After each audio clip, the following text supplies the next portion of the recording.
like your page no share your video no be mayen na beka abusua no ho afei 21st clinic say say yade bia edodo ohunamu twetwen oje ho ba bia enye anopei tumnikana ko wo mo nchen Dr. Augustine Akwe one eye nadwumayefo Angela ne wo mo eka ho nyina ye be hwe na ya hwe yie ama bibia aye kama ede amaw enti ko honom 0540311311 by their kindness courtesy this Friday morning ebrason say yefa yafutu SM by way of opening a segment ewo dwumadie so Ade Akye Abia yamamu nyina akwa aba enenso mo amunua bema Owoahene Acheampong ena matena se a mede Ade Akye Abia ebrel ade no de akyen ensuro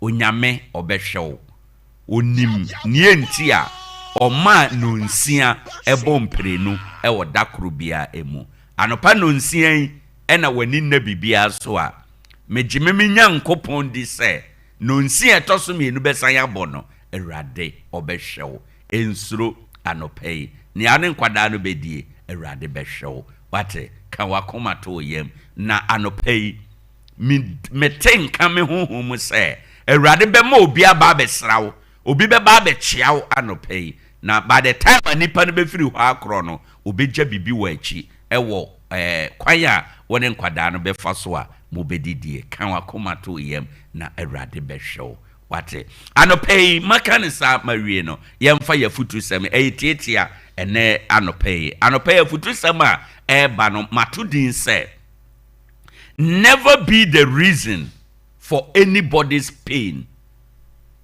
Never be the reason for anybody's pain. Emma enkoye say wunti en obi di ye yaw. Ade ebeto obi bia no emma no nkofiri wo so emfa mma. Anopei mafutu sem enie enti hyenenso. Abrabo a ye boi ade ba ko esa wo hyenenso pa ne se ye bo udin e de hye mra enye ena ye bo udin e de tu emra nso gu a eno so enye enti hweye se ade bia ebesie no ye mo udin emmata ho enkankan se dia esie no eye adebone mesrew ene de ni ameno kan se Friday ye ahweye mo amone asofo esane ya ahweye na osofo bi ahwe ase ankofiri wo so eno ade a ewo se o hye nenso se obi besu a emane nkofiri wo so. Don't be the reason for the crying of anybody. If you say the wicked way of living. Say wo boapa na se wo de wasetena na wabrabo a wo bo nyina wo de beye niema ebema nkrofo asu a abusuafo esu no de wo mu besu but nome de maw. Say obi ni kwan se osu esu bi na wo boapa wade ye ema nipa no su a nome de maw. Hweye na amfa wo so ama obi awade angu obema bi ne yire atena se abre kakran mpaibom ara enne nyame apagya bema no wanya mindset adwuma eye okọ night a na wafre no aka che ne se ne yire ebo adwaman ewo nachi bema no gina so enne me no kasai opese ojai oba no enam wasam a woka ye nti se sa oba we wayi na no bia bema no ngene ni ojai no se oba we su a you are the reason a wa ma oba na su no me edemaw titiru se unim pefe sa asam a woka no enye nokre no me edema. It is a curse. It is a wicked way of living. Etirimodin wodi abosa nipa no na onfa hu enida. Don't be the reason why a family is in tears and pain. Obema bi ne yira tena se abobra. 101.1 trimodemfo abefa bema iko. Aka oba kunafo ene ne ma. Ajapade kakra bema otumi di ja ne yire ne ma. Wo mo be dan so no. Akuma bi asew bi abusuapani bi wabɔ amane edi oba nani sɛ ye gye saa ne ma ne nyinaa. Sɛ abusua we su a sɛ wo mo ni suo sɔfo ma abusua omfa wo huni o. Asew omfa wo huni o. Akuma wo ho nyɛ tɔtrɔtɔ da o. Hweye na wa ma obi ensu esu a eni kwan sɛ osuo. Emfa wo mo ayonko bi num a yede ane sɛ yede ye sain krofo nko a. O ma me nua te ekuro kasiem ena wabefa wo sɛ betena ne nkyɛn. Sɛ de bɛyɛ a onso benya abrabopa. Akwada ba yo a wokɔtena wo ma me nua nkyɛn. Hweye na mfa wo so ama wo ma me nua no na wade ambu. Tutu wanamo yie na hu kwan a wo bɛbɔ wo bra. Adwuma mu sɛ yebeyi obi adi a hweye na nkofiri wo so na ya mawudi anka sɛ asumasi ade a woyɛɛyɛ ɔbɛnten asɛm a ɔka yɛnti ɛna nɛ yeyi nadi. Wonim sɛ ɛnoa so ne adwuma a onipa no wɔde hwɛ ne yere ne ne mma. Yeyi saa nipa we yadi na ɔkɔtena fie ɔde ne nsa sum na no na ɔka sɛ na me korade na me yɛɛyɛ a enti yeyi madi. Sɛ wo na wo hwɛ sum ase ɛma yeyi nipa na di a ɔdɔfo ɛnɛ anɔpɛ you will be in trouble. Ɛyɛ curse ɛyɛ nome a ɛda wo so. Deɛ wo mu ɛyɛ me ya ɛne sɛ ebia na wo kura wo di sa adwuma no na nome no ama wo so na akodue wo ma so. We ni ade ewo mu a ya na ehu na ɛyɛ me ya nti anɔpɛ ɛno nti na meka sɛ hwɛ yie na wo wankɔ the reason for obia pain. Ɛma obia mo udin ɛmata bibi ho sɛ nya asumasi a kameyɛ madwuma. Nya asumasi a kametema wade ase. Nya asumasi a nka makoma nim. Nya asumasi a anka mede me ho. Ene nipa asumasi nti ena me ne me ma yaye mobo a yaye ode serefo na nka me bo me ho modin o. Me ye madwuma nanso onipa bonfo bi a obedua adwuma no mu nti ena ne ama wafiri adwuma no mu. Wunua wote saa kan wakoma to yam Awurade bɛhwɛ. Awurade bɛhwɛ. Awurade bɛhwɛ na Awurade bɛkae wo. Na onipa a odi saa adwuma no onyɛ tɔtrɔtɔ da. Efisɛ Bible say eni akoa ho nsekuro enkyerɛ ni wura. Na wa ma udua na wa ani fo. Ɛyɛ Bible ɛna ɛka nsɛm a mekan.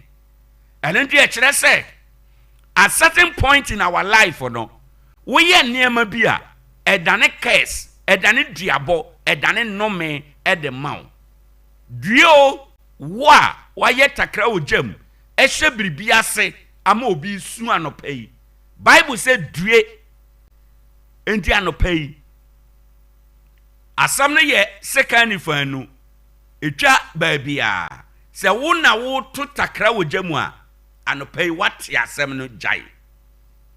Sɛ wo so na yɛde bia di wo a kan wakoma ɛto yam ɛwɔ ha ɛnom. Abusuafo anɔpa yi de amepɛ sɛ meka ne sɛ yɛwɔ nipa binom a ɛwɔ ma de ɔmo yaa ne sɛ ɔmo hwiehwie nsɛm wese hyehyɛ ntokuro mu ɔkɔ na ɔba na ɔyɛ kɔɔso binom. Abusuafo ne nyinaa da sɛ bɛyɛ a ɔbɛsɛe obi, sɛ bɛyɛ a ɔbɛtwintwan obi anan emu.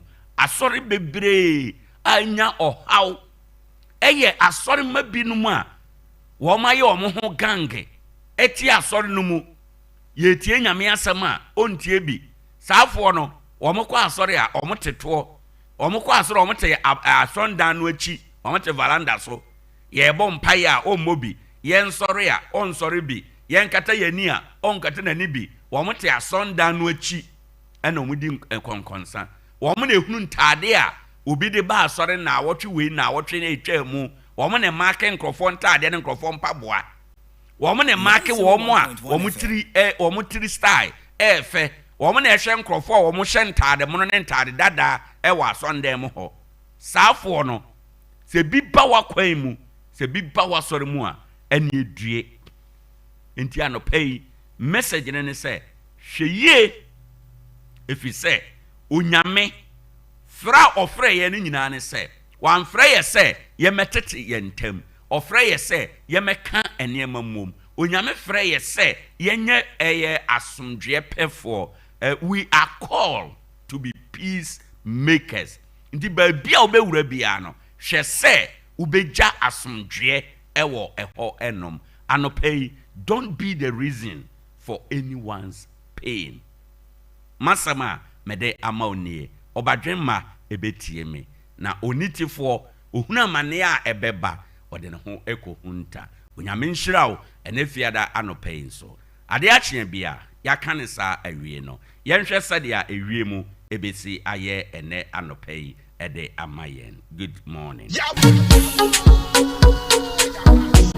Ewiem sachoy ekosi sen Sompa FM akasimanso na abo anopai eye nonsia adehye ebraso enese na ewiemu ebesi aye kaise eye nsusuye ena yesusu eye prediction depending on said ewiemu di adane no ebetumi abamu saa ana ebetumi asesa across the country enedey no ye hwe animu say ebehunu eye variable cloudy skies eno no kire say ewomu a ebehunu say wiema yekusu kakra ewomu a ebehunu say ewia no abo kakra enya wia no beye krenkrenkren den nanso no obehunu say ewia no atwe niti ewo ho enom titiro miaya ebehunu saade ye oman Ghana anafo efam hade southern half of Ghana no ena ebehunu sa na enam eno so ebema miamia bi wo ho a ebehunu se ensuo no egugu kakra anase eto kakra mekire slight rain anase drizzles ewo ho enom ye batakwa enano pay Ade Akye a enche na abonu nsian o hwe ewiemu enwunu kakra degrees Celsius no aduonu mienu na ye hwe animu se Ade Akye animu by ekwa awia no mu no temperature no be page afire aduonu mienu na ede akọ eye aduonu ensia eso eho enom enti ene sei ena ewiemu ebesi aye ewo eha ede amayen. Stay weather wise na plan your day no accordingly ewo ho enom ede emaye nyina weather report anyway. Ewiem sachoy ekosi sen Sompa FM Yes, I'm Wakwaba, Ade Akye Abia, Sompa FM so ena wason egwe. Ene wo abakose mu no. Eye mfrinhia oha aduonum mfrinhia 545 years ne 545 years a atwam na eye 15th August 1483 ena Roman Pope a ye friend of Pope Sixtus the fourth Pope Sixtus a otoso enine sa edano ena o consecrate the Sistine Chapel ho enom na sabre no na eye esoro koda dwumade ahodo a na omu edie no emu ena oye ya ode eto edwa ewo ho na sa Sistine Chapel no osiedan no afe 1473 ene 1481 entemu ho na edi adane ahodo bebre ho no eye baabi a na odi asomafo dwuma ewo ho enom eye baabi a ho na eye eba ne se pope bedi dwuma bi a wo mu edie omutimi bo mass ewo ho na yebeyi pope foforo a eho na ya yekro na yekohia ekoyi pope foforo no asase no ohwe sede na wasiesie dan no emu a na eye Moses ene eye yewura Yesu Kristo ne ho abakosem na wode asiesie edan no emu na ene ya ye kan no ya de a womo asan aye ne saa ntino Yesu na wo ne wuo ne ntoatoaso saa na womo aye ente akoye te say Bible story no na omo de asiesie dan do osomu a edidididi mu a do bekwa akosi sedia atemuo ebesi aba no ni nyina na ode adecorate edan no emu eho na popu edi womo edwuma kese ewo ho enom ente ene ewo abakosemu no eho ensem na yede amawe afi yenhwe yakwan so jojo tietia na yemfa enso so ene sadia ekwan so jojo etie no ne aye ka nyina ne se oduru ka kwan so a ahyenso de ewo kwan no so bia no hwe na di so pepepe na ebetime aboa ama bibia aye kama sa zebra cross na ewo yakwan so no enye life na yede bo ewo kwan no so eye enkwagye yede gye nkwa ewo kwan no so nti we driver udu kwan bia so baabi a zebra crossing ewo no gina hwe obenku ne unifa nyina wo mo aye krado se ye pese itwamu no ma wo mo kwan na wo mo ntwam o mo twam wie a na wonso watoa so nti ene ekwan so jojo enie makanisa mawie no 21st clinic for ada Roma yenkofa no nsia kasebo ye ba enkomo pi ewo akire. Good morning.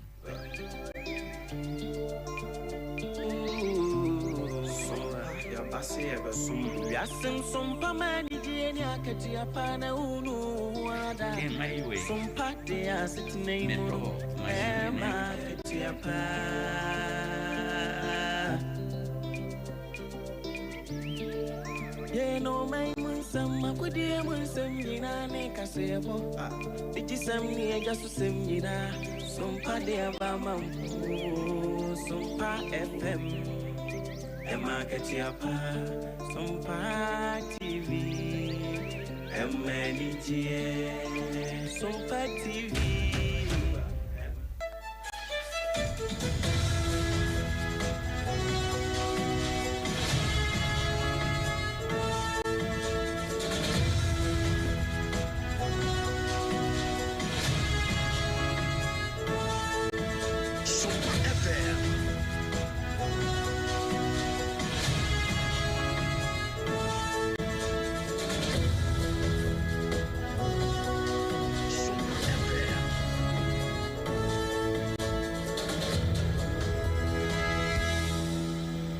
Abo no nsia aha eye Sompa 106.5 FM Accra. Sompa 106.5 FM Accra. No nsia kase ya na nakwadwojesi company limited adawroma waso asene na ye de brewe ba dansie huni ma papa nyina obenya ni nyina mu efri ahyase ekusi awiye na nakwadwojesi company limited na aso yasene sanso na End Point Homeopathy Clinic ebo ni chidom na Secure Sanitary Pad na fe Twisco energy food drink enso ejina baba no ye de esomwo na kase etwa ne ho ewo Sompa 106.5 FM so ewo nkran ha ebekwa akobie mu ewo Kumase Sompa 93.1 FM sanso na Aiko 100.9 FM and also ewo Kumase Adamfopa Radio ewo France abuchimemu sanso na Sompa 101.1 ewo Tarkwa 103.3 ewo Tarkwa 106.1 ewo Techimai 98.1 ewo Sinyane 90.7 ewo Kranza 101.3 eno ye Sompa doma afei emfinfi mantemo mankasim ne nkwado nso Kingdom 106.1 FM ono nso ejigum dendenden afei uko App Store anase Play Store no so a eya no akọ download Sompa online app no na ho nso watie ahwe ye ewo ho afei udru Udiko da so nso ba bia radio akantira nwamne wo no ubehunu se Sompa FM yenso ye girem dendenden ewo ho Facebook no Sompa 106.5 FM Accra Sompa 106.5 FM Accra and YouTube no Sompa FM Live and then some more better no ya kruchere nyina e de akwakogu www.sompaonline.com www.sompaonline.com and then somewhere this one no pay ye di mo akote no ebi ni se Asantemara diato amanyofo anim sa helicopter won sansam wa ye man so tweno yintwa so eno na onimnyamfo Samuel Okujeto Ablakwa HSA Ghana ban atonsa e de afa US fo se omemeboa yen na yenye hwehwemu e wo sa akwanhia na esi ye ne ho former majority leader anso akasa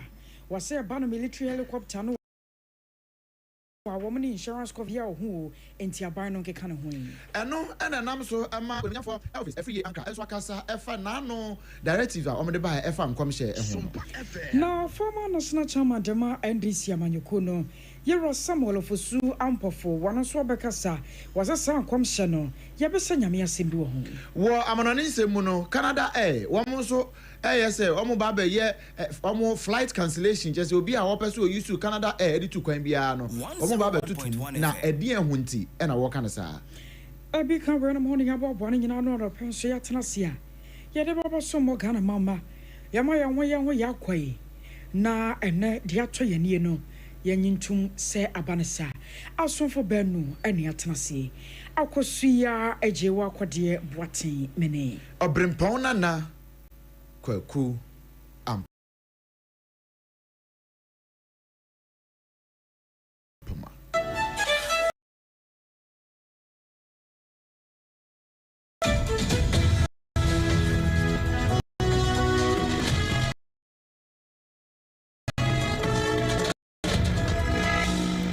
Sunday Ghana my no ayoma na samsam na Ade Akye pa ajema Ghana emai na Ade Akye Abia nyina no nyane gisem enya sem webetumi dia wo waye ho na emo ni nyina no yare wosem a amenne Ghana man nyina obi afra tuntum ane kobene asem ni nyina no yese ananu koda bi ekoya da bone de ma yayi wasana bosunda na to so ensia Ghana mpanyimfo akitiru anintini nipa makomako nwotwe na wo mokwa kwadi dwumaso ewo oboase wi akire helicopter one mo kwatena muo no ni nyina kwahye dworobɛ na so ma nipa nwotwe nyina one mo chi na no mo ewo ansiedo na sansam ni mu abobo ane ye dia bepem na sa nipa ya pa wo mo nyina da korabrɛ ewo enkramantamu anam so ama wɔtekra ne bra ho so otufo se tutu ye wotoso mienu na wonkwaso wono so na no ato asemi mu woso ma Ghana man nyina ya ko ne mo obesere wosensam bia hyase ye a etwetwem wo na somuo na yese panyini wo due matemante enam sunti woye kura se wonkasa na emomon ebra santemantam sofo yero frank am akohene bo anan na wo ba no waso oba abesra no no eno enaka ho bie ma ne wono so na no atomu bie na ne nyina no yare hosem a ene abo Ghana mai brichi kase na Ghana mafo nyina yegusuada aka ho asem waso obesra o man ne se dia du na nya manyosem o nya afa ne ba bebisa se wan na nam so ma ne ba ye wan ye ba so ne da ye ya chese wa ma matrase wo se anu man nyina ho hia na mom ye nwene se nipa no a won mo firi mu no se biye won mo fira busuam entika ye kan se ye kan yanka ne yia ebe kwa wie se ne ma ana se wo mo manyina benya sunsanso da che bi wo mo yire betumi adi won mo kire mu dam ama no akwakoyeye nam suntu obesera sa amanyosem no yenyi mfiri sa de we mu na yenwene nipa nkwa no a ahwere no na yempere poma sibre na wono de oni pefe se ye tena se dwene bibi ho yesusu biribi ho ne yeyi amanyosem si nkyɛn na amanyosem ani wan wa akata Ghana fo ye ni esisi ya hwo sade aka ho amaye ntigyae emabuna aba sabio aniamo wonsam aniamu ade ho humawura bi mu nti jaza wo mote dase abrawa no mama mo kura so ete social media so yika de wo mo pɛ no wo se adwebro sanyo ma nyina ho hia sesei na mom ye nyina ya nkyerase ya dwene kɔ benkuro mu na emu no a ene aba no ye mpɛ nyina krabre na afedie di wo no aban hwɛ no ntoto ne ma na wasansem krona mu no na amanyeso afo orumnyamfo we ye osoafo a ohwe Ghana ne amaman entamo nkitahondie ensam so orumnyamfo Samuel Okujeto Ablakwa wono kro ye san ye Northton Mrase bedwani wode atoja no wo kire se aban akwa asetena na we no ye putupuru mu ene wo mo koye no wono koye no nya wɔn kwadwene ho nyinaa ne sɛ wɔn ɛfrɛ Americafoɔ ya wɔn nim de paa sɛ ɛba ne sɛ wiemhyɛn ateatɔ anaa ɔhaw bi sɛ ato ɔman bi na wɔn eboa apɛ mu hwehwɛmu sɛnea ɛbɛyɛ a ɔmanfoɔ no akoma bɛtɔ ɔmo yam no wɔn ato nsa ɛde afrɛ America aban ne sɛ anaasɛ wɔn mu ɛwɔ saa nimdeɛ ne sɛ wɔn mɛboa ɔman Ghana na ɔman Ghana ɛntimi nyɛ saa nhwehwɛmu yi ɛnkosi aseɛ fekɔɔ na ɛnam saa yɛ so ama asomdwe fan ɛtumi aba afei ba hɔ no ba no wɔkyerɛ sɛ wɔn ne wɔn akasa yi biribiara awia ma wɔn agye atum sɛ mpa wɔn bɛboa ɔman Ghana sanso wɔn Ghana deɛ yɛn nyinaa akɔyɛ te sɛ ɛnamfofoɔ anaasɛ nnuanom baanu ɛno nti sɛ asɛm sɛ yɛato ɔman Ghana ne yɛ pɛmpɛnifo anim de na wɔn aba bɛkyerɛkyerɛ nsɛm mu anaasɛ wɔn aba bɛhwɛ nsɛm mu ɛde ama ɔman no a wɔn bɛba dodo wɔn ba nso so a nea ɛwɔ so wɔn yɛ biara no wɔn bɛyɛ ama ɔman no obiara anya adwene fan ɛwɔ nea esi yɛ ne ho. I can confirm to you that on the instruction of His Excellency President John Dramani Mahama, we have formally requested the Americans to come in and assist. We all know that they have considerable expertise when it comes to these matters. And so the indication we have received from the Americans is that they are very much willing to assist. We think that it is important to bring in independent experts to ensure that the outcome of the investigations will be acceptable to all, so that there will also be confidence in the process. Nobody has anything to hide, and it is important that this process is done in a very thorough manner, in a manner that will be at par with best practice, the international gold standard. That is what President Mahama wants us to achieve. So I can assure you that our move about has long been issued. The Americans have responded, and we are expecting the arrival of American experts soon to help us with the investigations. Onimanyamfo Samuel Okujeto Ablakwa amane nsɛm no anso hɔ a wowie no ɔsan de ka ho sɛ saa de yɛ kɔba yɛnti ama Ghana mampanin ɛyɛ John Dramani Mahama waka ne sia siso sɛ amanamdwuma ɛmfa mmra kwan so galamsey no wɔbɛhwɛ no atu aseɛ koraa na wɔbɛtu ase a ɛkɔ nso so a ɛnsan ɛma bio. I can confirm to you that you are going to see a fight that has never been witnessed in this country. President Mahama is going to lead a very ruthless and relentless campaign against galamsey. He has not minced words at all. We had a brief cabinet meeting earlier today, and the president was very clear. There was no ambiguity that he will be leading a war that we have never seen to deal with this counter, this existential threat once and for all. Onimanyamfo Samuel Okujeto Ablakwa na yɛte kan wɔkyɛ sɛ anokre Ghana mampani His Excellency John Dramani Mahama kan sense sɛ ɛkwan bia ne obɛyɛ bia obɛtu amanamdwuma ɛmfa mmra kwan so aseɛ no wɔbɛfa so. Onimanyamfo sɛ chairman sabu sumre bi atwam wo no na wɔyɛ majority leader ɛwɔ ma Ghana mmarahyɛbadwafie no akɔyɛ a na ɔsan so yɛ so mmarahyɛbadwani na panyipa na no atum bi a wɔkyerɛ sɛ sɛba no military helicopters no a nyame anim ni woman insurance cover ba kompo sei enti kwaba no san waya na ha twene chichiru ane ebra sa helicopter se bia kwakwate ahwe na nipa no sabi yo wanguo no wada so te ase na bibia tesa wose ni nyina no yade aga na ban e waso otumi de gu akwan mu yi papa na asemu abenti ana ma omayi yasa ase ayebobo ho na momu no yase asem bi safo we ya na bia asem bi puno enti zanka ye na ka helicopter yi e bia kwakwate ahwe a kanya de aga na ma akora anke yaso ane ani wabetumi akwasa de no ho nam so ntu oba Sa military helicopters are what no Ghana buying eminent insurance cover.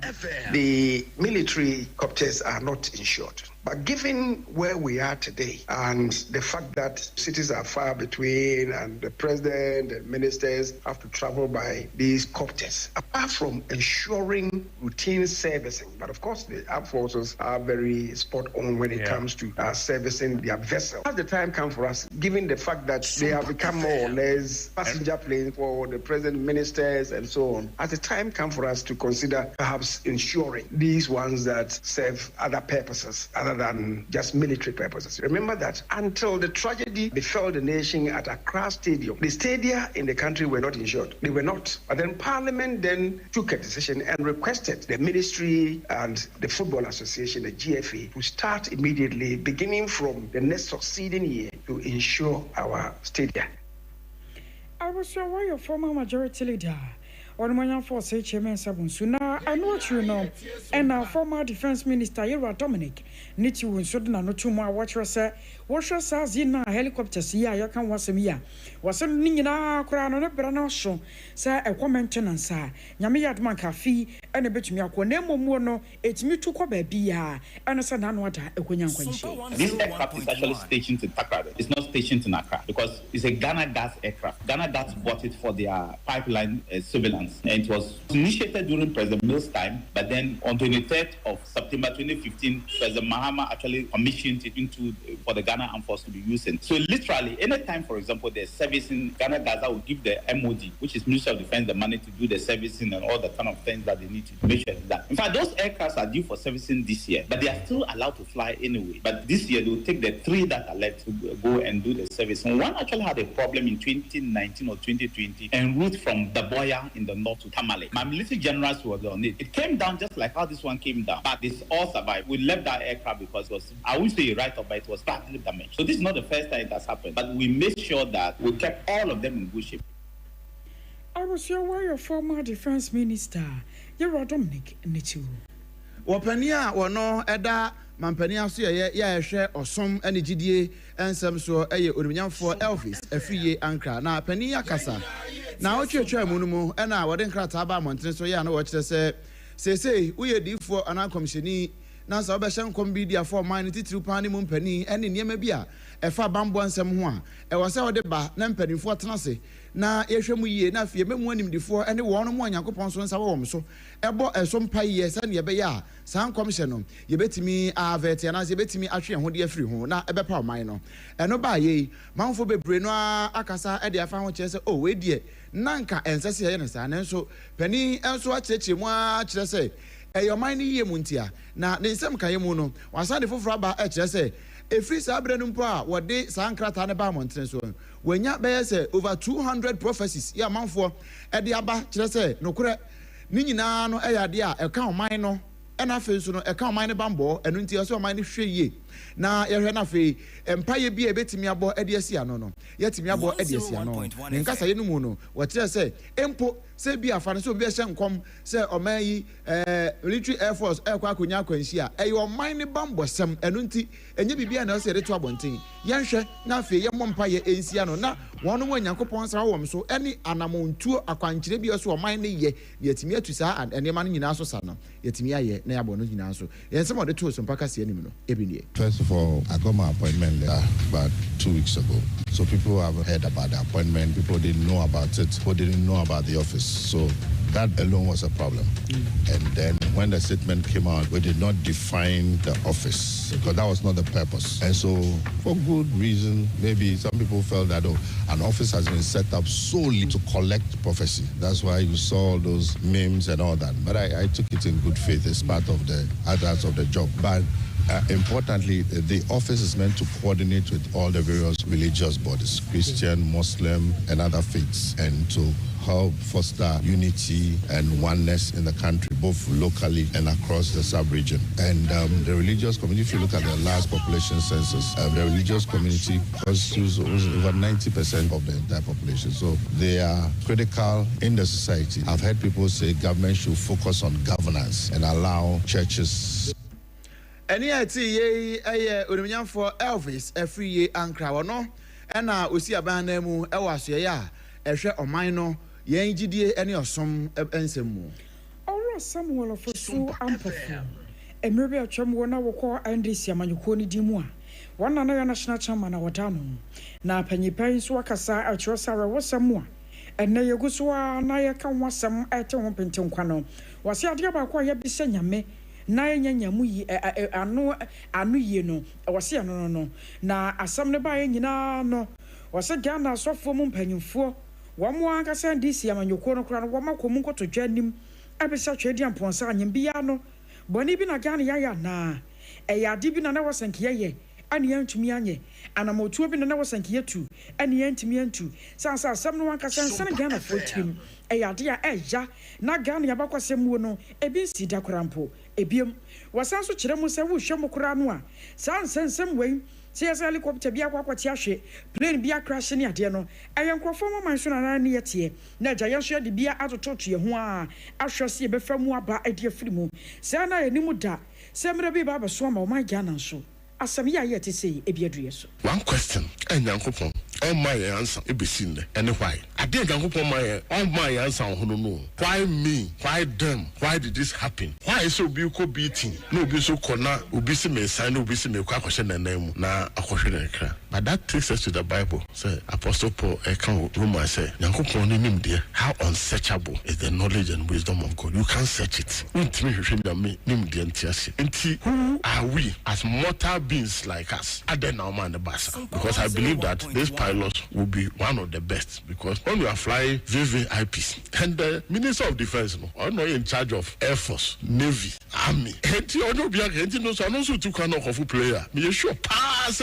or don't make sure say the best of the best and then the way there I'm say pilots would mass pana of our man but nyame no nim nyame no odi mu ampa where your former national chairman Adema NDC amanyoko no Ross Samuel ofusu ampofo na o channel so se wutie kasie yi e wo Sompa 106.5 FM Accra na ye nkrabata hodo ni nyina affiliate nyina so bia agibi ya wo topete ama won so watie bie na mum channel so se na nakwadwo Jesse Company Limited ekoba sempremu be ma ne oto hadansi ho ni mapapa ni nyina bie no na dawroma ene wabo echidom ama ye de kasie ebrewo ebia na wo pe enado plywood building wires cement iron rods roofing sheet ene niam hodo bia bia wo de hyaw dan ase e de akɔwie no a na wo ani akyem e wo na nakwadwo Jesse Company Limited na so ye na akwadwo de sisi woto a wodi guka mu koja o free ye wontu ahwe esan ne nyuma panti abasobode bebre e na waje e wo mayi mu afa bi mpo na afa na pese wo hyaw dan sie na se a obetimi akɔ ne na so na akwaji afutuo free ya wonye o kapre kura se ne be ya won susu benya ba bi papa e de uti atunti e na nakwadwo Jesse Company Limited wo baaye se wo ba amoman Ghana mu anya asumdwe na bibia so etimi aye fine usi dan no a se ne be ya obenya asumdwe wo mu nti no ya no akwakoto ne ma ne nyina e de free na nakwadwo Jesse Company Limited na so ye eho e na abenya no wato ne ho apete e wo man Ghana mu ba bia gi number si 0204 355 040 0204 355 040 na ne wache bia no woni no abo eho enkomo e bia o de ne yawo e na emma unso de no eye awade no say ye agu sanse be ma o mo number me patro for ne chirem e wo End Point Homeopathy Clinic Endpoint Homeopathy Clinic when I drew wa near how bia no betimi dia kuduro e de nsasi ubu aka se ampa I am free what do ho afri nyare wa ho Endpoint Homeopathy Clinic adawromenti say be ma we de bo ania na waje mu efri ho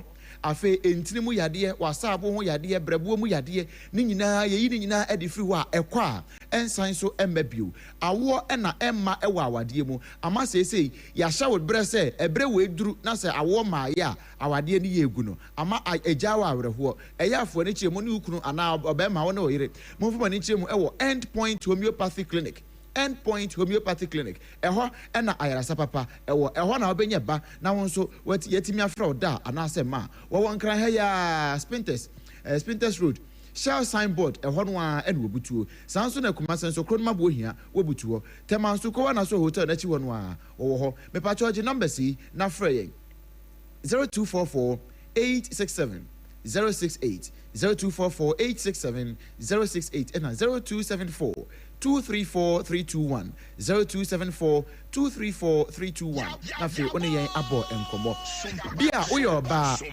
obosumi akwantuo no ya na emu tesen won se wubu nsa o taiti ya pa e wachire me be kire remedy no eya ubu nsa won nsa buo mu no ne ahoteta ma obetimi ayusu a ebeyi sa wa haw ne de afiri ho so no eye secure sanitary pad eya abomodin pe bito oba wutie me eno ne betimi aboa we no ehyemu makomako dumienu 12 ansa na ho panty liners aka ho krampo nso abeka ho se wunya bisa no a alpha and omega ahyase ekosi awieye ede obetwa na bibia timi aye fine we no esan minti no aye de afa mfimfini nti no eno nso boa o maaye no esiesie o amane manyina etibi kwankan mo ahimfie ni dini na bibia timi aye fine me pacho ba bia ye ton ne ma hodo sie ni nyina no duru abenya bia to shops ahodo mall supermarket uduru a ka se ope secure sanitary pad eno ne papa no uduru kuma se ne mpota mo nso a edum pz eho ena mama excellent cosmetics ton do ni makum udru ha benya biato sanso no sanso wo kwada so estate taxi station na old Asempa pharmacy kwan so no eho eduobutu the number is 0243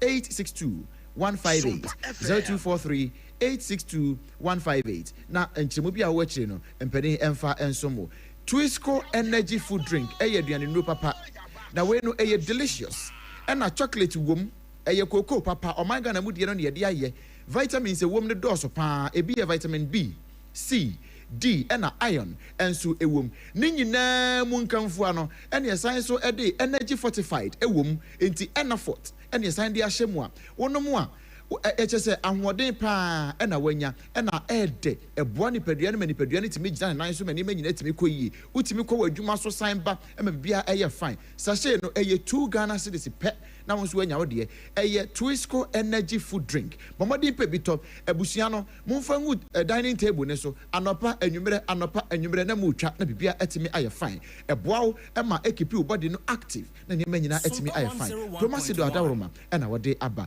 se wo pe bia to enya na ewo supermarket and shops ahodo provision stores ni nyina ubenya bi ato mepacho shanenso se enkaibo yi FDA ahwehwema gya tum se no kore eye papa enu nti se wonom bia eye ahoden kwa wono madawroma eno maso ya sene mi erika se ebro ma yana na yehu sima pemra ye ba kasere nto aso ye de bema wo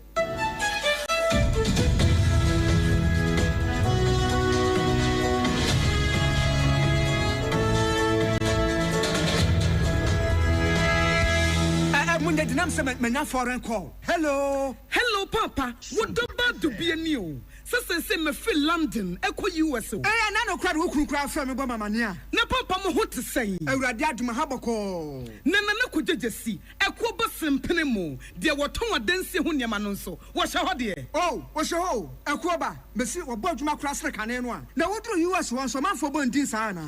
Papa US hakura de. Na ko jejesi company limited age ba bia. Wo Holland, Germany, France, Italy, London, Canada. Eba adansi ho niam dia. Obia se na kodjesi company limited na matese wo bie depo kasie bi e wakasoa e ho na wo bia koto adansi ho niema na eye no kura papa no kura pa a police station in Chenhua. Akuo ba sempre mo no onye mereda hwe we kura no miensam and we bia nfoforo yawo ba ko abu akwase paase kumase e ba ko so pokua se nkran ha obia se na kodjesi eye bemaba e wa dansi mu waton cement iron rods banding wires and adua plywood and just said about dance roll to say bibia de hye a dance ase de ko wie depo no nyina so eye tufo bo wudu kuka mu a wodu kodja free Accra we Kaswa Depo, any Pocras de Anokra Tonchaya, was our boo Akoteman, Tantra Hill, Iron City, a man from was a beer depo Cassianso our Koshiman, Kumasi Sapasi de Porocra and Chaya, a Bisua Magazine Road, head office no, were beer depo Cassianso, our Dientum, a Joshua Accra Road, from a opposite Alad Celia, and Papa Meboshan. Tanoso, Breman, and a month room. Numbers of man for the Frey 0244 313 752 and 0244 41 93 93. Nana Kojesi Company Limited.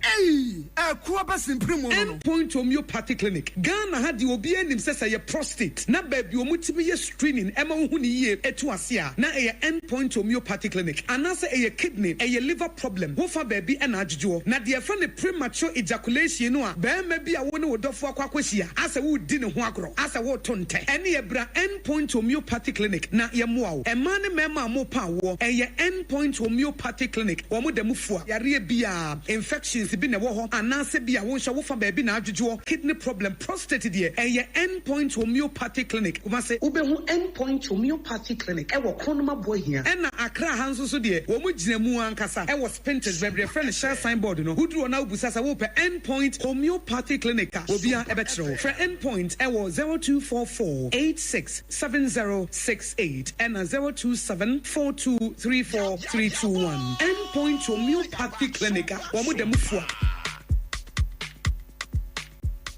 Kweku, minim sawa yeshe. Me krama nane. Now so ebony show one embasso. Manihon Sepeno. Ebony Condoms comes in different flavors and available in all pharmacies, chemical shops, over-the-counter shops, and pubs. For bulk purchases, contact 055-230-0075. Ebony Condoms, Ghana's most pleasurable condoms. Make it worth it. We got peppermint, strawberry, vanilla, chocolate. We got peppermint, strawberry, vanilla, chocolate. It only the view is a condom. The condom will then it's not on, but double dose got as a condom.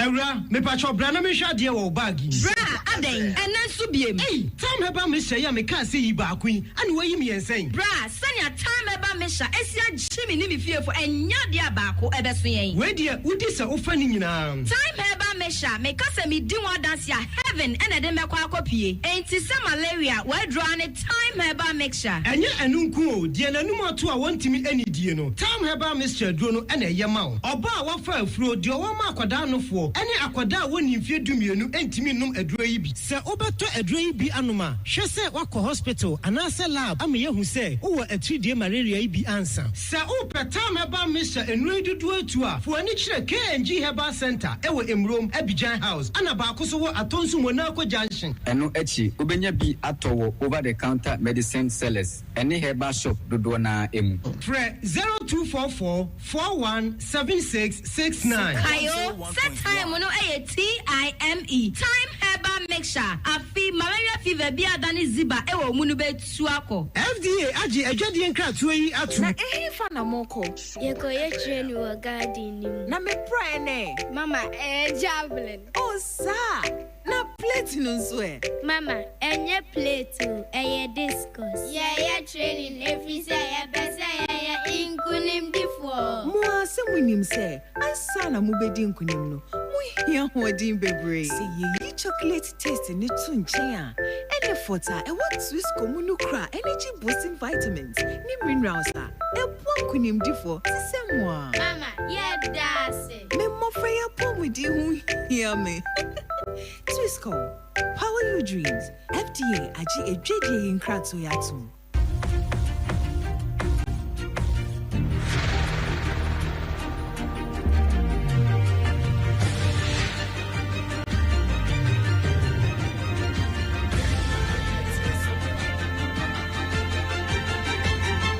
Sompa TV, Emma Akyeapong. No kre Emma Akyeapong e to akase ne so ne de akopie mu ewo amanone.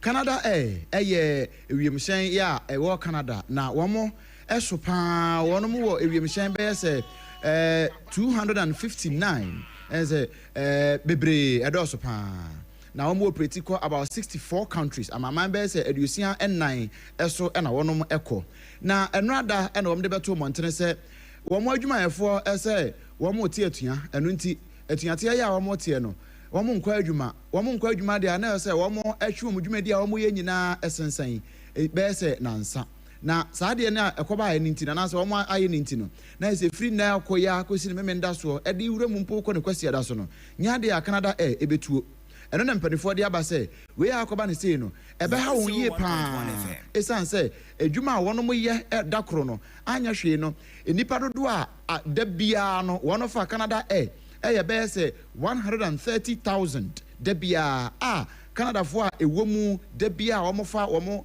airplane no 25,000 na eno no wakire say saade we say ebe ha won yie pa nanso kramodak na wakire say abanesa eno nti se ne aba bia no omanfo ne mfanche na emom efiri se womo ete atuane wie na se nansa no ko na wie ye no omo san ba bia wa ehye bi egu akwam bia no woni begu akwam ama akomatoye mo etimi aba.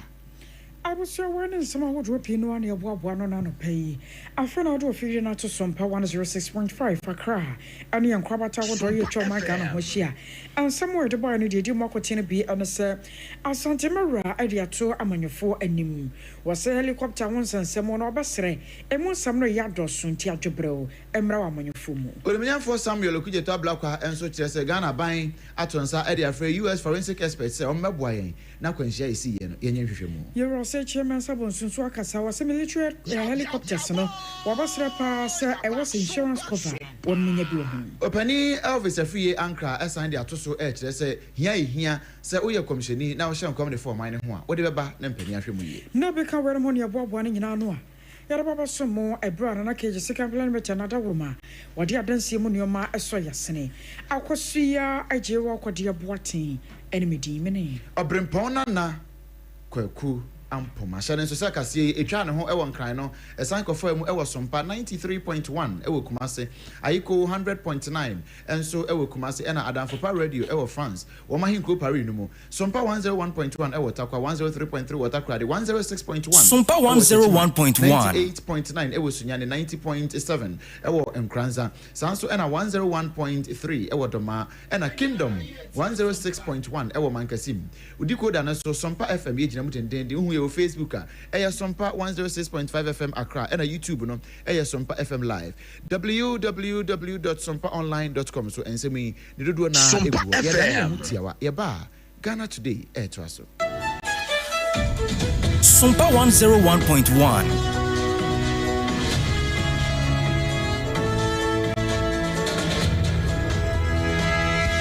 na me pacho we a stranger in Jerusalem na so we a stranger in Jerusalem and a wunnim say Ghana ha the oye sciatica originator, sciatica pacesetter, sciatica commandant, sciatica researcher, and your funny 21st clinic and any yampa. We a stranger in Jerusalem. I'm not surprised. If you say Obien who bekantra me say a bus sciatica the wabi woman was sayare now what minim emu alpha and omega. I will be 21st clinic efrim. 21st clinic any majuma. It is a wobin popesa sciatica yare and what sciatica yare and wohunumua. Walk 21st clinic. Sciatica yare and mamincho mufis a bia what dino, Edina yawade, Nancy yare and anyade. Sciatica edino, sciatica yariano, Nedina ede, by Ariana ayawa, and yet de tiasiesa.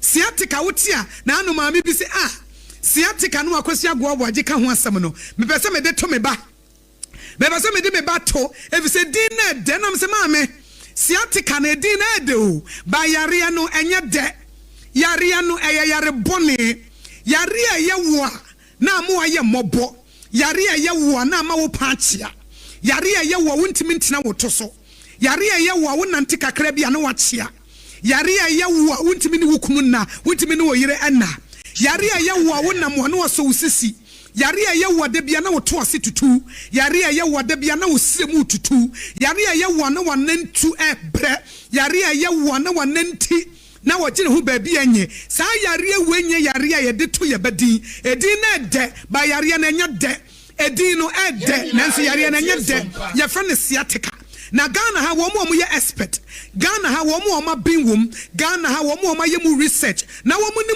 mu nuro a enuro na bi ni mountain so just 21st clinic no eye 21st clinic sciatica nuro no wo kwa abonte na wonya bi wona mo nkwanche na obi ka kire wo se edro weje na ye de sciatica wo boa bra 21st clinic na doctor for wo mo ntena se na ye nhyew na ye nya research mfa woni ehu wodie no ebi a wodie no hu wonti na efa wo sisi achi na efa wo to ase na efa mu no ebesi wo na se eya afa yi no to so ma me 21st no so ati ase fa 21st no to so ma me fa sciatica originator no fa to so ma me na minim ni ameka sa yare na free wo sisi achi fa wo to ase na afa usem na afa wanantu na abesi wo na ase na kawo na chew na ye wo je ama ye mobo ama se woda wontimi na wachi ama abrantie wadane akokora ababawa wadane abrewa se aka wo nkokora na nka wukuta poma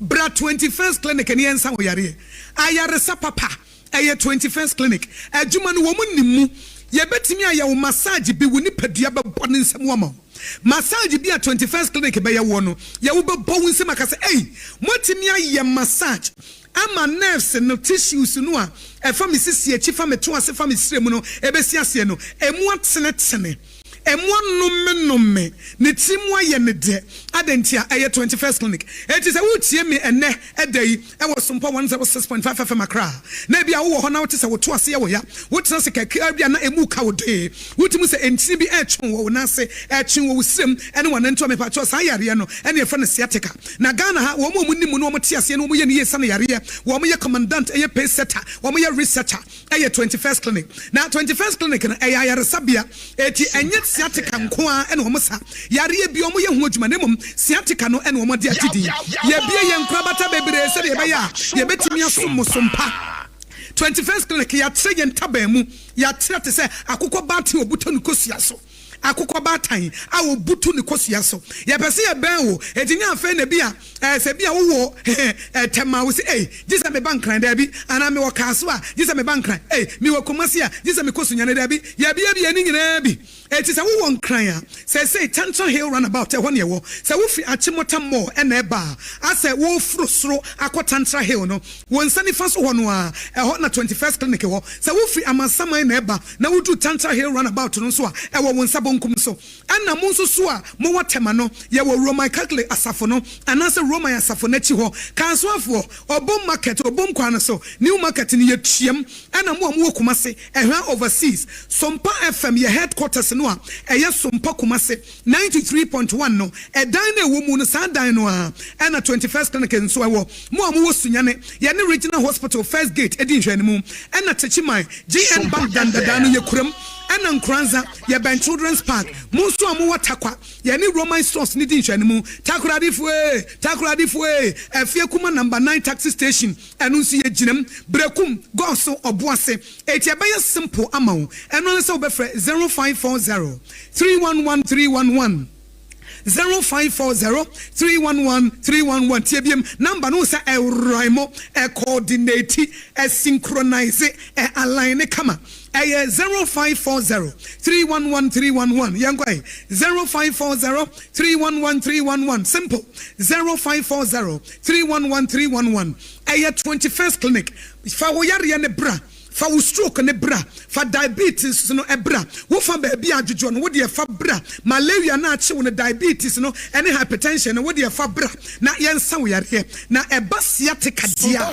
ye de wo enuro kwabrane enuro otumfo ayetimi edesa 21st clinic ye bom abaso moni atuma ye salute mu enano pai doctors ne nurses ya motia tese na mo sori no pa ba adwuma na mo massage nkrofo eye niema wo 21st clinic no ye salute ya boma baso ewa ejumapa 21st clinic sciatica originator sciatica pacesetter sciatica commandant sciatica researcher ya bamoba ya wo system ni mu ache ayasem haja bebre atoagu Sompa 101.1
ho ɛno saa no na hwɛ yi a wobɛkɔ akɔdi ne bɔne nyinaa wie pɛ ohunu da obɛba na ɔde asakra nanso ɔde ahinta yɛn sɛnea ɛbɛyɛ a ɛbɛtumi ahyɛ yɛn ho so na yɛabɔ bra no ama na so twere de ampan n'ani aha ɛyɛ Sompa 106.5 FM so ɛwɔ Nkran na Ghana Today bre ɛna aso ya yɛde ɛbɛso na busia Ghana Today no ɛyɛ nsɛm a atwa mu akɔ nia ɛwɔ Ghana ha a ɛsɛsɛ ne yɛdi tie ne yɛdi ka ne nenam social media so ne de obonkrata no ibomu amane nia empo konkonsa amanfo di ne ka mu na nso edisa wuti bie ensem no ne Ghana fo ehu wɔ mu no ɛno ɛne atena se ya yɛde mu enkomo ɛbrɛwo na ɛnɛ ne titiri no kɛse no paa no ebegyina Gallant 8 mema kantina nwam wɔtwe ya wɔno mo ɛkɔyɛ ɔman ne ho adwuma na nso brichi ɛbɔyɛ fofia ntoata no adwade ho abamo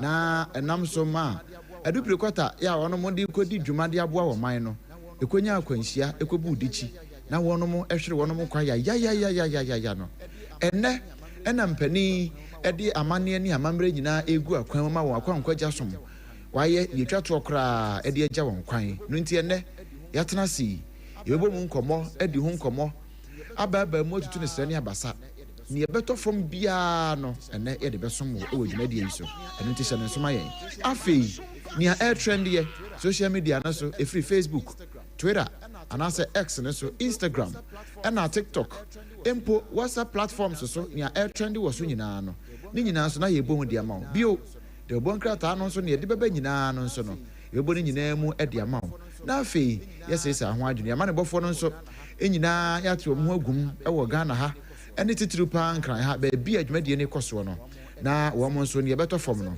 wɔn de asom yɛ na sɛ ne yɛda ayɛ ne yɛka no ntasuo nkɔ nante sabe nyame nko a na menam meni abegyafo akantina wɔn nso mitiri mabɔ bew ana ɛwɔ fie ase a yɛbɛbese nsɛm yi anaasɛ yɛde ano ɛbɛpetepete ho ɛde amawo mimi din ɛde ɔbrempɔn nana kwaku ampoma me sister wa ha saa nso na me bra wa ha ntimekɔ me sister hɔ na yɛatoa so akosia machie na akɔ aba nso Ghana for said na so wura ho nti wone ne wɔ fam paa what's sa na eba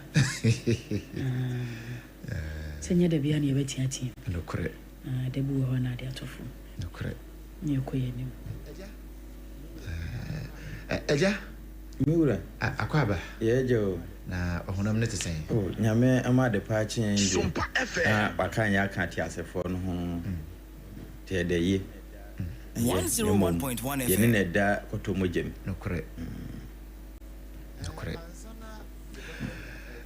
ansana yɛbɛkɔ ne a air trend no so no ɛwɔ sɛ yɛdi kan fefa yɛ no mu ansa sɛ yɛ da yɛ ne yɛ no no sansa yɛkɔpɛ trending yi yɛbɛkasa amanfoɔ ho na sɛ ɛnumu no ade kɔkasa obi ho no sanko yi a yɛ na ne yɛwɔ so wɔ ma woteɛ no nso no wɔ ama wante na yɛkui nso anyɛ hwee no nsuo die ka yɛ ho nti yɛbɛno mu nsuo nti mamenkɔ me sister hɔ na wakɔyɛ baatan yɛ ɔda yɛ ntamu die wɔma yɛ bibi ntwe yɛse na wɔma yɛ nsuo no yɛwie a na afei atenetiri yɛ mpom na yɛde ne aka de atoa so maame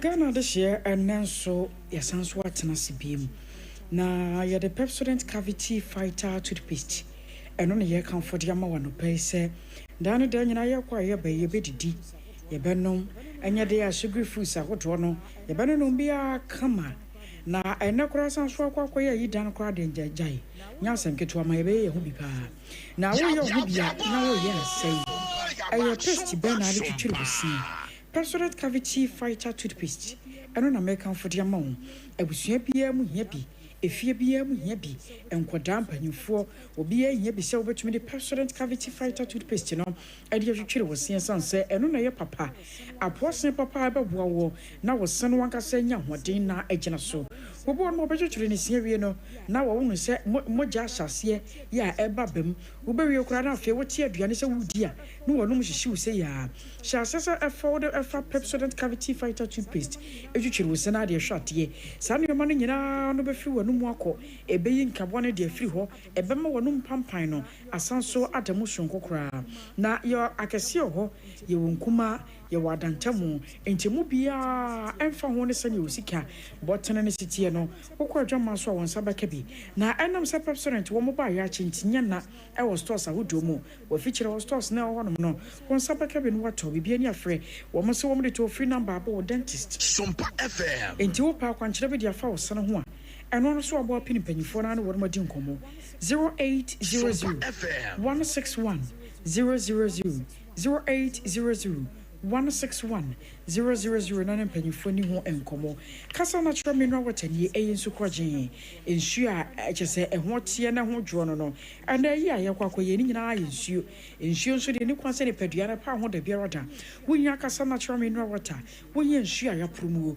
wonya kulamu nsu no ane kasa natural mineral water o parties a wodwo wedding engagement na woyi na kura de ne firi wono mu a efi nyame yadma wo china de kwa wonmo beye yie enya semketo ma parties awodo festivals awodo wonom ne nyina ya kasa natural mineral water o eno ena mu hia afi wo mo so beye clean up exercise no ne nyina no hwia no munshipa eye kasa natural mineral water ensu enkofa typhoid ene yade enka yen fam na kasa ma venture say ebusu say cha enya na ewo me ya wodo titiru ne typhoid Accra back hospital no one more 0206 469 430 0206 469 430 and 0303 695 780 0303 695 780 ene na yatwitwi ensia wie enye nsu papa bia nom no onua wo ho aya ma fifire ntew fifire tewo no eyese enane de broni fra ne metabolism no ede afiri onipaduanum ama ho ato ente sa na ehhehye ho abribia ede nyarewa ne nam enenti ena Jos ministry say memene de bia no num mpaimu ene wo no munhia na wo ba wo nkomemma frɛ oyonko frɛ obusuani de opese ne nkwan na nwa frɛ ne ka ho na yenkotenetene yapom ene e frɛ no sɛ yekɔ yoga mat ho na yakɔ akɔjemu ewo nyame kwan so kane no na enya duru afofi ana se weekends no a ankanka ne kwasiada obohu se yakwa akotutu mirika kakra yese yeko keep fit ye wi ane de yakwa akodi mutu na Jos ministries se brana benane saa srade no a adeda de nipadua no bitugu wo nana de egu no na ema wa hoden na ema wo nkwan nan so atimi awa se wo nnomaduro na abribia wo ye exercise aduane a wotimi tibidi na awede nso obonama enenti yemfe ene nkyere do mekwa benya kwan na so watra commercial banka woni kyere kwa benya runabout no eho ena wonsa beka wo mo sentei we e free untua kapre enenti fa hojim wo banso a ya twe akra ka ho na yenyina yenkoka mom na fe yentenetene yapom memene de bia no num mpam anopa enti de owo ye bia no na de ahye wonhyehyɛ mu ana se ope ho nkomatie no na wafre 0245701129 0553 106 337 ya na eja wabie ho na wawura ho na nema nso aye kama enu ye bra watentene wapom na wotentene ne nyame kwan so kane no na wo mo kotentene wie na wo mo wie kodi mutu a ebe wie no ba no meduru fie no wa me tinya de ode aduane si so na adane ntokwa wo fie ebe wie no na obese de nyame aka bom no na enam se wo papa modinti ne mu atete na so do ho bo Jos ministries foi ne ekotentene yapom a ye de nyame mu enkomo na ye wo nti ewie na asan enya ahoden a na kyese wodamu no no enu ebra ya tentene yapom na yenya emfifiri na wie minya ya nka me do be no nkwan anopai nanso edura no po bia wo de ope nokore ebinom no mo de yedi nsuo na afra no na ebi nso no mo de nkwan gu ho na abibifo te se Ghana fo te se me amete ha de breakfast no ya na nka metape de nkwan gu ho ɛno ɛtena ho kyɛ na ultimate year adwuma nso ɛna yɛ frɛ ne sɛ body building and energy giving foods no okay enti ade akye anɔpɛ no Hajia special local foods fantastic ɛhɔ na metimi akamfo ama adasa ka ho kɔna na nwɔtwe na wawie bibia anɔpɛ nuane awia ne anwumere deɛ wɔwɔ deɛ bomu da so deɛ nkwan gu ho frɛ papa bi Hajia na ɛtɔn na yɛka sɛ wɔ local foods a na kyɛ sɛ wona bɔkye ase aduane no Hajia yobi ɛyɛ fufuo aprɛprɛnsa ɛmo deɛ tuo da so anaasɛ ɛmo no deɛ ya no asa akyɛ fried rice assorted no ne nyinaa Hajia yo kɔna kodi abɛteɛ de aba bia nim deɛ wunya sam wɔ mfimfini Hajia special local foods na ɛyɛ banku a ɛmmɔ ma no Hajia na anim yo wɔn na de ingredients apapa ɛna ɛyɛ ne nkwan ɛne na bomu anaasɛ ne frɔyɛ enti fo ani kyerɛ hacho atɔmɛkɛ hɔ a transition nkyɛn hɔ ɛhɔ na Hajia wɔ abere biara nso wɔyɛ adwuma sɛ mframa wɔbɔ baabia ɛsiane sɛ wopɛ ne TikTok wonya no Facebook YouTube no baabia Instagram nom ogyina hɔ wɔn sɛ ka no 0246 359921 0246 359921 ɛne Hajia special local foods ɛne nkɔmmɔ nyɛ da bia na wɔ sɛ wodidi fie ɛtɔ da a yɛ afa abusuane pie kakra mo pie nso a mɛnyɛ Hajia hɔ na ɛhɔ na wokɔ a wodidi ɛtumi di ɛtu aseɛ sanse ne nneɛma ɔde yɛ nyinaa ɛyɛ pɛpɛpɛpɛpɛ bro ne bɛ sɛ wei FDA agye atom Hajia special local foods ɛne anɔpɛ yi yɛnom nso a yɛpɛ no nsuo deɛ no yɛa ne abɔmmɔden apɛ Twisco energy food drink Twisco energy food drink wonderful papa wei no ne ɛwɔ mu ne sɛ irresistible chocolate 101.1 goodness in the womb. So delicious. Okay. Just ede. Ena yewo enuane nura wodo bebree ene ye de ahyem. Na se wonum Twisco energy food drinker. Ubenya niema mbeke kan nyina na ene afoforo bi ye ka ho. Okay. Yewo vitamin B on sabeka. Vitamin C on sabeka. Okay. Vitamin D on sabeka de enye firi anopa wiem no mo okay what they share Twisco energy food drink and you sign the iron and so they are shim iron o be se nye de to nema ni bi we enuane no apomudin de okay I friend say iron ewom and it is unya Twisco energy food drink enomo a esan say ede na efrefre dom o sign just ahoodin we nyina na ye kama afi ni ewa chire kura no de no ye ketekete kura wa chire ene se onomo a ona onomo a wani ha okay onomo a emani pedua ne nye boho eye energy fortified no ne friend ena fort oh okay ene ye de ahyem ema wa hoden foforo piao na eba sa so na fortiri nyaw enyaw I say ya nonum bia ewa chire no a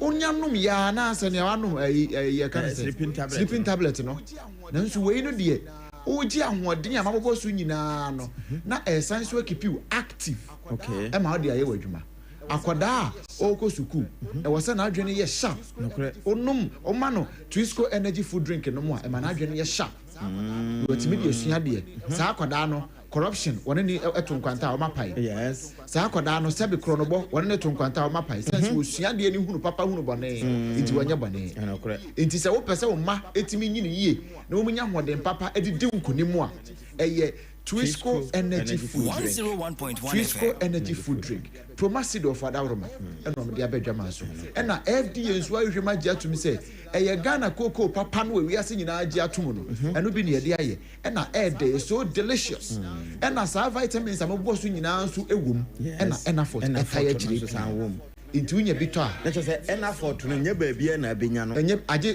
Twisco nko okay eno nko na abenya no Twisco energy food drink eno na obenya sa de we nyina ewom eno nti modern provision stores ene shops ahodo table for na omo ya na sam table so omo nyina more ahodo supermarket ni nyina uduru a o super Twisco energy food drink eno ne papa no beti me dia bo eno do pipi sha me se o hono gara o timi di gum me de me ka sa ane o se ne ni nyina yeko okay Ni nyina timi de fra. Utimi de fra soakings. Utimi de fra soakings. We were borders no. O ande. See ye remedy ane ye dey to school mo ano. Nti sisi ya nya hu se onom a wonna no de. Utimi de fra soakings. Yeah. Utimi twa no kwa. No nya pan no na biscuit bi dey atoso. And now utimi de go flask mu ko nya na ye se wunsu a wonom. Nti wo drive wunsu a wo di share. We isa to kuro mu ho no. Na ye twisco. Okay. Edishim. Na wo twa ne nkakra wo bɔ ne nkakra sisi ye nso egugu anɔpɛ ye wie ma ye nu no wonya twisco a ɛka wo hye na de mahu ne sɛ onom nso asɛ common ne wo ɛno sɛ yɛ aduane ɛyɛ aduane nti ne yɛfrɛ ne sɛ twisco energy food drink ɛyɛ food mo wow sa pepepe eti pe bi tɔ twisco na sachet no ɛyɛ 2 cedis pe 2 Ghana cedis. Ɛdɔɔso nso. Ɛwɔ bebree. Ɛnte sɛ baako na yɛ nom na wobɛhwie na yɛatere bi yɛ nipa ne ɛnyɛ aka yɛ mframa. Ɛyɛ mframa no. Wei deɛ ɛwɔ bebree. Ɛna yɛ 2 Ghana cedis. Nti pɛ bi tɔ. Twisco. Togu hɔ dining table ne so. Wonya hɔ atwa bi ma no. Twisco. Efiefoɔ ɛyɛ amonom. Twisco. Abɔnten sɛbi wɔtamfo kora pɛ bi ma no wɔbɛpɛ wasɛm. Twisco.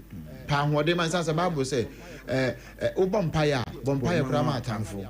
Into the open and papa de amatam from the Nina Chen, one Twisco. And no, as a America. Every year, Abusia. And yet, young friend, Yaman on the head Shandiano. If we are not fear Tiesim, I will name some Nakasankasam. Mo Anopedia or my Ganemu. We are singing the trend Casepa yene. I am Poya Yen, Baby, or Mamuin, dear. Nipa a kukudam. We bruni fro mo heroes esansana wo mo so mo man no na wo no mo ehwere wo mo nkwa e wo ho enne wo no ma de hyi a ye ya ma wo no no wi ase nyina ehwe e yade a e trend pa na open so trend asante manwura watu amanyofo no fo okay efa eripra yekoto edebra tese mampanin ana yeto edema tese sra adom no tese viera na so mai institutions akese na wonum behia bidie di wo mudwuma no ya yesusu mfanya amanyosem se na no viera fo die ya ekote ye nkoko eno no se wo mse nye voter river authority fo die yawo eye voter river aviation limited ba ni nyina ye viera but when you VRAL omo hwehwe omo bo buy pempe wonsu no so no nom ne wiem no we aviation limited okay and when you authority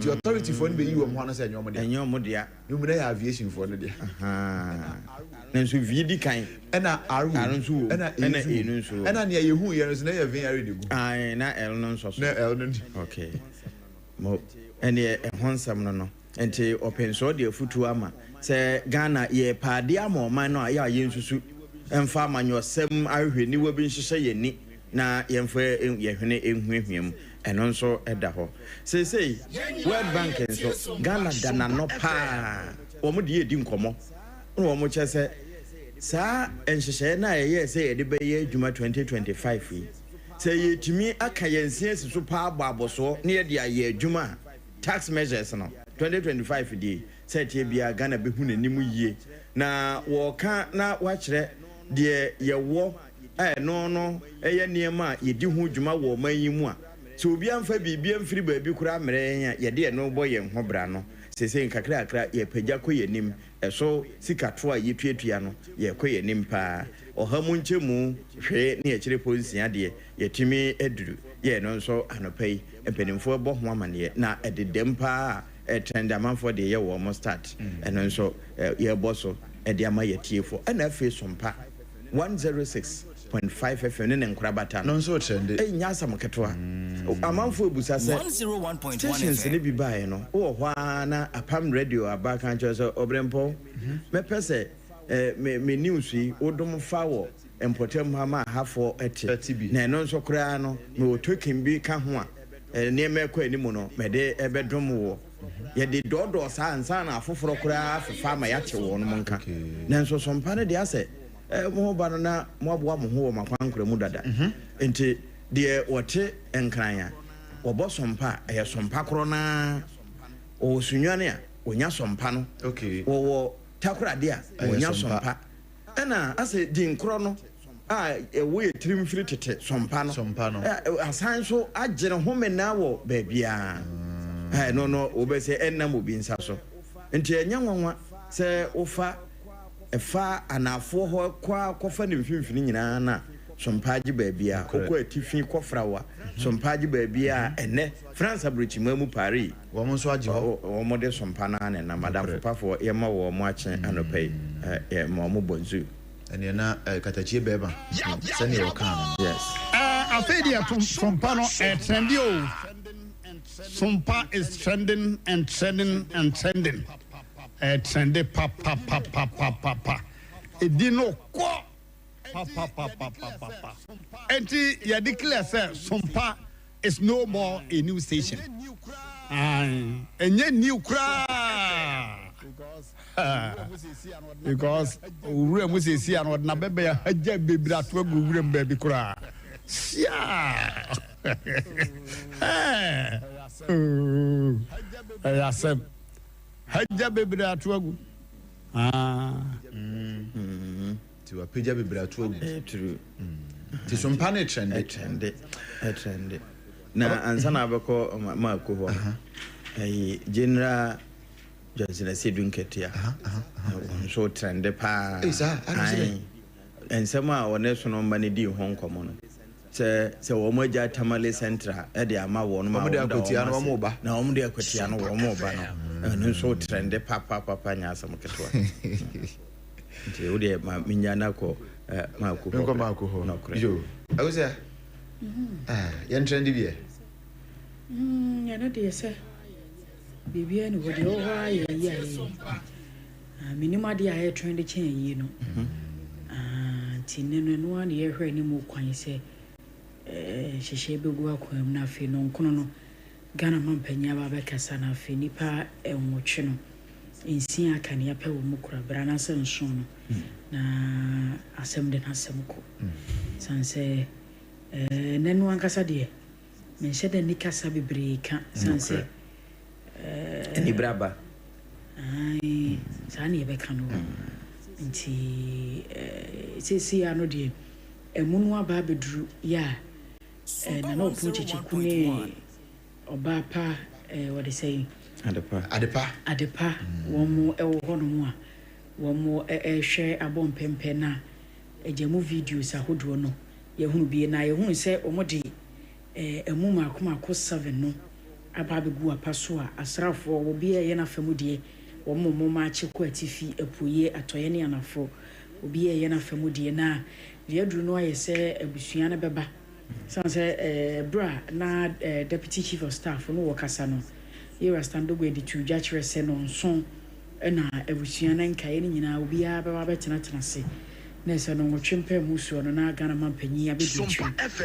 professor general opoku agima no nso aba nti wono no nya bedru wie pe na de aka no ya hwese Ghana mampanyi no ankasa wote yi paso no Yera John Dramani Mahama wadaro mayan washedin na wono mu na ba ti wono ni mu nya bedru na se afa na ankasa na agro no pompon so ne ba be hya se sanse wo mo hye se wono no be ba no nkono nti 9 no mu no na ewufu suma hodo ye didi so ne ade no ato so na no wo kire se no beto so abe don hwere no me yansa nti after that no na yakwakoto mu krabre ewo asrafo mu siye nti mgidi se enene no ana ekọ bibie ne wonu mu ayekọ biem na sede enene ewie mu asibia taadin no menyi ni se se koba security market kora no wo mu ha obi aka obi betie eye da paso a yengongo fa ni gisem fa me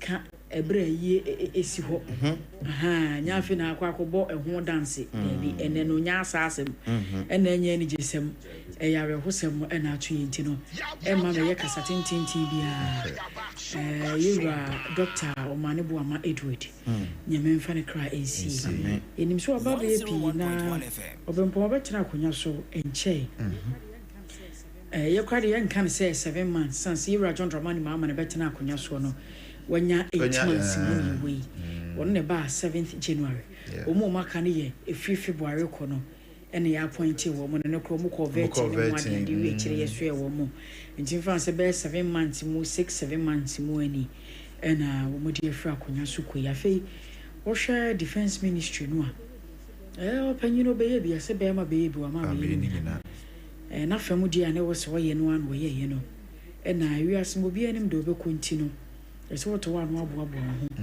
eni nti na nkrabia ene hyebre wo no obi e ba wo kra ne nyankopon na menyina ho bi sabi odi me di firi me nyankopon wo ba ye no na wo bempon na wo nyina ho da bida yes nti bia ono de a wo kan ya ansa na wo ba no se mbre bi bedu oba ba som ne man Ghana na abosom nso achi no oba kwatena helicopter mu ebe yi na hwa me ko no e bia ne de no no na won so de wadwene ho ahu nti lumba nwom bia wo boye na me fa ne kra nsi ese yesu mu nyina ese bia mo afon so a ne akai ya no Sompa FM ti ene no me ba nyina no na enyo ma eru ani wo mitiri mu no o se mo ba na sma wuda ho a aya ma mu nsume munsuma mo ho ne mo ma sanse mo na mo mobo munsuma nchiri ma ode mo agya mo nti ne ma no a yewura doctor ma ne bo ama Dr. Muniru Mutala Mohammed Squadron Leader Peter Nala Samuel Abwaje flying officer ne engineer wo mo agya wo mo no saafo no mum na wasi suma wo mu na mu nye wo mu mo kro no wo wudi wo wu ye se bi odo wo nim se makata me to ana bi e chesa wono mu kura wa chenchen wono oda wono no ka no nkona ke na kwa kwhye fom eno obi bo ana nyom so de me kwa ya atweminya nya fa na be de twetwi am so sanse sa de nyina no mente bi de aka no aye se 40 ye be kwa akwaremie na metina nanom na sempo makra mo na adwuma wo akiri no ono nso akwakoye enti wo mo makapa kese a wo mu hia no ayi kunani afei se ko ba se wo maame ana wo papa bi tiase a wo mo nso na wo se yesu wo mo dabre mu bi a nipa no kwa wo tiase no na wo mo kase engineer no wo ware ye kura nche be se bosome mu ni ade anti cheze wo ba kunani no be ne ya se wo ti won ma won ka bi hye mu ni abese wo se o ware ye be se bosome ni e bi kura hani mu no kura we ni enwi se 5th July eno ware se we hu na 5th July na fe si sa gene se bosome so papa na de chie ba ko na ye beto so no ena ne kunu se me na me kuro nti ade no kwa wante da nwie ena ne kunu de kuro nti emu ya obempo mu ya na menyi ne se ne no wo bi wo kwan bi ho asem se me kwan enya eno na fe ne ye be ka wo kwan ho asem menyi ni se afe ne ye be tena se abebu mampanyi no kura be bia ne na so na mo no nya kwan asem enti menyi ne se oba tworo krata bi kura dia kwose mampanyi me kwan nya nti wo mra me tena wo kwan ho no nya ma wo da bi sanse ne de da paso no nya kwan asem ye nipa ho asem ye kanti no ye nkasa bebre menim se nchi ye be frɛ wo pon mo sanso makoduru mu video sa wodo e papa ne chese o makoduru ho aba wo ho opon chichiku ho video sa wodo ahyase a e ba mu no so yakata so de ye ja de aye no nya de e bebi so amu bia hwe yes ti abusua hyade e mu ode mu ya na so so no makonim ti de aduru no akase e besu ama kunani kasi besu ama maame a wahwere ne ba ne nso no ba kwate enka ne ne ka ne se tambo ba so bi ba be ware a amamre ne amane yakwanso na se koba ne se oba e ware na ye jane kwan mabusua de nakọ akwa hyebe ma foforo nsa mo ne nakọ akotena asante amamre mu sanse me ya asante de sa na me ka no ye na no mo ka ne se tambo ba na de nti o mo ka ne sa ne ye se ye ma wade e mu odu e che se boba na wo ba tan wo de ya hye wonsun sanse oba no wo mfiri mu wada so te ase na mom ye ma wade e mu odu te se boba wo be koso afili se oba no wada so kan wo te se de no wada ye funu mu no na etie no a sanse wo nya no se de nko wote won kya betimi asoma no obembo be je koto ade we breme koto fufuo breme wo be soma no na se mami taku na se mpoa no ene wakwa koye obidia enti se ne nka ne kra na ne dwene a and they won't mean any said your name can in it. Nitina, we go on more. What I said, the year Jenny Boss one and you could Boss, no, mammy. Why I jealous can as I was a man. Aha, Tambo Banano. Now, and they are free. We are sitting in son about quiet day. At Sana, Mamma and your money, you can't share canning Tibatino. One should deal. Odi ya pa na ne kese pa no so kwa de mayura John Dramani Mahama san se e bu hwe esu ni pako ono ko esu ni pa wo enti nya easy sa e na no flowers wo de kwato ho no mu a owie obegina chiri na wo ti ni suo afei vice president wo mu nyina esu na mampanyi ho kani sane ye wo si bi so ba tan wo kata ni kuma sika na sem ketuwa ma na wuti mu se ade ato Ghana ni no ene no nya serious amti me ba ya ma yedi nyina no e wase na ma yese nka menka sakura na so de aduru ndie onti menka sa won kasa enya de ya beke binti ma menya na ja apam so mfa kakra nto aso na afi yenko opon checheku mu hono na yenko dinko ansana apam baba mu no se sompan so ene yebusu ye waye mu kwase mo no so na wotwe ye wie ye ne a ye hyase ene no so ne maame da fom anya so nketo no no kura de to na nie na chen wisa na meko se ai me kai se ye wo kumase kata oluman ya chi oluman free mu a ni gina ene wo be fa na bere wan hwere kwanza wo mu bibi sa wo hon mu se ko ba se empanifo no mu wo sa ntam no a ano mu ka ene ni na ekura wo hon mu bu hon mu a won na dofo no o mu ntam no yes ti o kwa wo se ne na se ko ba se sane ye do no etie no eso na ye man no a obi ti mu antie obi kan ye kira asem kura no a ye ntene ye man no mekwa me ba fa sa asem no ya na ye kana ya na ye dwen se ye take na so pempi no anu kwa aya na ye adwuma yes enti wono no wakata na kura achi ya ni gina ena na bere wanti anso so da fomu na wotwe ayi say no oluman ja bag bi ho a wama oledi fabre no ti omu kwa kwato mu do no so e wa chire ho na jadi aka ya I rehusem I rehusem pa and shedding yes and so no send ye tie no ye say owo da mansan ko mu no kre o ye de nia do beko nim na ye nim da ye beko na so twase e dan se boa sano na da bia me ka bia ma refe lumba sans won na ekoro so na kwa ye nche ye nya kra ni na wotwe da ne akata na chi wo bo nyum bia ye me de pa na lumba de free me mo frase metie ne nyuma nti no na nyumra na bi mo ka se eduru ma bi a obo profane songs ne ade obi ane nia ope ba mi mo de ba bia ya me fa na nyumu firi no aya na nya se bio de ye be kan won se profane words ne ade wo mu wo bo nyum bi wo se semre ne beso a sa nyum na ye me de papa pa wo se ono o se ne nyankopon se ne mre ne ba beso a enka won kan ne tiri mu asam nkere ne ma asam wakọ o bo ye ti wei minim se wawo me nsoma wo apam kura de wo num ya chese wadi ye nimu kan sanko obi ne mre se beso ye wo ma ne bo ama wonim senka ne mre beso a ne besia enka sada no wankwa o hye na tade fita sanse documentary ba ye ye nim batide huhu ye wo monte so videos no na wo mo se wo hye ade no wo hye atade fita esuru fita form fita ena helicopter no de kwotene mu na ansa na yetukura no o ma gana fo ba kire se wono o man na dinkra eno de koyi na nko ni mu a kasada no na yire to na tade so de ama no ebia na yire kwa na bu ano ma ni didiye wonne kwa di nkomo wie o hage no efe se bio na fono ho na bibia tesa na wokra na so ni nyame nkomra kasada no ko ne matena ase ebonkomo kan ni tirima sem kan ba bia na japade wo ene kura yo phone lock yenim oh ya dwe boni esi akiri mu nti obi ene won mo kire ni kuna na na yire ne password akosi ya mentwa no wo ho na no mi hu obi phone a wo bo password wo hu it take 3 minutes ebe take 3 minutes tin ti ase free yakọ ye ni na me akra me de na anu aya me ne apam le gina ho na papa send this scam me na me kwa akora ka cause ana from phone so sa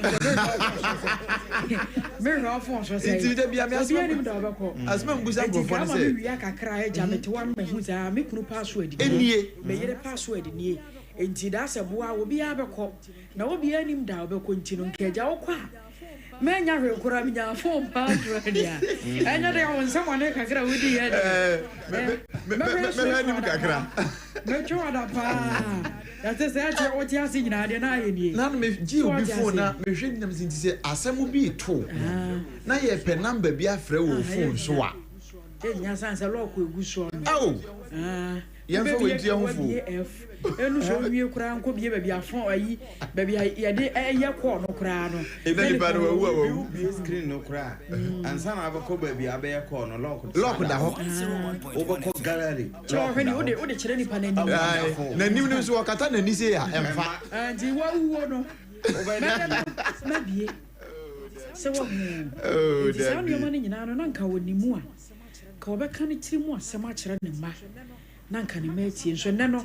Ne makasa no ho a wonte ebi kro no so gina kire ya so obi ewu a sane ya mamre ni amane mu tie ne sane ye gidie mu kire ye obi enwu da me meji obi nwu da no sane ye tie ba ya kan tie mi say sane tie ya so obi wu a eda ye besie no na eda ye bededa no no se ni pa no wo ba aha ba be hunu na tanfo na dofo obi nyum obo so matanfo na ebobo mo rese ni mesi bi da no ma fere wo mutirim mo ntimi hwema ni mu mpire no nyi se sa da na ni nipa na wa asem a ene so ko se waje wani so asa ye pre ho no ene wo ko mo na mo omobo sanse wo na onim da wo be wuo wo no kwa de ye wa baba ya ma mu nipa ye sie no hwedom ahodo ya eba hwe nipa esu wo me a meti wei me ni ye wura ni nhia da but ene metu e mabo tuntum se be musha ni bia mu ba we chini ente se so express ye ente se hwe ma no amaka ni nyina na kire se wa baba ye Ghana ye asset nti wo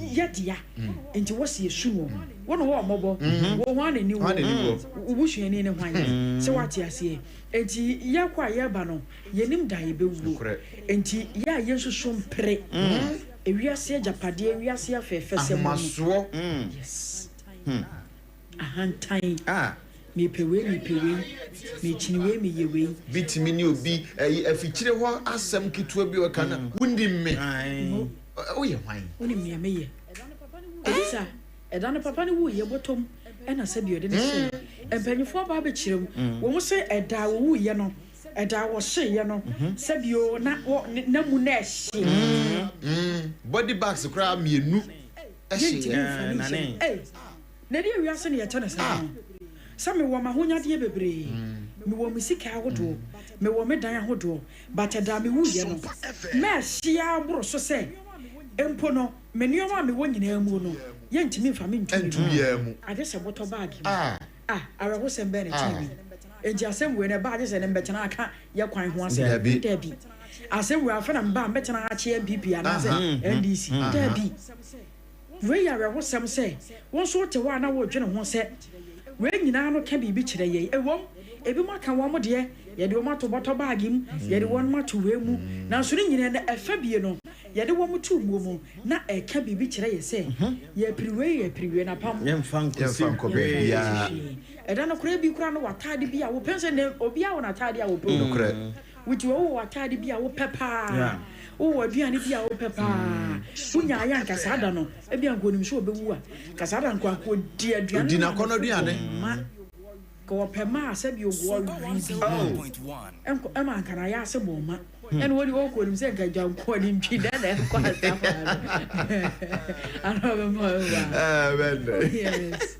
so ati asiensu areho na bi kan se yetimpo anu nso de anwemu an yetienti wo mu se yesu nipa nwotwe we de yemu di chikitue bi mfa ya konsem enso ma santeman yenye fra tuntum ne de na mse bosumi we kura enso ga me bosumi August wasanano bara fibiani mu nsem de besi bia so ye nra na me ni obi di nkomo na me ka se ansana oborebore ebo ade no na wo hyehye ne niam nyina wono wonim ne ebesi 10,000 years di anim na o hyehye ne calendar no na eda so se ebre bi beso se ne ade ese ni besi enti enkamfo ase bia mano da so me na so e bia na nipa bi negligence edi nipa bi ekɔ wuo mu no sure na nso na dobore calendar so say nipa bi be ya nhwe ha ma de bi say yesi ne dia ya de shi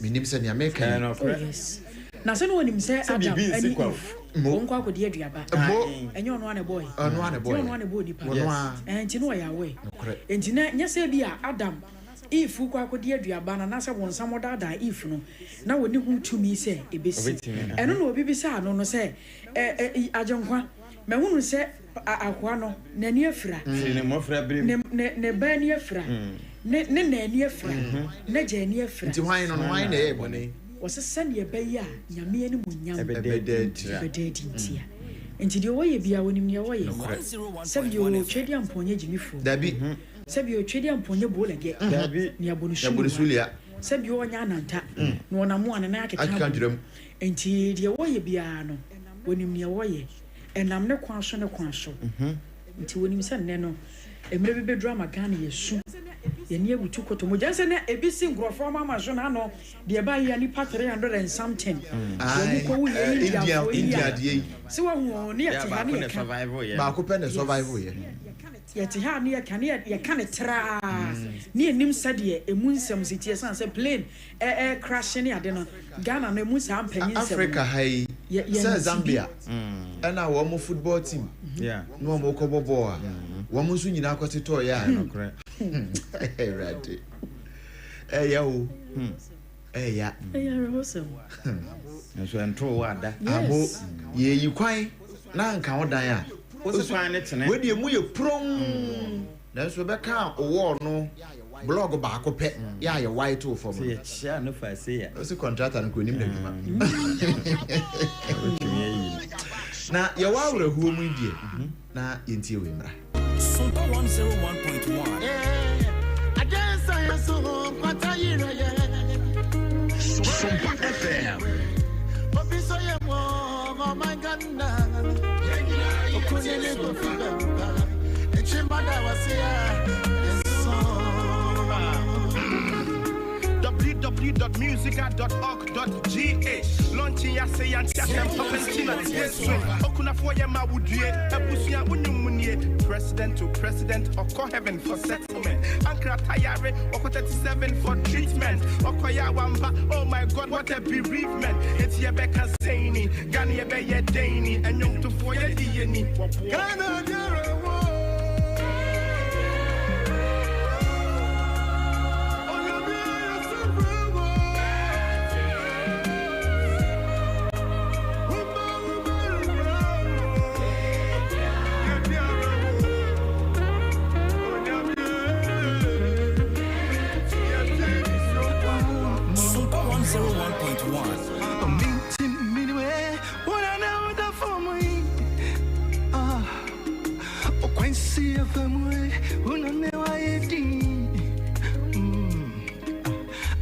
to when you may be a Ghana for woman.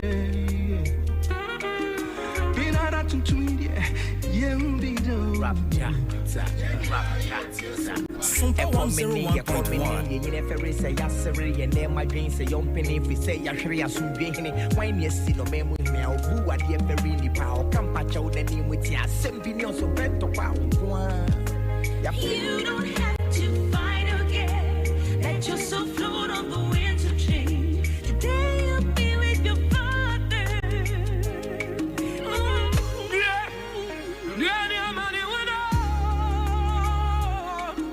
Sompa 101.1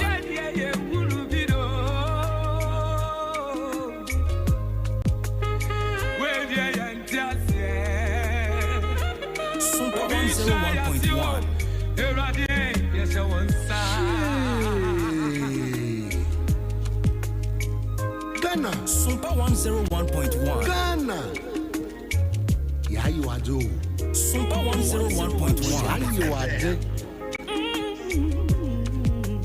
hey na damena na me yisu e basa damena na Ghana fu yisu e basa o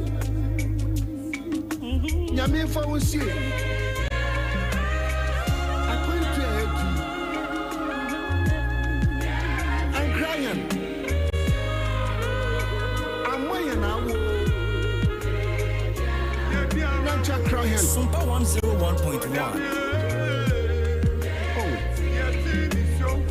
Papa. Sompa 101.1. It's time for solitude. It's time for solidarity. Lord, God have mercy. Hear me now. I lift up mine eyes and I freeze kulem like ice. My blood freezes into a solid gory side. Eyes I want to believe is all lies. Whoever has cast the dice has made the crossing of the Rubicon a big bite. Yeah! Uncle Atta, now you can rest in one peaceful slice. Damn it, Uncle Atta, now you can fly with a smile all the way to Mount Zion like a kite. Damn it, Sompa 101.1. Damn it, Sompa 101.1.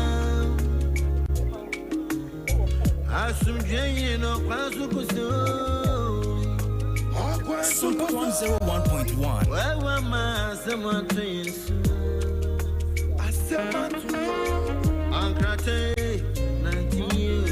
Sompa 101.1.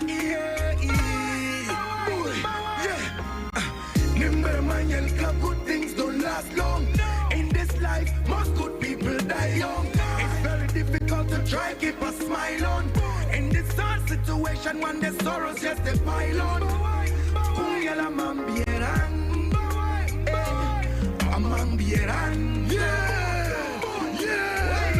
Sompa 101.1. I Jimmy Sam, Nana Cotin, I same way party, yet they find it. A dabbing at the bee. Sompa 101.1. I do from a pony to Odupong, or Prepong, only one young for Ivan Smith. Yeah, it is a no word here. Fofi and Twata, Fofi and Twata, Fofi and Twata. Sompa Anokra 101.1. na ediare ho sei no de na chese ye kaka ye ho sei ya abusia ye bakwa homa no so na fe yakoje yamane bofo no nso wo mo ayato magu ye Black Star Square no yakoje wo mo nso amane boni bi e de afuru nti me ne oka sei oponchiteku ewo ahoma no so sanso na abna badu adepa kofi abaki no ono nso ejina benkum ho ya ono nso ebo bi ebo ntenten kakra ewo ho Nana Mache 101.1. Na apone boko de. Asheye divine selection akan de aseda ne de be manyame. 101.1 FM. Nana se hefa pote na ogina yi. Make a time we Independence Square. Bia afe na obi aba Jerusalem, ho aba Jerusalem. De na ekoso ho. Medicine.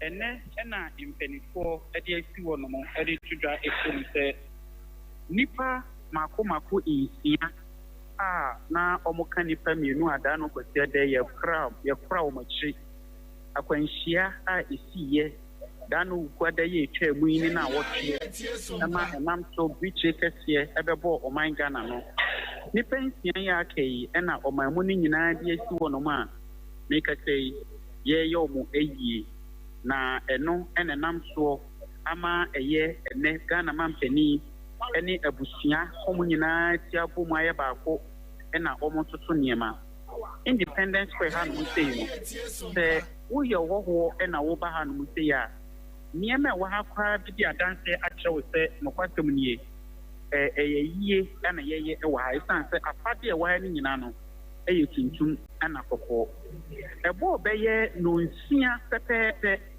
na eye emu makomako nsie dano ukwada ye twemu ni na wotwe nipa no mu bi ekonyo makwanhye wuo ewo plane crash mu no eno na chese ye di onipa dua ni nyina na mu no eba beduye me nam so ema atrafo di anim kan ekopeja wo mo na wo mo di wo nyina ede ababesi biaye a yahyehyɛ ede amam se omfa mamesie no kwasem nie eyie no enye noma eyie sa nemo atrafo eyie eninti atrafo dos mo haye pa kama ese eyie no ntutu ne ne tete ni nyina esi atrafo so bambon sem wa ha no sei no wo soro na sene enim sene atrafo mu do muduma no oka asama onyina no ne obeka na na o se otie obey before complain say the pepe and ekoso. Ebra yedi emunu eba bedu ye no. Enam so ama nipa ni bebre na no boto ye. Nipa ndroma na etwehye mo bia manumunu no humene so esori gina ne nanso na yedi emun efi eye wo mu ambulance yi mu na yedi wo mu ababesi eye apata no mfimfin no obi bu nani a na osu aha nyina be ye from ema chese wo hwe onipa animu a arewo ana ebekyekyerwo anofai minimini aba abate ena yewo ya abate akoma ya minia bibi aboko adumo na nso meno na yewo hanum sei so far so good oba ye bien wagu minia mama na se na ye match Sompa SPFO ni ahwefo nyina kwaba Emerald Black Stars fair nyina bridge ya aja. Your call has been put on hold. Please wait. Dabi ye nyabotre emsa akotare na fono aba na minia wo bisa ya ene aha ayedu enya asem ketwa se wa wo hwe nso bisa me klasa den ma boto sa no enya easy kra ma me aha yedu efiti ahomache a nyina ye betu mu ha no mo a wo mo di emunu nsia ni nyina ba ya wo no mu eyi free wo mo esa wo mo di ba ye no utimi ho se na sebio aha da me na ebe ye bedu ye na wo no mu enya mfamu ne maaye no utimi se na aha ye hwe kakra but wo mo di ba ye no aha da me at once na you say the for because they be minimum to me achime no not me to say yes BBSC ampa who should say na some drop off na kukudam na bi our hanum a post for message me our ha uhu airport for our ha airport for our ha say the bamboo for no one edi wo mu juma ebo ban eje ban no effect aban mu panimfo so na na wa ha one mu a wo mu close office orders no we now so yani eta won so e wa ha no mu say ya betumi aka say ye bibia so e wo aha no mu say nanti no me ya ku bisa me a na eta sabe ekoso no de we say ne de enche na ya asha ya ye share ni say vice president obinfo na na je no kokwaji we be kan ba de pie mo e wa ha ansa na actually the man penny so ababa be wa no na medie no echimi akoso wa no to me you be say ya na enta we so aye bi na abake 101.1 okay enti enya ye papa ba konso ni musia wa enhwe eye ono so bibi kakra obeka ye hu na pate na we nyame ni pate ye ni ni musia wa enti papa ba Sompa 106.5 yo ye ni mnyesi wa hanu dida wada Roma chai ni papa ina pe no e can be check Ghana believe that also I'm for life be check Ghana so what has happened is a misfortune and in life things happen whether there is a prophecy whether there is not a prophecy we thank God and the Bible said in all things we give thanks to God but we need to and also the envelope that you said is good we need to check prophecies whether it's from God, because the enemy can speak. The enemy speaks. Devil that even witches in the family they speak. It's not new, but we need to check the source. Whether it's a projection you are doing, or it's the Lord who spoke to you. Say, Lord, this is, and if God spoke to you about somebody, you go to the person and talk to the person. It's not on social media. You don't train on somebody's misfortune, even if you are prophet or you are apostle. You don't train on somebody's misfortune. You understand? And two, also, I am not a Catholic priest. My name is Apostle Apostolic and people can't say me I'm a Catholic priest. I'm not a Catholic priest. But I spoke the truth and nothingness. You cannot. He was a Catholic. And he has gone through all the grants. What do you say? Are you his pastor? Praying, man, this pastor, those people about it, they also have pastors that I've been praying for. They're not the only person. If God has 101.1 FM. Go to the right channel, and it will help. But you feel the system, I believe it's lack of knowledge. It's lack of maturity that they are lacking. I think at the moment we need not to put blame on anyone, but rather to find ways to. We are not saying that they caused the church. Listen, this one called misfortune. It can happen. But we are trying because before people tag the guy with it. You understand? But misfortune is everywhere. It can happen. It doesn't mean that even Jesus himself, he went through so many things. So that one is normal. The apostles, some were beheaded. Even John the Baptist was beheaded. So persecution is normal. But we are trying to say that whenever you say it, address it well. Use wisdom. Address it well. I want to see that person. I want to say, if you don't know him, what? Especially, the Bible said that he interceded for the church. And later they got to know that, oh, there's somebody who always intercedes for us. And they record it. Nobody knows. People be praying, whatever. There are people in this nation that are praying for this that nobody knows. Nobody gives them anything. So why do you want to trend on this? That doesn't make you. And I said it again. If they lie, they should go to hell. I said it's the nation is also. God bless you. All right. Yeah, thank you very much. And you know, opening concerning for more some kind apostle. Edikan Ade Akye Akasa Fahono. Opening your more about some passo. What a Roma, Kabibi Ghana for Niesi, a Puto Bay, and our Debema in Chima. Oh, Niesi Adia, fat.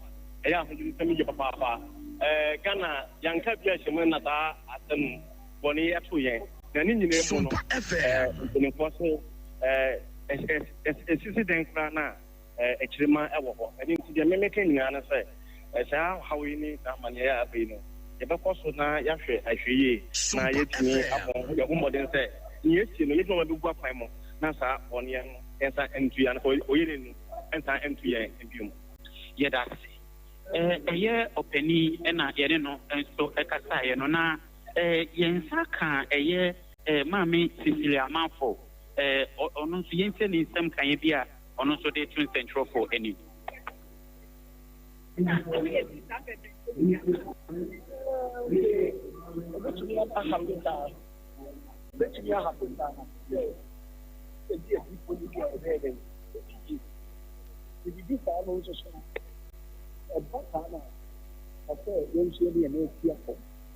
Sompa FM.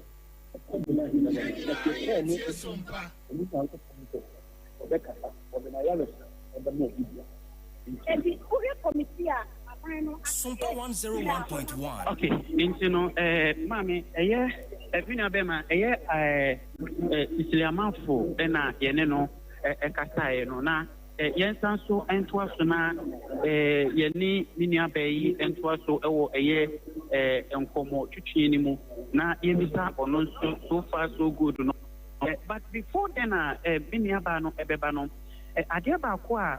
Now say Ecoso a year a hand say no and it's a bambon sem I think what and the aya is central for the in central for Uno and so a idea a bambon some so I was through ye pa abake yan to so far so good ye few or some no actually dear being view and our back candia found. The Sheba Bonsem, any appeal to Senia in Penny for a shade media. Many of them say, the second penny for area announcements is the media no a better. In media, Bambon, dear, many Ajahopa, many Ajaho, and Yapi, Sompa FM. Now, the Rahan Mapini, baby star say, yeah, Oka, the way accreditation when near the agenda be your Hunessa, Obia, I want to be a yawa. Me ejina na bihu abusiafo pi na so ese wonom aba na ne wo hwe bia ni mu aminua empata wohwɛ bi anim a empata emu ɛya nso no emoko enim na wohwɛ sɛdeɛ ɛkɔ ne deɛ media so far mɛka sɛ bibia deda pɛ mu aha yɛ din na mmom du ne deɛ aha gu so yɛ du aha yɛ du paa sɛ obi a otumi wura honhom mu kakra biara bɛka kyerɛ sɛ aha yɛ du ɛnyɛ asɛ ketewa aha yɛ du paa. Okay, nti no abake yɛnhwɛ atitirifoɔ a wɔn so wɔn ba ha no bi na yɛnhwɛ former GJ president Yura Femoni nso ɛwɔ ha no sɛ afred yɛmo akɔ baba Sompa 106.5 so you don't want to see. Yo, as a former GG president, so far so good. You know, Becca, about to rent some year at all, my Ghana. If you see that, then you know, yeah, people like that 18, you know, in Tuganda. Oh, yeah. They are bencher. They were also one man, was the one who made now. One was in now, one man, the man, as a man is in what to want. A Omanibama, no, a minister of communications, stepping on me, GJ president, and that will be a age more than Lumina near your ship. Now, Obia, on Yan Shep, what I say, a minister to do how was Shep, nobody would teach him, what is a head. But Manubama would be a rope hand or terrible. One new recorder, Obia one button there, one button there. On that Manubama, Ghana is the first in terms of press freedom rankings, number 1 in Africa, but it's in the whole world. Bibia was no or special relationship with the media. No Manubama said, no sooner Nasago, and the job where Obia Nasago. Number 1 message to Pana Bia or Bob and Yashigana Yaship a more you would have run for now on journalists or be a media background. But on the Juma, so stay at on Juma. The Yaman Funny can't say, Mammy, Nimba, Yam no on currency. Womusa wonim ɛyɛ Dr. Mane Boama wakana bakɔsɛm kakra ne asie bi nsi da so far ɔman Ghana deɛ ne yɛnyɛ yɛkɔ yɛ nimu yi ɔdɛ hu de sɛ ɛyɛ bibia yɛ bia Bible sɛ adɛ yɛ bia tere yɛ Nyankopɔn ne Mane Boama de ne kra na ahoɔden ne bibia bɔ aba ma Ghana nti ɛwɔ yɛ wɔ akyi ɛnyim time Nyankopɔn bɛfɛ ne nso yɛmfa yɛn akoma ɛyɛ bibia yɛ dwuma ma Nyankopɔn my Ghana bottom phone. Yeah, that's it. You're afraid. Money, Enkani GJ presidents na yeneno, Ekasa yeno. Intino, Yansan sona Yantua so ye rese, Yansa ebetmiaka a titlo phone be na yenuomo edi inkomo. So far, I am for Nedia, Baha no moba. I am for neighbor, a soft ba. Nanoma Trancunyano, Adusipui, Omunina, Inso Epa, Ama, a year or Monsier, and Umujumedia, Omudi, Yinan, Sono, Bibia, at the thought now, Wano. Yansaka, Archbishop, Nicholas Duncan, Yamete, me, as soon as Kakra, Debbie, or say, or inside one of my Yansaka any other dignity be or no better opinion say obey many eating common part. You bet was not any no eating common, but so far Abate Kabibi Kakra Efa a yes senior protocol thing on your Majuma. That's it. Many protocol thing, Media, may say one more Juma now, one bonnet Juma, so one more bed Juma. So I say, you should be a new Dinafra, one over my science, young way a Chicana, nature, one more bed Juma. Or she say, one would do a family, one would do Pesadian Ram. Omudi kai emai nyane yano bibia edi da fam wo mu ye wo majuma na nanu ma hemfo ene ahema fo awodom so eba no na tese mu du asofo awodom eba ye bihu asofo bi na se wonum so edi wo mu ene na mo ebeta dwumadi achiama dwumadi ayese na menim se evangelist ya mafo so betime ne yan akaka kakra nanka yenhwe so nyina Enti abusia yene yamane bofo no a wo mo wo ho okay yankoto aso Wow.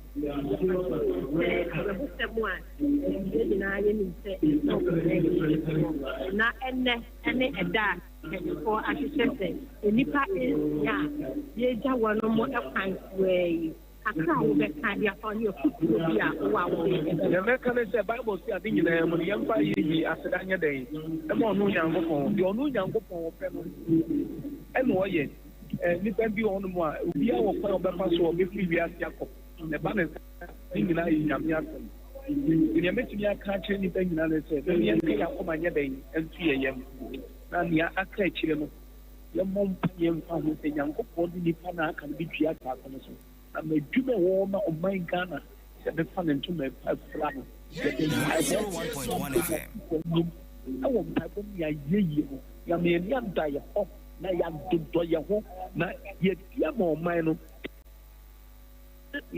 ya mom pa ye no man na ntumi eni ye how can we go nti obi a wotu mmem wani me ko sei no esa o mo wani o ye Kristo ni o wani na ho e bom pa ye si bon kamo kan we chale every encha ni alba bia me mo bia ya ko bia ho kai bia busia ko ni na ya men sha won de na nya den ka won na say your pet na ko ko show bia. Amen. Evangelist here, but that's the Papa Panty. I was saying evangelist Dina Asamoah and Ekasai. Sorry. No, Ekasai. No, Abate, Senate, Adianisiano, a running a baton. Oh, Nanka, you say a bit mini, a year EB Bright, Marship Jenny, and Como, and Sunuenya, era inside the Bebe. Na yene womoto akata e dia fa ho so see no enkane mampeni John Ajekum Kufuo na waba bedu a ono nso yedu efri ne kemo na yede no akokupi ti yaya etepata se wo se okokotena openi ayemre and mampeni dada John Ajekum Kufuo na ono nso waba bedua ode nenumonyam eba betai eye dwumadie no echi no nti no yenhwe before the na ye betwen eye honorable EB Bright na yene no edi enkomo edi afa ho no yenhwe so far nipa do se na eye hu behia se wo se yehwe na yepe womo washroom ya ya womo beye omuhu yi ewo de na obeka nso edi afa ho no so bibia ebida komisan say me share yechi ene yenche mo me hu say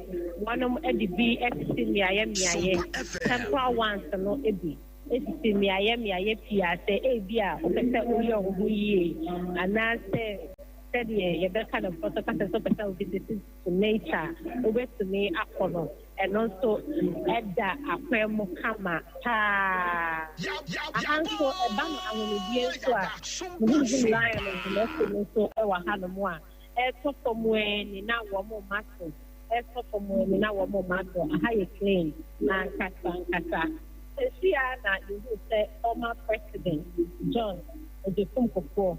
And so about the people I have more woman than actually more. I was Jumedia no I think our papa yeah.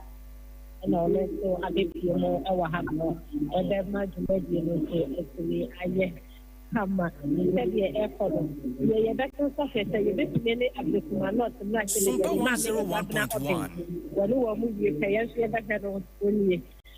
Yes, but I didn't know actually at the from ba kumi no bia esri honom empani so kokudam na so awonom eba empani so kokudam na gusu awonom eba awage efa aba minia aha awage abatra ho na yansi yenu nso eni nkomo ni bi wa ha o hwe se ne yan hwe bi wa ha enti ye hu se wo mu read tribute no a de mema wonom a atono so far makabambosem na baabi a amanfo bebre nso binom concern wo ye wonom a bia na wo mo wotiri po bi se anya hwe kura no nipa beba nti wo bekwa akoto obi botom won fa ho se bambofo na eye o madwuma no nti wonom de niam be se wo mutirim Ade Akodi bone no wono mo saa na futuo bi o ha wo wakodru ho idie obetimi dia masaafo no Se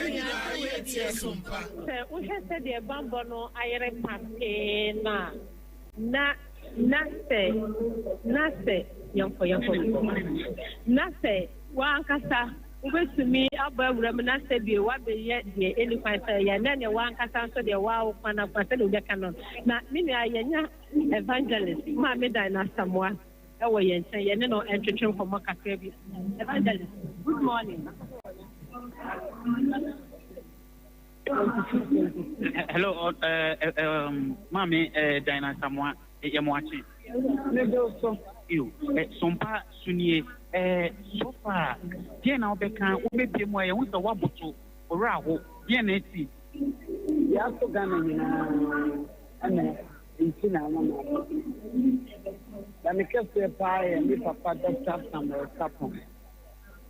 Or your magic 101.1 FM. Bible to say, okay, Romans chapter 12, verse 15. I was only a bit soon and only a bit and then I took Ghana in the Ghana ma, now you're soon Ghana empty. As I say, you're so never. And the boy. A brown tiara with them we send out here. Papa, who dear. Hey, yeah, let's hear quite more parts of you. And said, you do start to an arrow. Hey, I will. Mamma, your most master now what you Ghana for the end of it. They are not coming the free and paying for so. I could see Nancy about one in the same answer and say, it would be okay. Some 89 and 48 or say at the home that can be a so be at the mechanic you bay actually. Now I am telling you one of your better Tony. I am Ama and also I may use one time. The mechanic. Yeah, that's the evangelist Dina at someone and yene no ekasa no enunti abake san sum na yi nsem a opoma dibisa won entino obrempon se ushu asemu a wudi kan bisa me no se de bambo no ayere no na se yanka ne se atutuboto mu ni betini awura mpotam ha pa batu obi botomu ani anko ne bakro de na so be yesi esa se wanka sa no do entrance na who said dear amoka is wo ene akodi finances wo na wakra no se boni wo tiri ma boni ne betini avanish ntumi mfo mfata boni ni ewuram enti so far me fa ha ne die me seda ehunu se bio guys na ya wusia no a wonu akata wanya se kura na ne suban ne dimi na ene se de wa dress ne kura se bibia so me nya hu bi wa ha me nya hu bi e wa ha no mo abake ansa na obeto aso ho no otemenka ane me ton papa mo wada na tesen na situation wada situation na tesen wo ho enso no wohwe pa sane ya kane no yetimi hwe wiem ahunu se nso e de onya wo beto ana we de enkamfu asa wiem nya no nya de a ebegu no minim se won so nim sa wo sa nim de ne pa wohwe sane ya wada na tie wo ho no ane wo de beche yen dear you bet to me I can say a bit to me I can say a room better my yen. You bet to me I can say a room better my son said we move as say nothing a piano a piano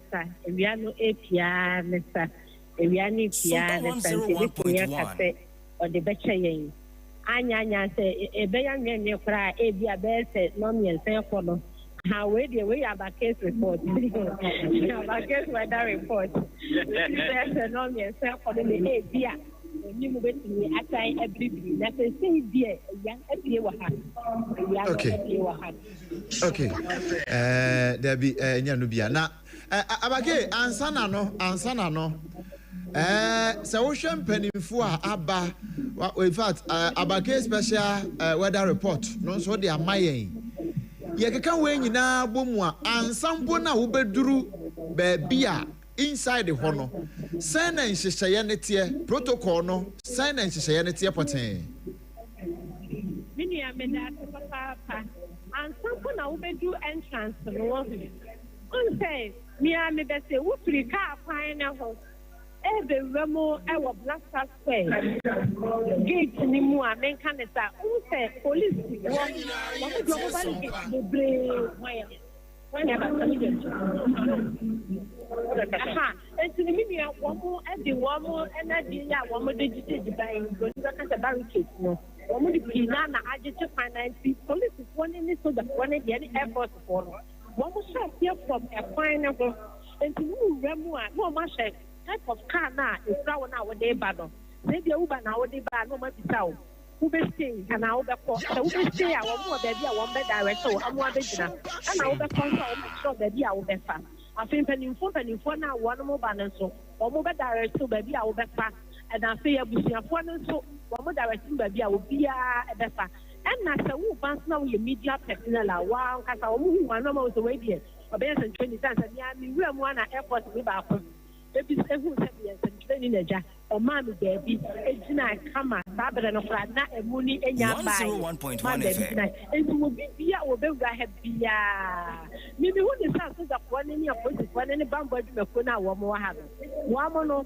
wo mo entity ya de ma wo mo no wo mo hu ni pa wo mo see read from your appearance and also kan ho wo mo didi juma e wo ha no mo say ye pa a e bo adumadi no na ko adumako no so wo ha fire service adumako so wo ha Ghana ambulance service one so wo ha oh abandi mako ni bi e fa na e na e wo ha no mo adumadi no so e bi so a e koso ni okay abake ansana meja wa mo akopɛ Twisco energy food drink bi anomo no me musa ne sei diplomat fo no ya na yeni won no amanonefo ne mpanimfo bi a amama hodo so mpanimfo ni bi wahunu wo mo ka ase ne bi wo ho wahunu bi ho mframa anase bi ho mframa atwa mo ho e wo ho Sompa FM na me busa se diplomat fo no ene amanone amama mpanimfo ni bi no moni atwa bi no so wo ho okay mini me da say and play ya no wo ka say ye ni da and diplomatic force one sa na e bia one na prince for one ebeba no gidi say one beba na play die ye ni janse one so enti no ye gusu a ye de live coverage and as a live report eso me ya de share ne die besi bia no ene obi obeba bia no ye ma ye see for aso ensi yo abake maminya wo na mompe Twisco energy food drink bi nom sisi e wo ho na akire no momo aboane aka nyina no bibia to fo mo a na mo de asom ye na afia ba abaje ho kase no why Mateo Bempon yo abusia abrabadu adepa kofi abake for short na yatene nka no na anim ho nso na opon chicheku enso so e wo ho bia wo mo boye amane sene Blaster Square ene ayiyo no ekoso no se me de afutuo na me de bema bia na Sompa FM ayifo wafase fo no bia na obi bonitrim obi abonitrim obi dwene ho se wo kɔ nipa dodo na eba nti okɔ cash out e wo ho a sansempani se baby a anase we de yan na de akasatome baby a Nyankopɔn bɔ na mpesie no na obi nso kɔ akɔtoto ne mama na de akɔsɛ sent no wo ho a ene yayi tu hofo ansa na wakɔ wateme nkan ya tu hofo enkonkɔye ma wo obi nkɔka se mehu yanka ɛna yenim se ye nyina no ye ni butukoto mojam nanso emfa yiyo yi ho emfa nkɔye ne ensese wo ye ɛyɛ futuo ɛna tiawa ye de ma Ajapia apamdada owofia ha sanso na akosi aji wakɔde enso wa ha ɛna menso wa ha bempɔn wa ha na Ajapia wa ha ya de bo krata no nso aba no bra Jerry nso aba sofo Jerry we eda wonyanru nya no kasoko na no me kan presiding cross wonyanru presiding ti oya elder no so aba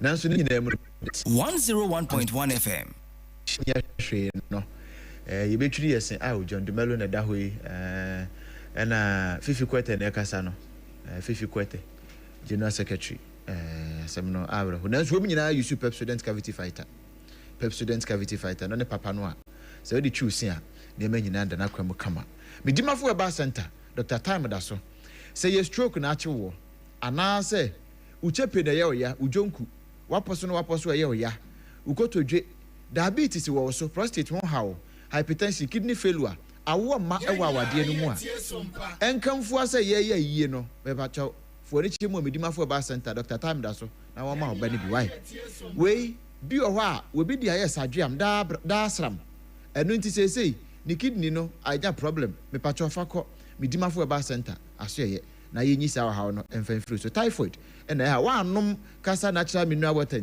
o hwe yen wo Facebook ne so YouTube ne so videos a wo hwe pictures a wo hwe nyina no eye RSYD Novigi Studios wo madaworoma na wo no etwa mfoni no sa de amaye RSYD Novigi Studios wo mo cameras papa wo mo drone shot papa wo mo niema papa no ene ye di twa apostle nyame chenso ne yehunu no Pentecost chairman wono so na daso den no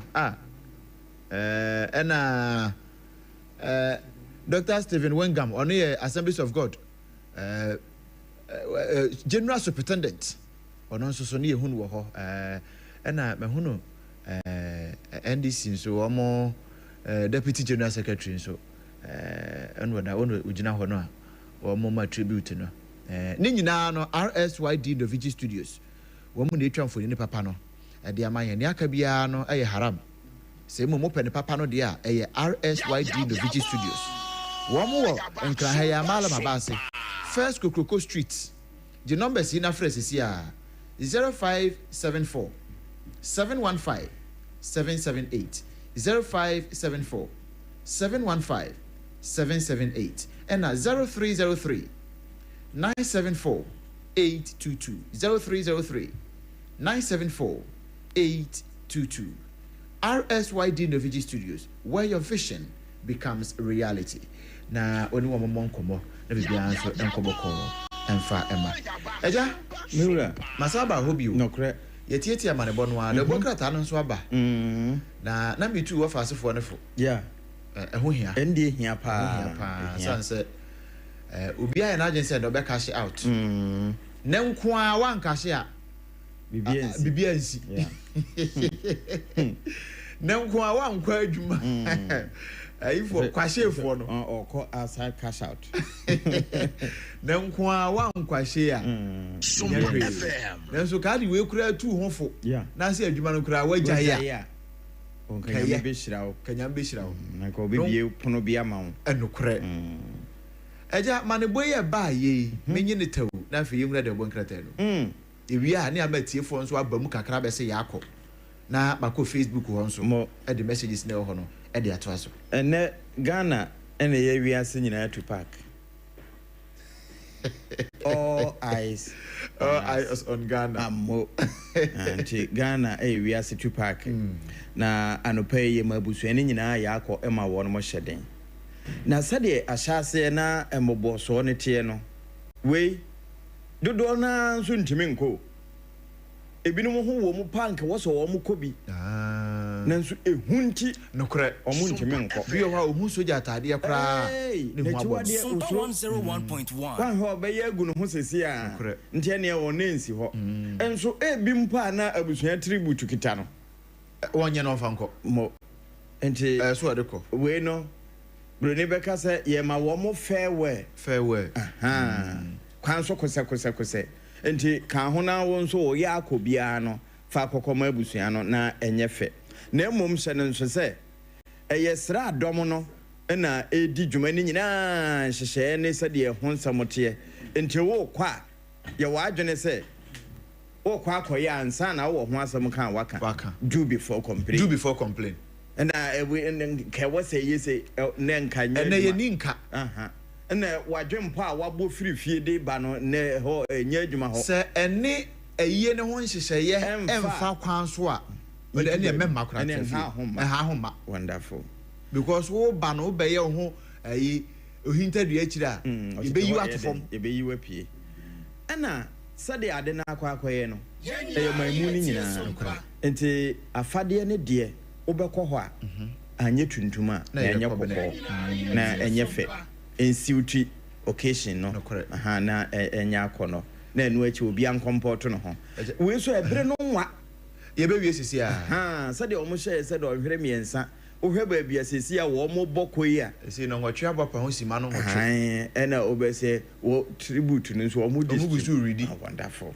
enti enkremofo be kan wo mo de akristofo aka wo mo de o admarafo wono nyina be ka wo mo de ene ye henfo no srafo no okay admiral ne ya tatre se me dru kana okay me na me chief captain okay hey ode ubusa srafo no se Colonel Ade Akye o kan ya na defense besre busa brigadier general okay ene as habre no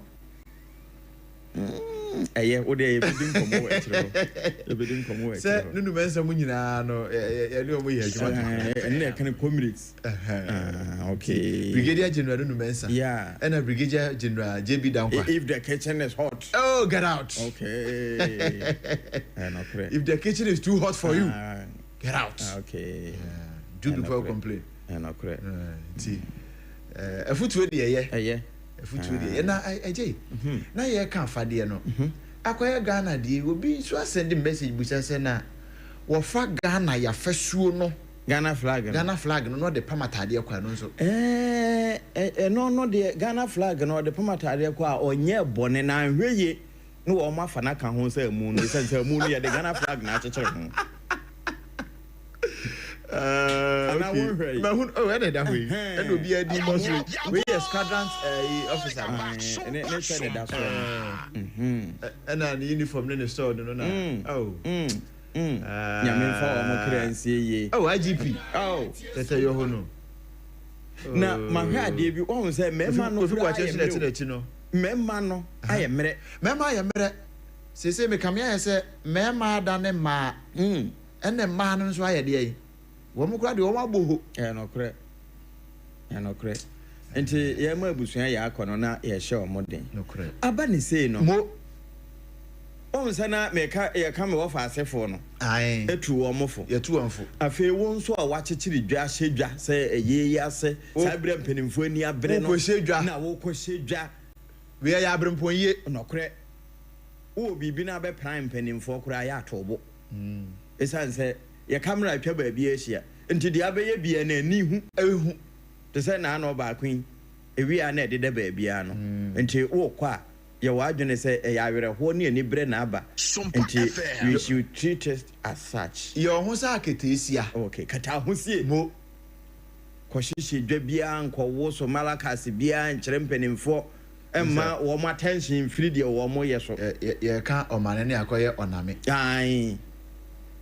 eko create attention sa ko divert attention eno achi no mo me come MCR for no okay e wo mo say do before complain for na wo ho de na so se CA say Ransford mo ne systematic mo David mo ne school fees mo twa program na cross camera tia won be tia no ahwe ahomo anyina be dane na so mo say camera yi ya na mema mo bi ni obi ankasa nti wo mon kan jo mo say camera nim ne de how to do before complain ma obi amfa ho esanse eno na ye di project akwa outside ama say hunu de ekọ we putting hwebi Zelensky hwe no correct ena me offer Trump nso hwe wono nso hwe Macron de ekura minim so buy impo cause no o kasa obeba wo bakura no a wo hwetera wan wo hwe nti wo hu na me se wo buy ya on first studio say Adam for Power Radio was anya audio no live wonderful nti me hu broni ya ne hene fian na wa mani tiri so na me say Macron na me nim so no abet we your ba nti abusua no hyɛ de yɛ ma mo yɛ akɔ sɛ Macron so uni akuma o so no so di Emmanuel di Emmanuel God is with us nti saa na tie na wo mo bobo bisa abaka emu wo mo kyerɛ sɛ bambɔ ayere pampe ɛhyehyɛ no nso bibia de na akwa mu te sɛ de systematically na mantie item 13 Hey, tempted de kasa natural mineral water. Eko sefo. Eno de beko. Ene yewi ane do. Ye mo nyidi wo he do beko haja. Ye beba hacho. Nti na mani abere ho. Ye beba hacho. Na ye de no nso awom sa na ayefe. We ye omane bo amabusua. Wo so na read tribute no. Ne man no gina kire wo. Ba ko na o sha space na ebusa say that why you kind of brofo. Say didn't na on papa contempt why so soon? Why so soon? Come back gone too soon. That's apam mote brofo. Nya betre na me ma wakwa abansa na me mi o mic no. So for Patrick. Overball. Akwaba. Yeah, eja. Na let me busao. Mo brigadier ne mo sergeant commander ni we. Mo himfa na mo kunya free. Colonel no. Colonel ne sergeant ni we nya GTech for the bia o. 101.1 FM. GTech for ma be hwe mo. GTech for ba kra yan be chi o. GTech for ntimi nka we. Military high command kra gitum say adwuma ye no. Yes. Ye kra say ye twam brigadier gu. Anti mo what certificate jereza mo. Ye hia paper de adwuma no. Experience. Me Colonel ne de kra mo. Na no pa apam no ho anu. Apam otimrofo pa o. Na anope wa betena ha na ase brofo ne mma no minim ye no na dwo ye. Enti abrofo ne mma no. So tiri. O right. Mo su ama. Esuo no de esuo no de brofo ne ko.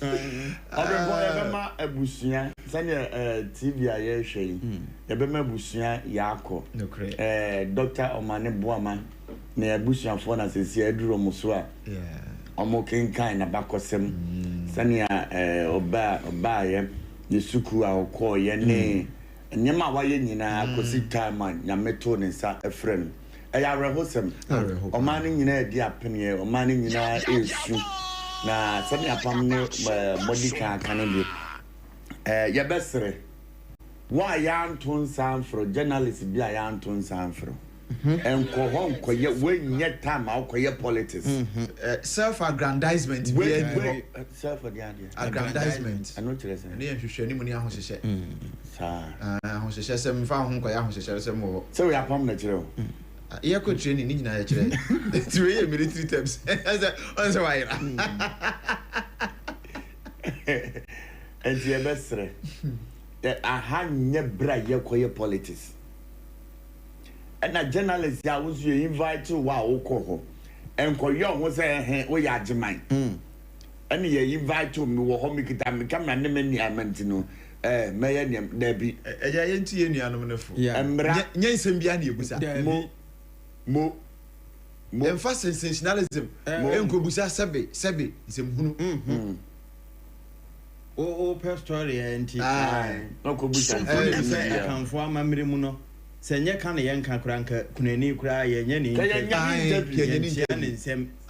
interview enti obese wa ko bisa se de no na akosu ebusa na we hu ne sen me ba answer na sa question kura sa question na wo mitrim pa ni aye hwe ye ebusa anyo ne o Facebook ne so Sompa 106.5 FM Accra we ye flying officer Chum Ampadu na busua na wo mo nso read tribute no wan hwe ye meto ade abo pa wo mo busua no na wo mo read tribute flying officer Chum Ampadu na busua na read tribute no na asem a me eye me asem kese pa David squadron officer na etri okay and flying officer na ye ni fan say we need mate and engineer na so ka okay enti asem na apam na wo kan se wa twu kokko tenten okoya enti eye ya ba hu ne sen hwe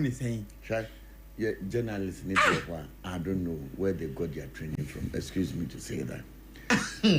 A year back, we are saying, no one control camera.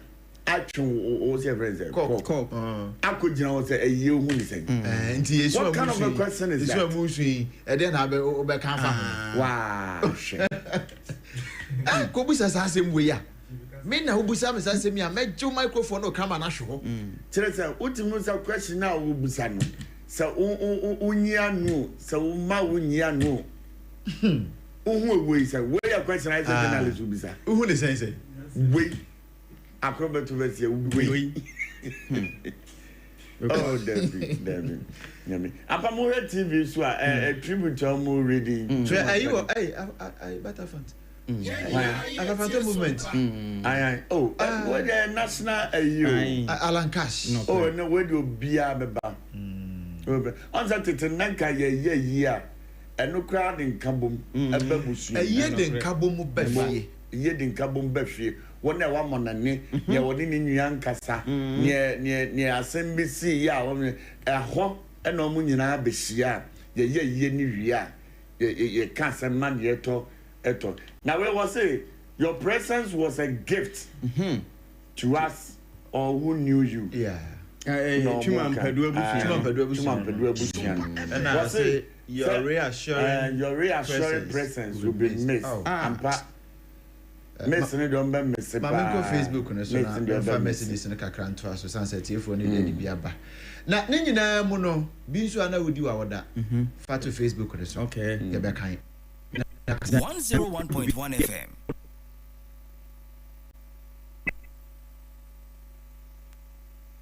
Be would be a share. Now, yeah, the say we sergeant and advertisements.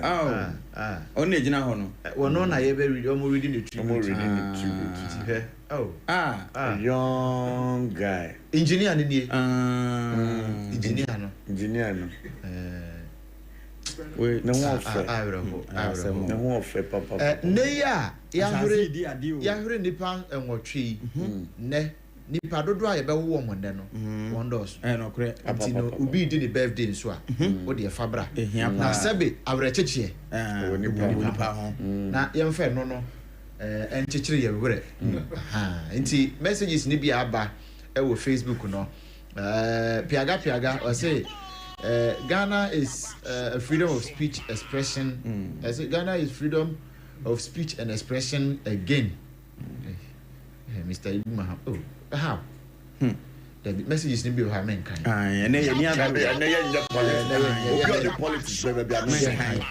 Starboy, as I was here in live, from airport. Nana Ekwamwa Boateng, Eddie Free Ablekuma Central. I say.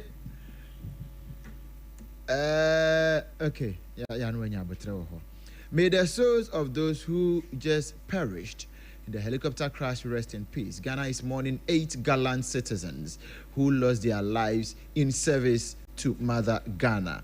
Nesone dear Ade Akye Abia. Na about your mom from us on family. Oh yeah, ultimately a ton sase mano. Gentle Jack and so to hono. About poker for. Asamnaro. Nemum, happy birthday. And confirma Nana Kwajojesi. A quaba sempremo. Near what tongue I didn't see who near my papa. And then a birthday. Oh, a quaba sempremo. And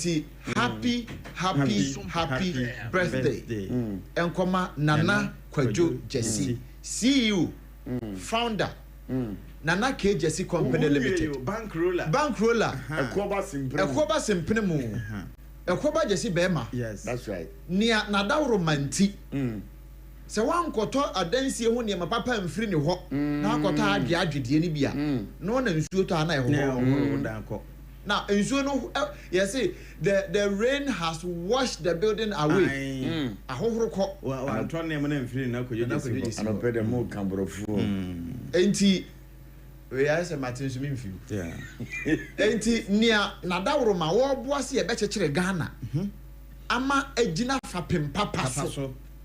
foundation papa eye na nakwadwesi company limited Sompa 101.1 kofarbai no na ye na woda nti etipa ye so da pa che se obekekere my papa Ghana no wo sompa yes ehu akatua pa no ya de man ne ya man happy birthday aya dio wakasa nya memma ne memma enye densi wonu me ekiri no na akuntia na nyina ade oma nya memma onni ne nkwa na emme na wanya ne sa abe faso mra so nokre wanya ne sa abe wanya faso de mabusia nyina bia na oman no enka se na nakwadwogesi adawro manti oman na tofa pempa papa obebon papa dem so benim no okọ eya kire mentam ya kire mentam abo UK okay nra na me ne kana Festus Aboaje na ye bottoms wo kire ho ba ni se ya ho na masoje mu ayede samom unim he ba ni se nu a ena ye kire asoda asem no ni aye ewom we akoba sei no ye be kire soja amamre eno ne ye kire no se no nso na wo gira ho bia na ahye wo nkuna mu aduma wei mama me ba wure mu bi nokre nti ya kan say no ene ye na nakwadwesi company limited the birthday no de ya kan say de ama afi mentor messages ne so tew na afi yankofa feed no free Blaster Square CCR Maswood Edifric Masabantam say the death of the 8 should be a reflection point for Ghana and it should be a wake up call to the country to jolt us out of our slumber and tackle Galamsey with greater urgency. I think says our message we say teacher could you defeat a penny say this innocent loss of blood and the personalities involved is very painful. Who is going to take care of their children and wives? May their souls rest in peace, and may God may the good Lord strengthens and provide comfort to the families of their relatives. We are seeing Daniel Eshen or say Isunkwa the gallant 8 heroes rest in peace interminably. Daniel Eshen Sunday about say happy birthday and come honorable wisdom or say Boama MC for Achumangwa Biaja or say Yankopon o inshira ne pa na wisdom there ni nyina mu no isu and I will soon. Rahim Rankin said, may their souls rest in peace. And also, and on Keke Africa, so I say my condolence to all the family. May they rest in peace. Nadia Diaba. And on Itabusia, Yako na Yako Fafid, Aja, 2 seconds a pen. Fabonito. And now, me kind is a name of tears interminably. Not just say. Ni su twa tears interminably ya na tie brofo no kre ya nso na tie brofo ase me kan ye bo se amanfo e fatezaro so no ko guggle nam akwa tears interminably o betia se pa yi abusuan ne hyeden na wo moma wo yanko ye ko fa feedi no ma aye we nye se ya hemponye ene o mamu ni nyina de na ye kwa ye wi ahwetehwete sam ye nsua bibi mfirim obi bisa question bi wo message nim say wo mo ma hwan na behwe wo ya sade si ene ye hwe wo mo na no ayi Awengobit Samson o kan sembi Asaki Awengobit o say o man no enhwe wo mo ma no kre ni awanyina duru se o ye adwuma man ne ma na adwuma no fa hwe ni nuanom saa ni awonru ho no nso no o man ne hwe no nkosi say mo ubedru baby an nsa beso na chi agere no to behwe ni nuanom esa say yes Sompa FM ye wi a ne ye wira fi ehoro eno nti mampani abofoto de no correct nanso saa foto no pokura nso togum o nso ka pre betimi akotombi ama botae no aduru ho nti abusia yema enano de yema yenkomo no enko Blaster Square no correct ni awodi free baby an ma nya Blaster Square enkomo sanso mine nyina ni butu ho se de ode ba ne mfa ho kra ma mfa Blaster ho Square Patrick. Say no dey almost pick musical interlude kakra. E wo ho ntino yenso yemfa moye ho na yemo ho nkomo ewi a na afia. Ana ye ne fata. No correct. Ye hia. Yeah. Ni mienu nyina abom. Enti asem ya sane apam kan asem bia Elsa Black Staff Square nenu hono de. Esro fatontem. No correct. Na me ma me schoolmate bi. No ni ne ko school na onso no me superlative comparative. Yes. Big. Na omo class no teacher ni omo ya na teacher ni friend. Me ma me classmate no busa no okay. Yes, condiments are important. No, it's important.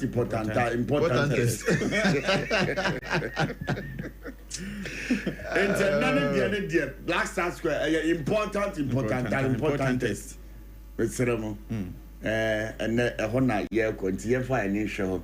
Said the D. Kaka and Yamabusian in our Yako, Demrified Ye, Ebusian 4, or more soon, your man Penny John Dramani Mahama. Au di Ghana yesi a oye Ghana man panyi a ade atonani ebusua su na ye man panyi so o super because sabio ono no de ne cha show na omo kwa asemi ekosi ye enti ye mabusua nyina ya akoye man joma man panyi joma so ya akom eni ebusua nyina enti enade Black Star Square honi yegina enade komoni nyina honi yegina enti yawaha eni yawaha so ne yawaha yabanso ne abusia ho wa chebre na abo na nwatwe apemu pepepe so mpafie ha ni abo no nya botre ebefa obema atiefo kwan ya ma bam bia na bra wo kofa feed na ba no minya yanka bata bensa yenhwa ade ansa ma me hwesen ka nti de ntimi anko bi no wo de won fa ne message na mfa Facebook wo Sompa 106.5 FM Accra wo abrochira YouTube no so Sompa FM live won sa abode e kura de fafa ho ye ne mpanin so be kasa na foto na aban abo account no ya gya to wiem na 101.1 kapre osempo a oda awuhia pa odi atum awuhia if possible kranka won sa abode no odi akoto ho sa me ma me ba ku ni madam opebia na me hwe ya me kese Fernand Ghana Limited me former company okay awre who Alaji 101.1 FM. Ocheche mesa bonchuna wane njenya. When you say mesa. Ade na ya say. Ane mayanso ye ni awre ho ni bi o hasisi ya. Once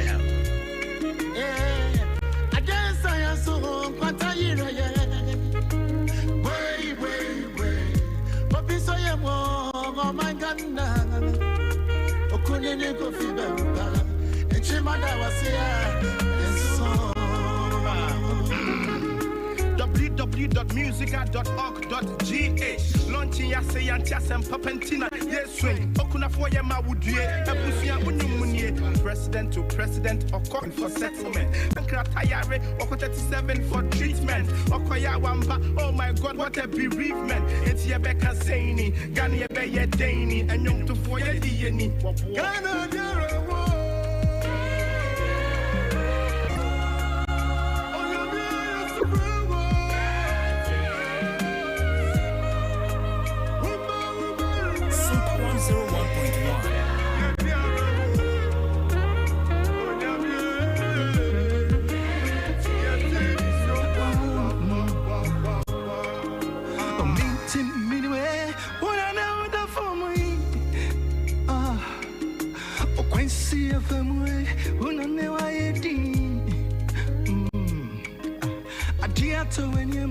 Ghana for woman. Been out to me, yeah, be the rap,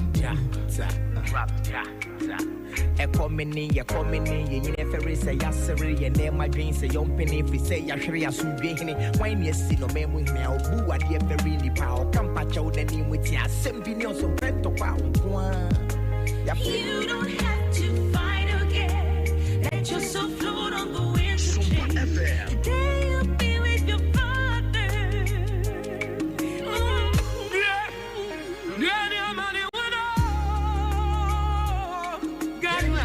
101.1 FM.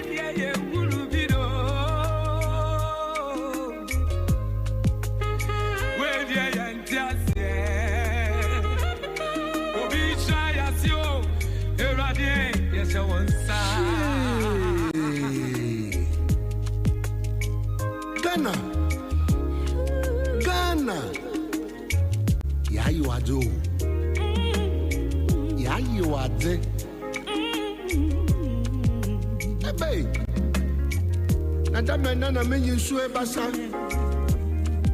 Nana Ghana fun you swear basa. Nyame fa wosie. Akwentu etu.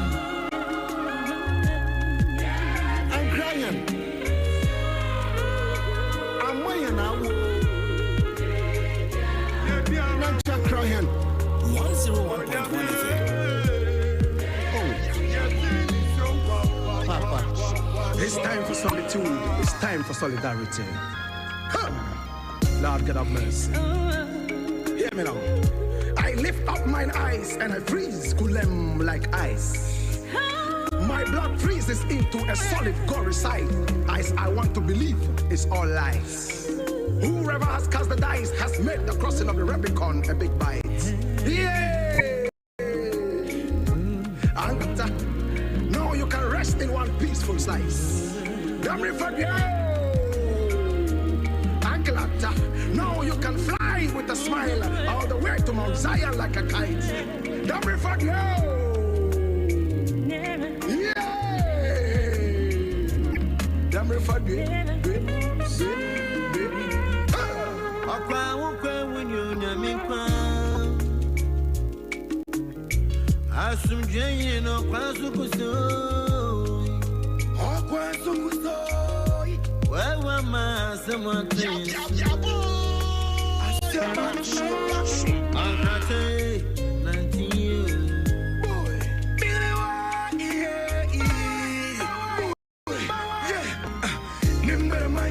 Good things don't last long. In this life, most good people die young. It's very difficult to try keep a smile on. In this hard situation, when the sorrows just they pile on.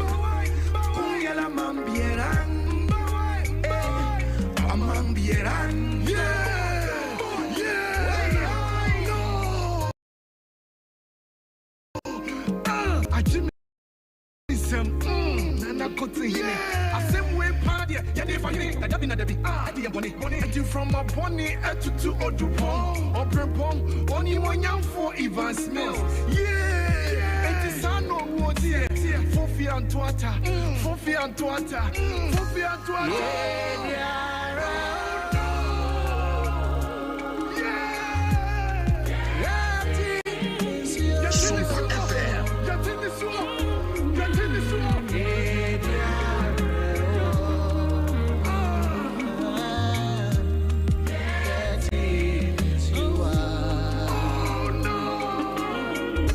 A special tribute from the Musicians Union of Ghana, Musica, to the late President of the Republic of Ghana, Professor John Evans Atabels.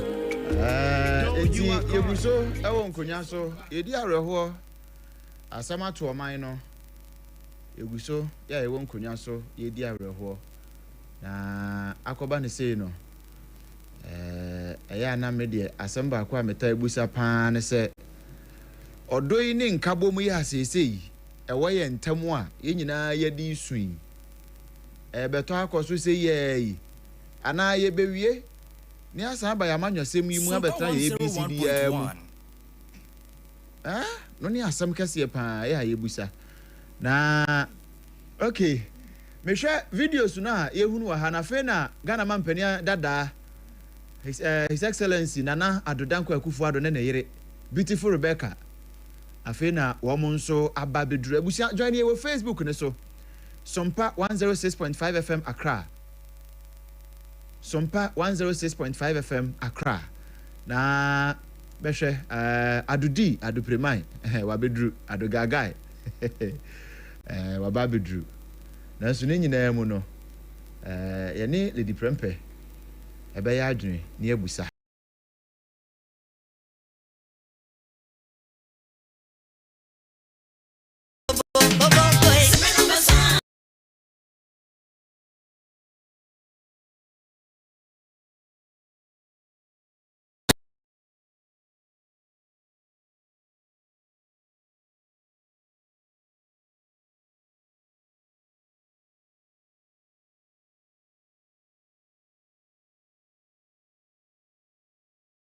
se emreno beso a erade boy na yentimi ka yetima asem kire ye ma ansa na yakọ wohwem ayie oman no ayie e de akata wo mo achi ye di kan akora mienu nkramofo ekwan eso ensia aka no wo mo de na ne eguso na afi yaka nwotwe ne nyina bom na yaye wo mo nyina ayie ene edai na dwumadie na ye ni da kwan se ene wo mo bebo foto e de ama nipa nwotwe na afiri mu no wo mo nchifo wo ma aka wo ma chi no ye bebo foto e de ama wo mo na emu nsem tesen ye hwe animu se ni nyina beba nte at 9 o'clock bibia tomu a ye besan yakọ ehobiem na yakọ akofa nkomo na aka no but sisi ayi de yenko CK C Clear Eye Clinic ho C Clear Eye Clinic yene reta enko bon komo kakra emfa yeni eho of course and na Friday wonim say Friday bi adru a wo mo brain yeni eho komo bo na wahu ba bi a obekọ ukonso a ye behwe okama ehonom yenko emra Sompa 101.1 C Clear Eye Clinic watana se ewo ha enuma no pay yene no eba abedi enkomo ewo afidie eso Rita, good morning. Yeah, good morning. Na apo mute say ye chenra I okay yeah that's bebre mo dwumadie bi amode asimo ni so a mo pese mudie no mu nko ye pese yedi na amanebo bi ewo mu a ehia se atie for betie no wadaroma obema wo mo ase to begin with no Mimi say see Clear Eye Clinic kura briefly mo ye clinic ben ya na afi yen sha se nwam komo no okay me da si bebre say ye can see Clear Eye Clinic aye ya so ya enim ho na ye hwe eni ya we bia aye okodanda no say wo ba na wo de bedan ya ye be hwe ne ya so no e dia ma that for my nipa dodo na nim ye say afedi at Sompa no trendio Sompa is trending and trending and trending. Trendy pa. Edino kwa. Right, ebusan for monfanche enche bia ye be sande ni nyina abrew na enkomo no atoa so e de afiri ha enom ti yemfa we mpra kwan mu na yemra.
ye kasai no in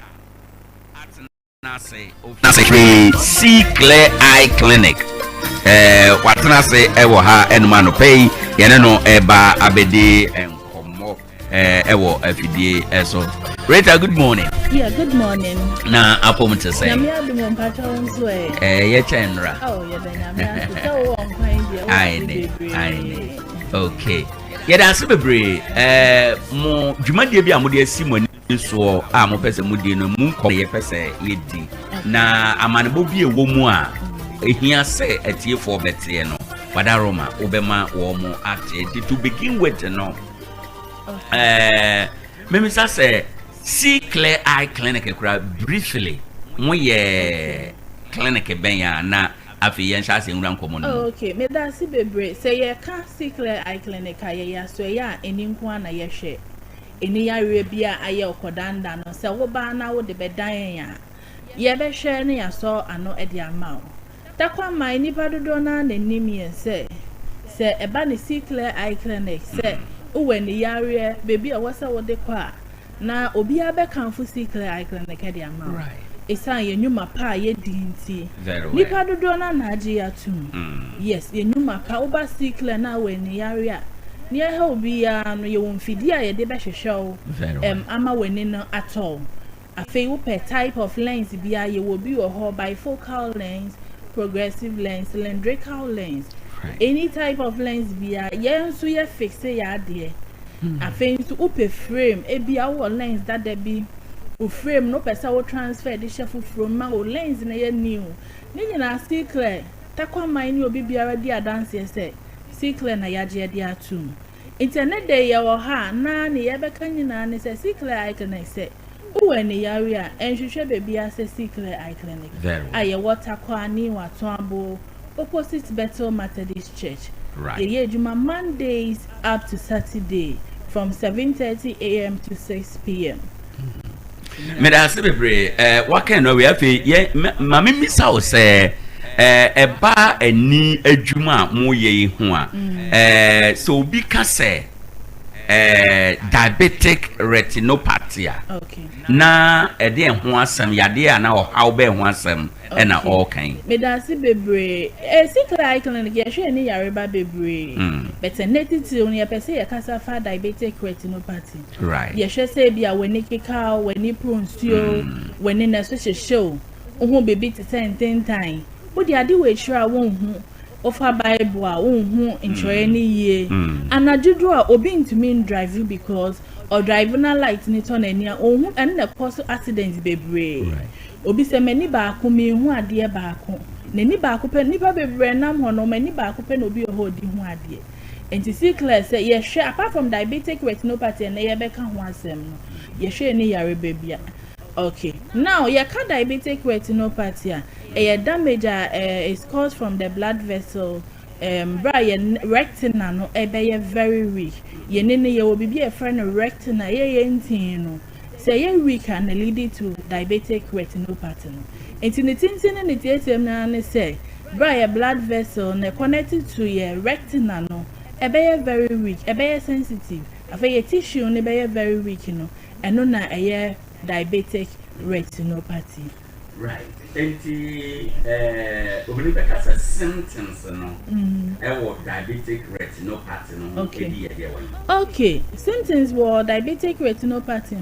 Say one. Obi oho be hu spot dark. Obi da ba so obi o se me hu ade dot be black. Mani so. Me hu ade bi ti say in time wo mani so as a line. Obi say mani no me hu ti say in time me de mensa ya me ntimi enyi. Ni pese ye show no say symptoms actual say was so hwehwe see clear echikwan. Ni to so mienu ye say blood vision. Bones when ni prempre okusukusu. Empe ana de me da sorry ye mani ni nko me yie kra na see clear say but when dia fa bra na ye nhwe mfa ma ebetumi aye symptoms of sad diabetic retinopathy. Ni to so mienza ye fluctuating vision.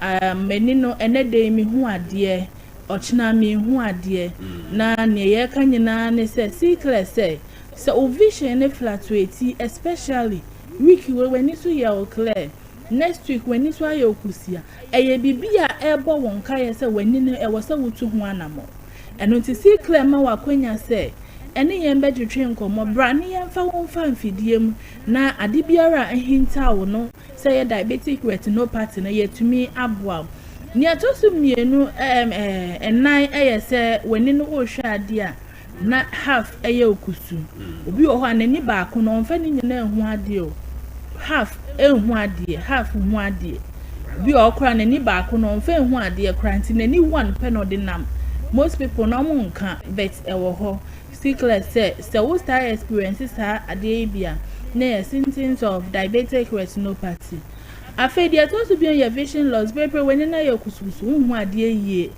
prempre when no hu ade yes ebetumi ay symptoms of diabetic retinopathy inti sickle say what start experiences symptoms here too sad the frail say ye adwuma Monday up to Saturday nemo efia de bia ye free eye screening yes obi enya 50 years 60 years on hwe nanida dan na obeya obehu semani emre bia beba mani befra emaba wa ne mrantie wutimi hye obi o advice ne say e wo say wo hwe wani a o se me de me hu ade o nanso bro beba see clear de ne be fan fidie mbe wie no na ye hu ehinta yare bi ehinta onani enti we ya akwanya obi bia wo tie me ye hwe nipa 100 in a day enti ehun behia se me ka se adwumadie na hyase enti ehun ebehia se anope ya wudi wani ebe see clear eye clinic na ya hwe ede amount eno ti conditions are increase your diabetic retinopathy ne ye one so what diabetes na ache won hu obi be di adanse se oda diabetes edro so 10 years ni 20 years ni ogusu no medro no enu nti my advice obi bia se wokọ na ye ka kire wo se wonya diabetes fine bra wo fa o diabetes ndro no ehun be hia se bri biara obeba sick le no wa be hwe wani so etan se wo hwe diabetes no ewa kwenya se mri bia beba wo fa edro no che won susu aso wani ne so na ye ma wa kwenya se bra wa ko hospital ye so wa diabetes brana be hwe wani ne so because nipa bebre na won oda edro no so check akra na nani na start ye ne kusukusu ni atosu biom obi o pressure yes pressure no obi timinya pressure no wenya diabetes and at the same time so ye advice obi bi o pressure say wo hwe wani da see clear ma wa kwenya be ye hwehwe mu fa ho se mprempre mani se ne ye me pressure no e na ye me sana afedi atosu biom high cholesterol ebia cholesterol wo de dro so wada so ache ebetimi increase the risk of developing eye condition of diabetic retinopathy the to be a pregnancy obi owo diabetic retinopathy no so wonyema increase no enti advice e dey me obi bi answer so wonyem na wo hwe na wade hwe ne enko yi a vascular eye for obi o use tobacco and so increase the risk of diabetic retinopathy yes and unti we omo a se wonya diabetic retinopathy ni bi mpo a se wo sa condition yi bi a increasing very fast so ye ma kwenya ma sankrofo yi amabobo so nyina se brana be hwe wani so wo ba na se ye hu se ha wani no oba na ye hu se mpepre wani ne se ne no eno na ama ne yesa ye wonro wo ho ye wo machine se wo ho a ye de ebeboa ama wani no aye kama obi o say I say ohun se nsu bi wonani ye eye floaters no yes ni nyina wo de ba ye beboa oba na ye hu se wo de nsuo dem bi obi o say obi kra na nitimi ben nsuo na ne handkerchief afọ enu si de ye kan nyina na se wo de fa wani chwe secret eye clinic ye wo machines ahoro ye wo VFT wo ho ye be twa scan ama ye hu se wani na chini insisan ye bi aba ho ama yetumi aboa na ye control measures no okay control diabetic retinopathy okay so ye betumi manage your diabetic retinopathy bra ye what diabetes ye be eat very healthy ye be exercise and then wo dey draw so wo be fa na wo hwe wani ne so nti manage your diabetes afa hu be hia so say wo be check o sugar level brain na at least every 2 days, every 3 days. Ube check your sugar level no. Yes, senya ko efa. afa ho behia se bre biara nipa o show doctor o show fa diabetes ho obekọ bre biara na wakọ akohunu afa ho behia se obe check your pressure brain na ho behia so se wo cholesterol level no obe keep no under control yes anyoma ya ebeboa ama sa diabetic retinopathy ya manage kra enu ti die kan nyina ne se diabetic retinopathy se wan hwe ne yi a ebetimi lead to glaucoma yes ebetimi lead to blindness nyoma bebre ne betimi dia bro bra wenya sa anyoma diabetic retinopathy ya wan hwe ntu wanamo enu ti na sickle se ye wo homa o ye kan fu sickle dia mo bebia atakwa mind ya dance se ni ahinta weni bia odi basickle ye beboa nti diabetic retinopathy wo de ya control so wo de ne lead to glaucoma ya control se ema weni ne dum ye sickle se ye hwe ma weni ne endum ye de mfidie fia manane aba ye ne nure fia manane aba nti obi bia wo tie me eba nani na wo hu bebi a wo de weni extra me kan fu sickle e de ama ene ye mra beto nchi amfa weni ho ene ye mbetwetwe nkomo mfa weni ade biara aye wontanta ade biara wo pese wo se ehinta weni at least patronka every 6 months me no umienu nka wo say bibia check ye 6 months bia yes I finish as na wa check weni ye wo afini mu chamienu na wa check weni because every 6 months there could be any changes be beba weni ni when is o to be checking any at what age in obi life and o sha say sisi ano eni yare na ni makwala na ni openyin akwala ya wo na foforo timinya openyin so timinya ni yare so from 6 months ye hwe nkwala from 6 months bonta akwala bi obewo na ni twampe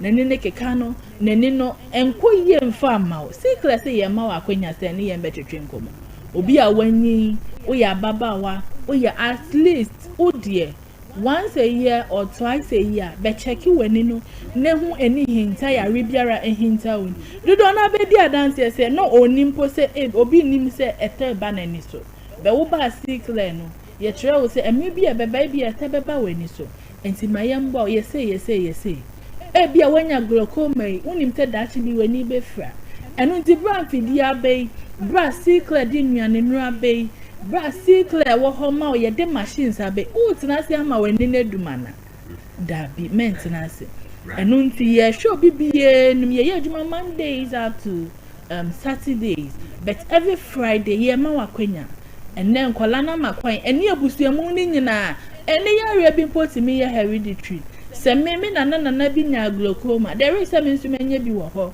enti ene ya sickle di mfidi abata kwai me tinasi ama mani edumana da bi enu nti pa akwanya use just 30 minutes of your ubampo bia endu ene ye hwe nipa 100 in a day 100 in a day uba na ye 101 ya do be next week for the free screening but we work from Mondays up to Saturday obi bia wotie me anope ya fa sickle naka say na day me ba be check many use your land time just 30 minutes na be check wani esan say ye ni no ene ye kanea say ye ni no eni ho abuta ye biara ade biara ye ne yentimi nyenkosi ewie ye okay mimi say we lifestyles ben so na a bit malibia for example minim ranche na maba wa bia medically no obi anya recommend say on share sunglasses okay but obi a share sunglasses ama wa room pen so say one shade that opera or no arrangement nante wo ye comfortable okay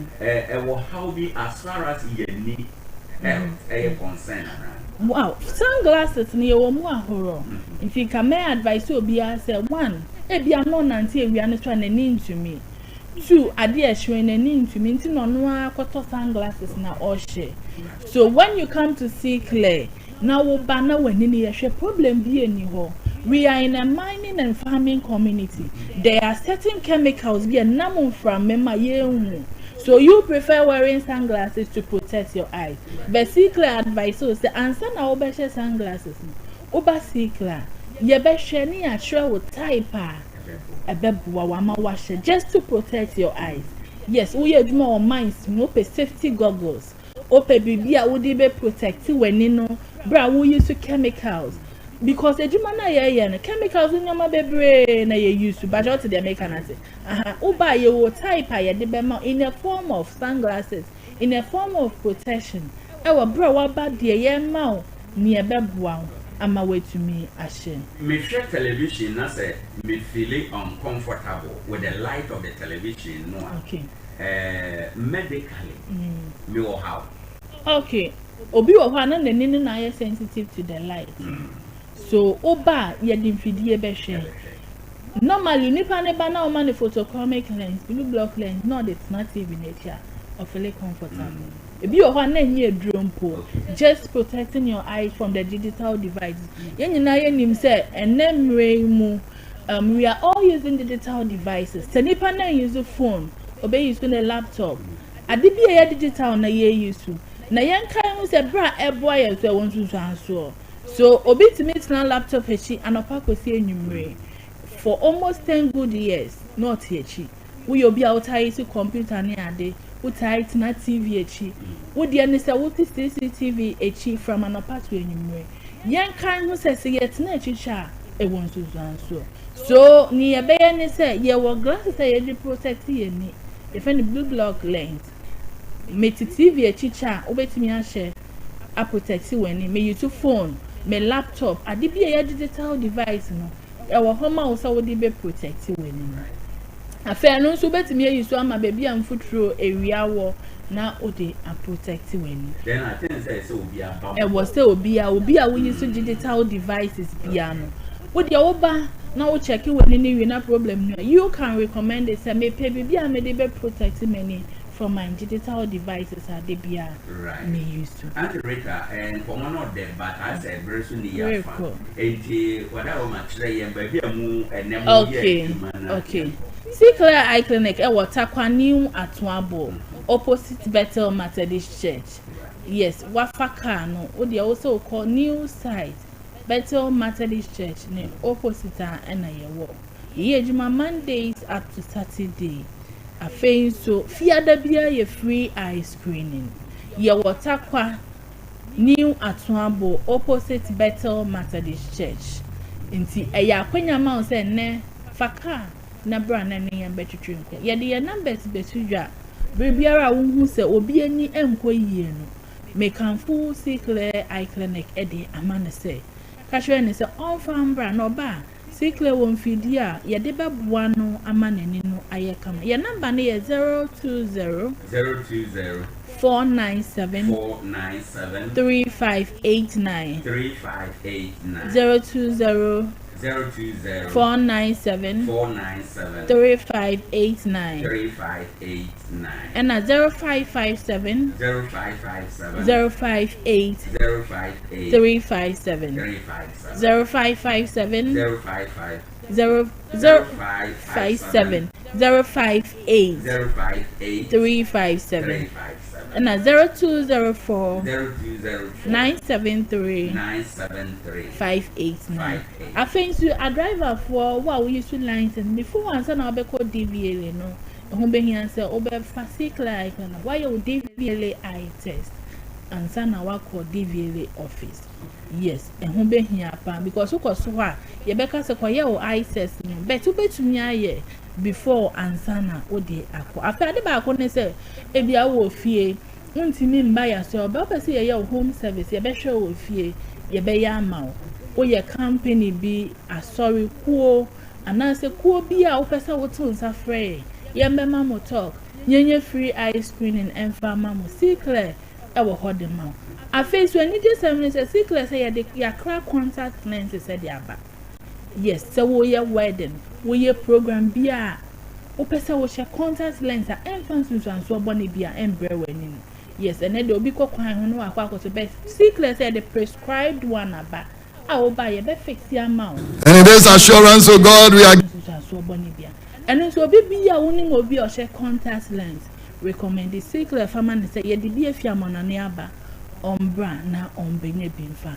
entu nenene so me sense your numbers ni so bi ye Tarkwa new Atuabo opposite Bethel Methodist mesro baby bia wo bia mfa wani ndi agro if you say ye hu nkrofo bi ma owo ni sika nanso eni ye nton brown no difference for what they should nipa bia o skin nko yi a wonim nipa dua ne nko yi a wonim wani ne nko yi a wonim changes kakra bi pe any secret twetwe nkomo e was 0557 058 357 0557 058 357 and 0204 973 589 0204 973 588 yeah to nsafro bibia say any yam beto nchiamfa wani ho any yam bedi nkomo mfa wapomuden ne wani ho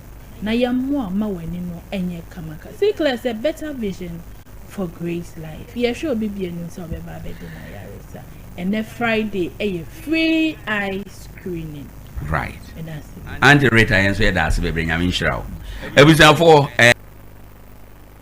Yes, Sompa. Yenina, yes, Sompa. Ya boy, ya back, Sompa. Right, ebusan for you better anti-rata C clear eye clinic for as a papa. You better call BM na yatwa the continuous coverage ewo ene the state barrier ede ama Ghana adehye nipa nwotwe a womo ekamu eda womo ebenkum so no yakọ akwakotoa so omampani John Dramani Mahama waba afi aban mu mpanifo ne aban dada mu mpanifo nyina aba yato national anthem na wie yabɔ mpaye yato hima edikan ena afi whenever youth car womo eto patriotic song ede amayen ni nyina ka dwumadie no ho enti yensan kwe na yemfa live feed no emra we continuous coverage ewo aye no omampani kasa wie a na ye de dwumadie no ba na wie ye mu a eno no good morning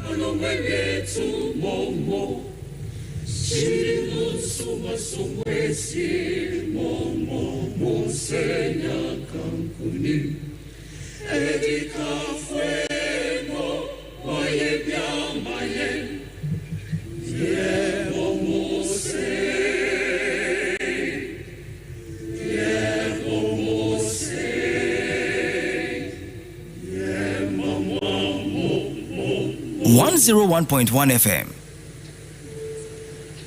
Sompa 101.1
FM.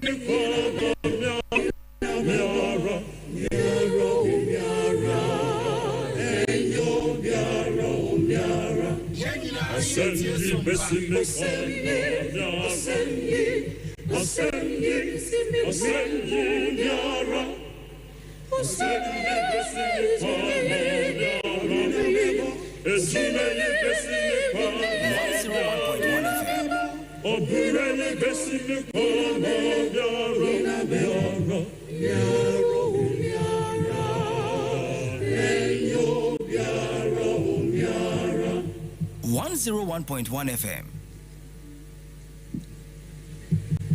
101.1 FM.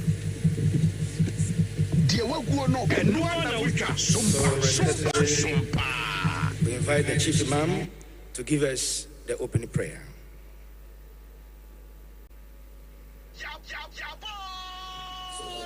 Sompa. 101.1 FM. 101.1 FM. إن لله ما أخذ وله ما أعطى وكل شيء عنده بأجل مسمى إنا لله وإنا إليه راجعون اللهم آجرنا في مصيبتنا واخلف لنا خيرا منها.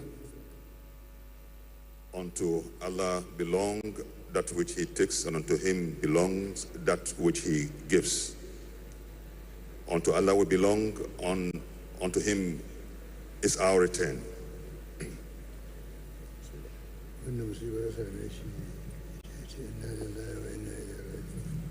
Whoever is afflicted by any calamity in his life, as a Muslim is obliged to resign and say this: Inna lillah wa inna ilayhi raji'un. Unto Allah we belong, and unto him we return.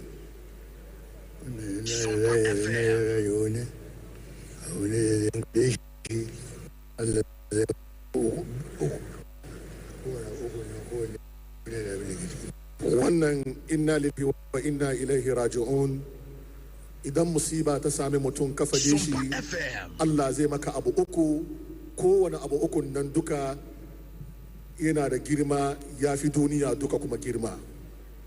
If you are able to say this at a time when you are afflicted by any misfortune or calamity, Allah promises to do three things for you, and each of those things, in terms of value, is superior than the world and that which it contains.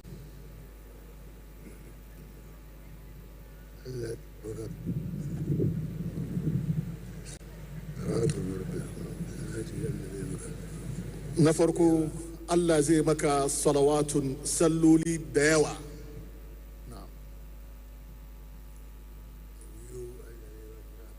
Na biyu kuma, Ubangijin Allah zai baka rahma. Kowane ɗayansu ya fi duniya da abin da ke gidan duniya. Na uku shine shirya. Shirya nan ba to ka yadda da Allah, ka kuma bace cikin zatin Allah, ka samu shirya kenan mai kyau. Wannan shiryan nan ya fi duniya da abin da ke gidan duniya. Na'am. If you are able to sow this as promised by Allah subhanahu wa ta'ala, Allah will pour on you the heavenly prayer of benediction that comes to you as a blessing. And the prayers of Allah unto you is better than the world and that which it contains. The second thing, Allah will grant you his compassion, and the compassion that comes from the heavenly presence to you is better than the world and that which it contains. And the final one, as you got extinguished and you got consumed in the personhood of God, and because of that, you receive his guidance. And the guidance of God is better than the world and that which it contains.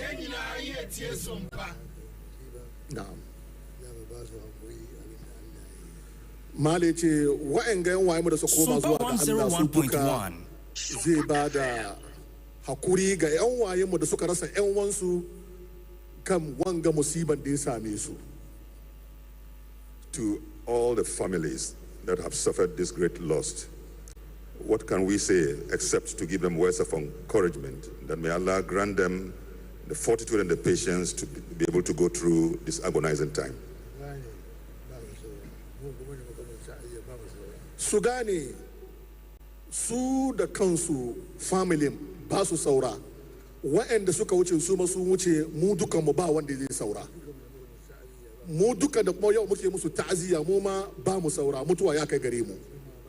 Su kuma ba su saura. kowane zamani za 101.1 FM. Let it be firm in our minds that they have gone and we also will follow the same path. No one will remain in life perpetually. And that is a word of encouragement. Ubangijin Allah ya ba dukansu hakuri. Therefore, we pray that Almighty Allah will grant them the patience and the fortitude to go through. And all the families too, we still want to say to them, may God give you the patience. Mala ya ce shugaban kasa President John Dramani Mahama shi kansa yana masa addu'a Allah ya kiyaye shi, amin. Ya kiyaye kasar mu Ghana, amin. Ya kiyaye kuma jama'an Ghana, amin. Duk wani aibi cikin kasar Ghana, Allah kada ya kawo shi, Allah ya kiyaye, amin. To His Excellency the President, we pray that may Allah grant him the patience and help him in his work, and to the whole of the nation, we pray for God's protection. May we not see a repeat of such a calamity in the history, in the future of our country. And the chief man will end up with a prayer.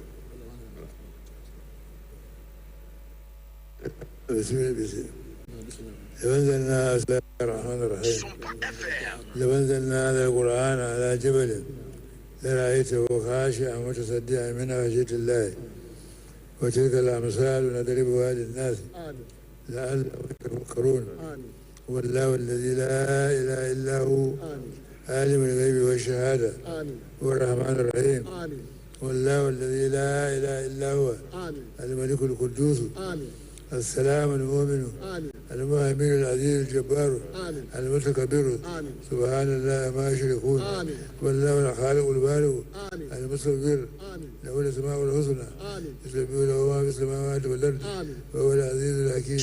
الفاتحه. فاتحه.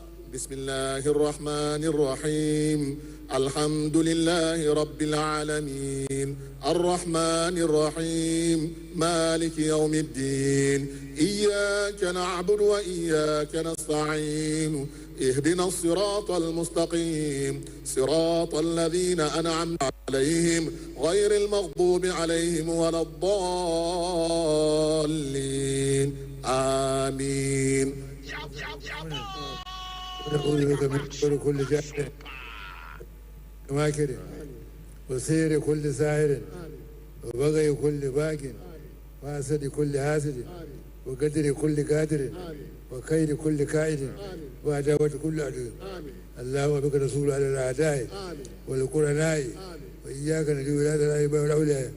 اللهم لا تنسنا ذكرك ولا تولنا غيرك ولا تؤمنا مكرك ولا تكشف عنا سترك ولا تكنسنا من رحمتك ولا تبعدنا منك نبيك وجوارك وأعذنا من سعدك وقلبك ولا تعجزنا من رحمتك ورويك وكلنا أنيس من كل روعة وخوف وحاشية ووحشة وقربة وأسمنا من كل هلكة ونجنا من كل بلية وآفة وآهة وقصة ومهنة وزلزلة وشدة وإهانة وذلة وقلبة وقلة وجوع وعطش وفقر وضيق وفتنة ووباء وبلاء وكرك وسرك وحر وبرد وناب وغي ودلال ودالة وهامة وذلة وهدايا وهم وغم ومسم وخصب وخلة وإلة ومرل وجلود ذان وفالج وباسور ونقص وهلكة ومليات وكبيات في الدارين الكلام. اللهم ارفعنا ولا تدعنا وارفعنا ولا ترفعنا وآتنا ولا تحرمنا. اللهم زدنا ولا تنقصنا وارحمنا ولا تعذبنا وفرج همومنا واكشف همومنا وانصرنا ولا تخذلنا واكرمنا ولا تهنا واسترنا ولا تبلانا وآثرنا ولا أفرنا نجينا فإنك لا يا أقدر القادرين ويا أسرع الحاسبين. اللهم أنت أمرتنا بدعائك ووعدتنا بإجابتك وقد دعوناك كما أمرتنا فأجبنا كما وعدتنا يا ذا الجلال والإكرام إنك لا تؤمن بالآية بسر آمن. بسم الله الرحمن الرحيم. آمن الرسول بما أنزل إليه من ربه والمؤمنون كل آمن بالله وملائكته وكتبه ورسله لا نفرق بين أحد من رسله وقالوا سمعنا وأطعنا غفرانك ربنا وإليك المصير. لا يكلف الله نفسا إلا وسعها لها ما كسبت وعليها ما اكتسبت. ربنا لا تؤاخذنا إن نسينا أو أخطأنا. ربنا ولا تعمل علينا إسرا كما عملته على الذين من قبلنا. ربنا ولا تحملنا ما لا طاقة لنا به واعف عنا واغفر لنا وارحمنا أنت مولانا فانصرنا على القوم الكافرين. سبحان ربك رب العزة عما يصفون وسلام على المرسلين والحمد لله رب العالمين. آمين. So we thank the National Chief Imam for the opening prayer. It is now time for the reading of the biography by the family representatives. And this is the order we are going to have it. First, we have that of Honorable Dr. Edward Kofi Omanibuama, followed by Honorable Dr. Ibrahim Murtala Mohammed, Honorable Mohammed Minuru Lemina, Mr. Samuel Sapon, Samuel Abuaji, Squadron Leader Peter Bafemi Anala, Flying Officer Manim Tum Ampedu, and then Sergeant N.S. Ado Mensah. The family reps, please step forward. We humbly request that the various family reps will line up here so that we take them in turns.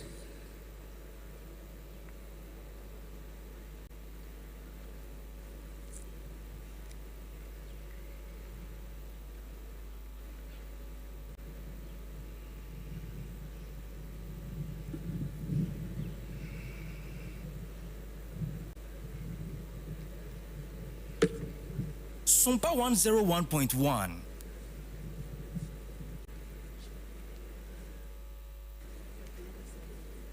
FM.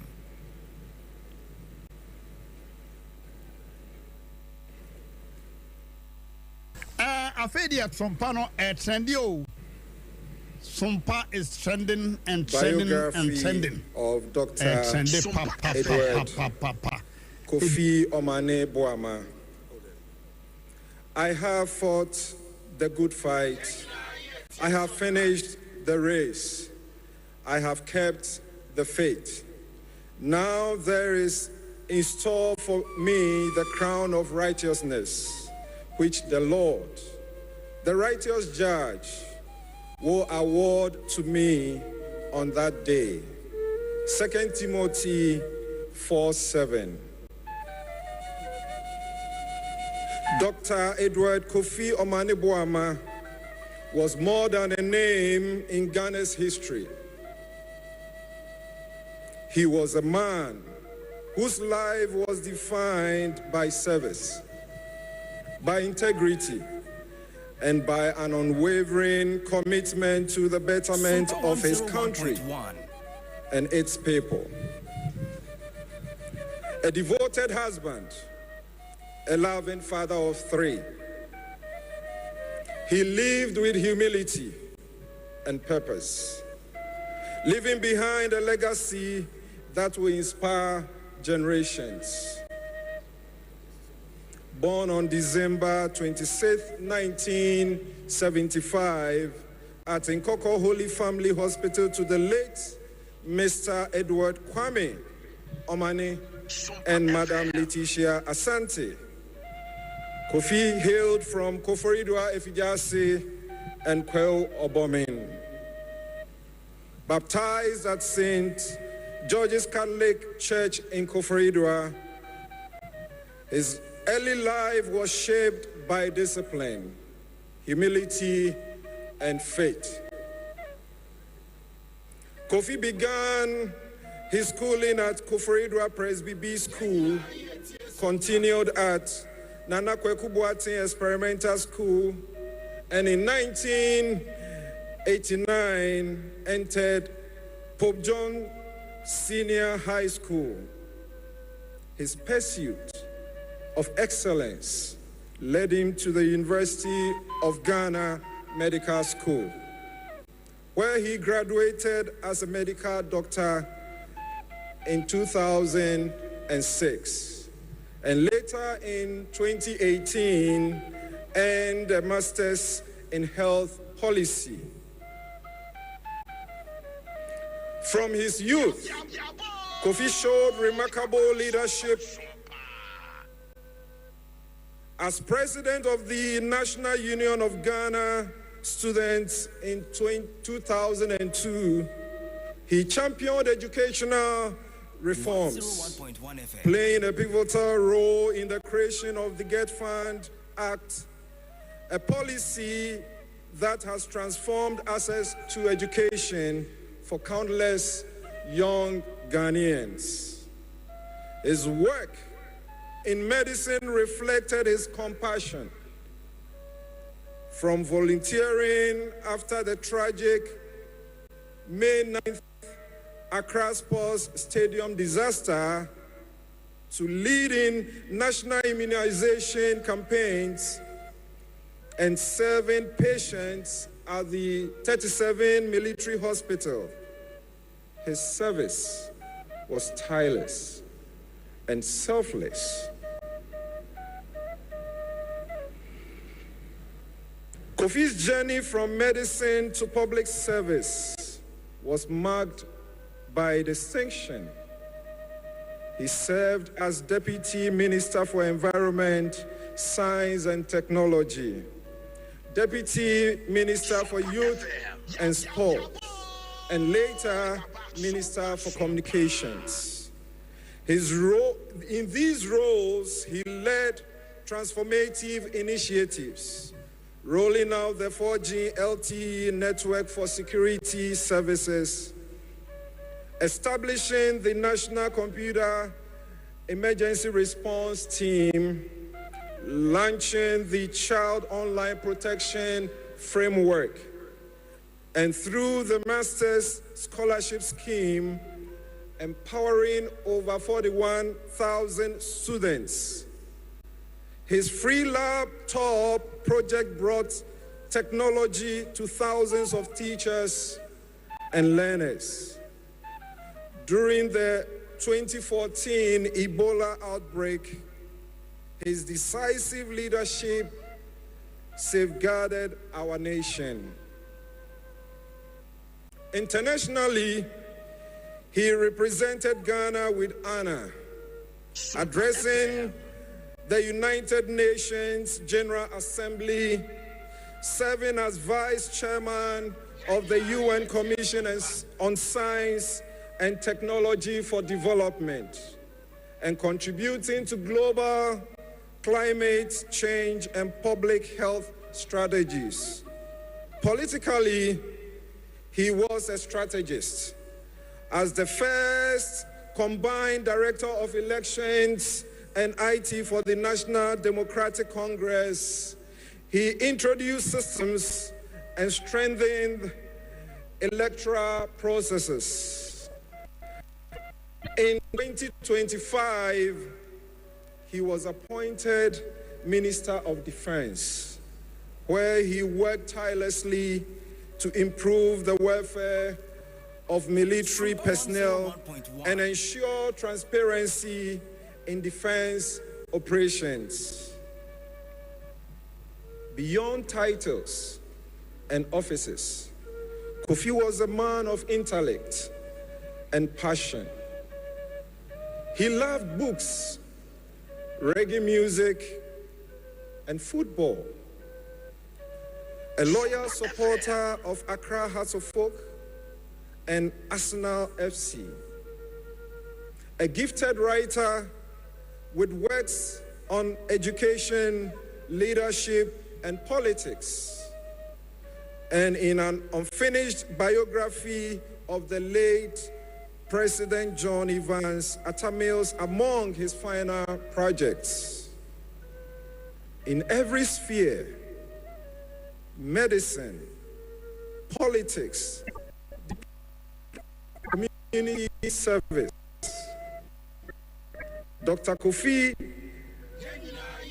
Omaneboama embodied the ideals of servant leadership. His life was not about personal glory, but about lifting others, building systems, and shaping a better Ghana. Today, in the presence of the President of the Republic, distinguished diplomats, and all gathered here, we honor a man who walked with quiet dignity, served with excellence, and lived with compassion. His was a life of purpose. His was a life of impact. 101.1 FM. In his light will continue to shine in the story of our nation. Kofi, Demrifa Die ne Amanihunu. Dr. Edward Kofi Omaneboama Nyame Emfa Wokra NCA. Thank you.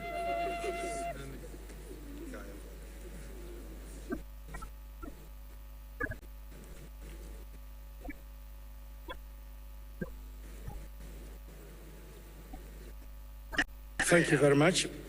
We now invite 101.1 FM. the family of Honorable Dr. Ibrahim Mutala Mohammed.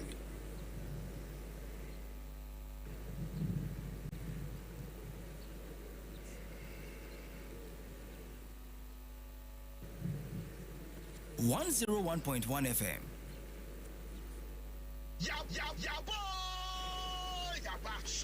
Enti abusia we eyeguso ewo Black Star Square mpanimfoɔ enwɔtwe no wɔn ho abakɔsɛm ɛna wɔn read no nti wɔn biography ɛna wɔn mpanimfoɔ read na yɛnkɔ tie Mutala Mohammed nso deɛ. As I proudly and affectionately called him, was born to the late Alhaji Ibrahim Mohammed and Hajia Azara Yakubu in the Tamale metropolis. He was a former member of parliament for the Tamale Central constituency, a distinguished Ghanaian politician, a teacher, and a public servant whose life embodied integrity, service, and an unwavering dedication to the people he represented. His passing marks the loss of a committed leader whose work left a lasting impact on Ghana's political and development landscape. Dr. Mutala Mohammed began his education at the St. Peter's Primary School, which he fondly referred to as the Kulkuli School, in the Tamale metropolis, before proceeding to the Ghana Senior High School, Ganasco, He trained as a professional teacher, earning his teacher's certificate A from the Tamale College of Education. Having obtained a bachelor's degree in psychology from the University of Ghana, his academic journey continued with a master's degree in development planning from the Kwame Nkrumah University of Science and Technology, and a second master's in international relations and diplomacy, again from the University of Ghana. In 2024, Honorable Alhaji Dr. Mutala Mohammed attained his doctorate degree in political science, again from the University of Ghana. Dr. Mutala Mohammed's political life, actively began in 1999, where he served as the General Secretary of the All African Students Union, where he championed educational reforms and youth empowerment across Africa. In 2009, he was appointed Deputy National Coordinator of the NYEP, now YEA, creating a sustainable employment opportunities for many Ghanaian households. His performance in this role paved a way for his election in 2012 as Member of Parliament for the Nantong constituency. Having served one term, he returned to Parliament in 2020 as MP for his beloved Tamale Central constituency, winning with 41,156 votes. In the 2024 general election, he was again re-elected with an emphatic victory. As a testament to his enduring popularity and trust for his constituents. Over the course of his political career, he served in various ministerial roles, including Deputy Minister of Information and Media Relations and Deputy Minister of Trade and Industry under the first administration of His Excellency John Dramani Mahama. At the time of his passing, he was serving as the Minister of Environment, Science and Technology, where he spearheaded initiatives on sustainable development and climate change action.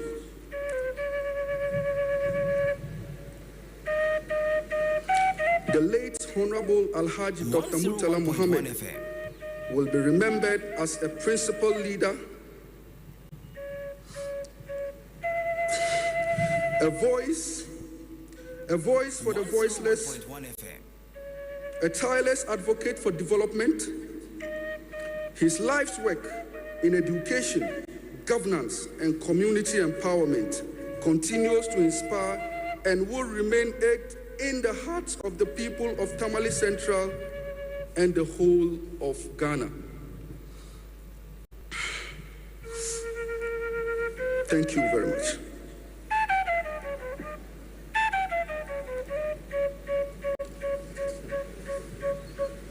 Sompa FM.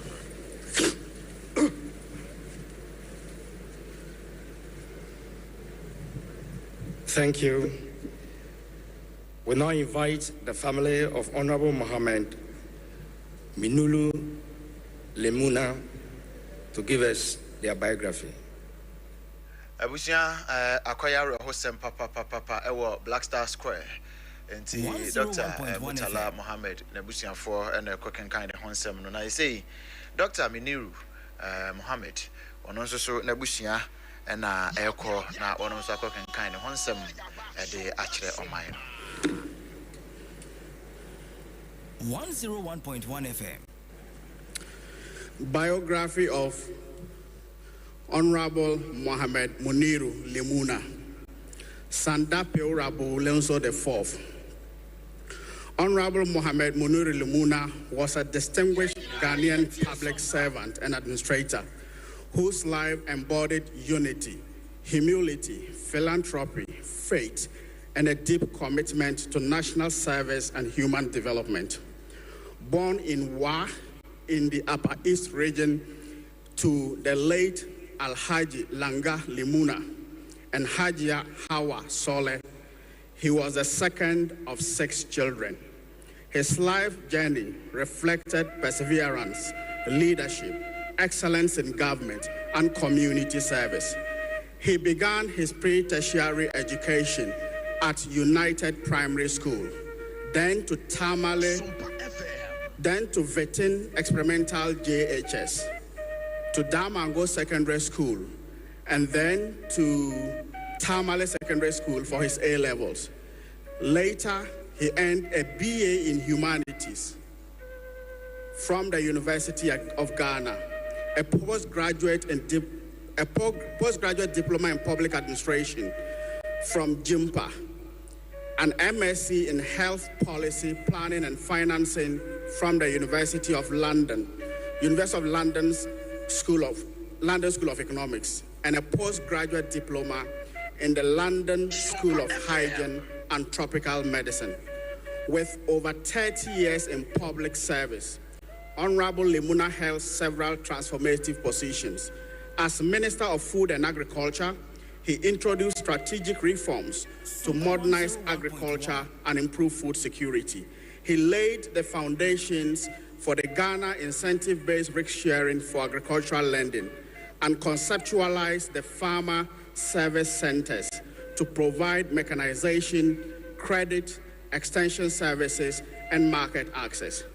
Earlier, as Northern Regional Minister and Upper East Regional Minister, he successfully mediated conflicts in Nyankpanduri, Boko, and the Bulsa area. His peace-building efforts culminated in the historic 2014 Damba Festival between the Andani and the Abu Dioral gates in Yendi, advancing the Dagbon peace process.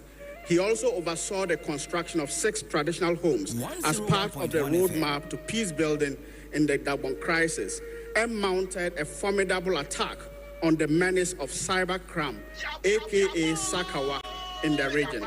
As Minister of State in charge of scholarships and human resource development, he initiated reforms to scholarship administration. As a civil servant, he served as the Assistant Director of Administration at both the Ministry of Health and the Ministry of Works and Housing, where he oversaw resource management, developed strategic plans, and coordinated project implementation. At the Health Ministry, he played a pioneering role in establishing the National Health Insurance Scheme and became Health Policy Advisor to the Health Minister. His leadership abilities emerged early in his career when he served as Organizing Secretary of the National Association of the National Service Personnel Association and a member of the Hajj Board. Beyond his government appointments, he played key roles as NDC campaign coordinator for the Northern Region in the 2016 elections, and later as a member of the NDC Council of Elders in the Damango constituency and subsequently in the Savannah region. A devout Muslim, Honorable Lemuna sponsored the construction of many mosques and supported hundreds of pilgrims for Hajj. Through his Tamawata Foundation, he provided scholarships, paid medical bills, offered clear water solutions, and organized free healthcare screening for the less privileged. He assumed the position of acting Deputy National Security Coordinator only a few weeks prior to his passing and was committed to diligently and faithfully executing his duties. Tragically, his dedicated service was cut short by his untimely passing on 6th August 2025. Honorable Lemuna was a devoted husband to Hajia Zahara Ligbi and a loving father of 4. In Sanda Peora, Lemuna, Ghana found a servant leader, one who served with vision, led with wisdom, and governed with heart. Those who knew him personally speak of his humility, kindness, and a deep sense of responsibility. Rest in Jannatul Firdaus, Sanda Peora, Boulonso IV. Thank you.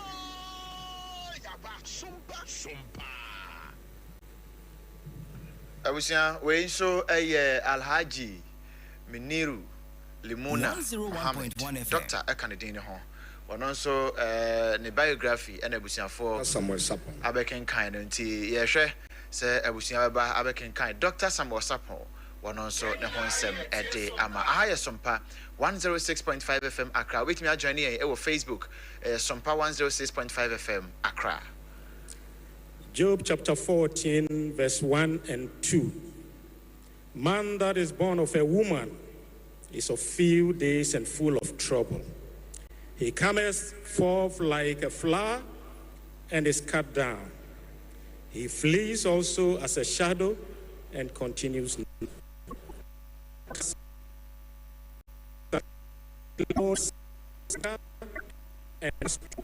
Was born on 10th November 1957. Adiantem to Mr. Kwabna Mensa Sapon of blessed memory and Agnes Boache Sapon. From a humble beginning, he rose to become a distinguished public servant, politician, and a community leader whose life was marked by service, courage, and resilience.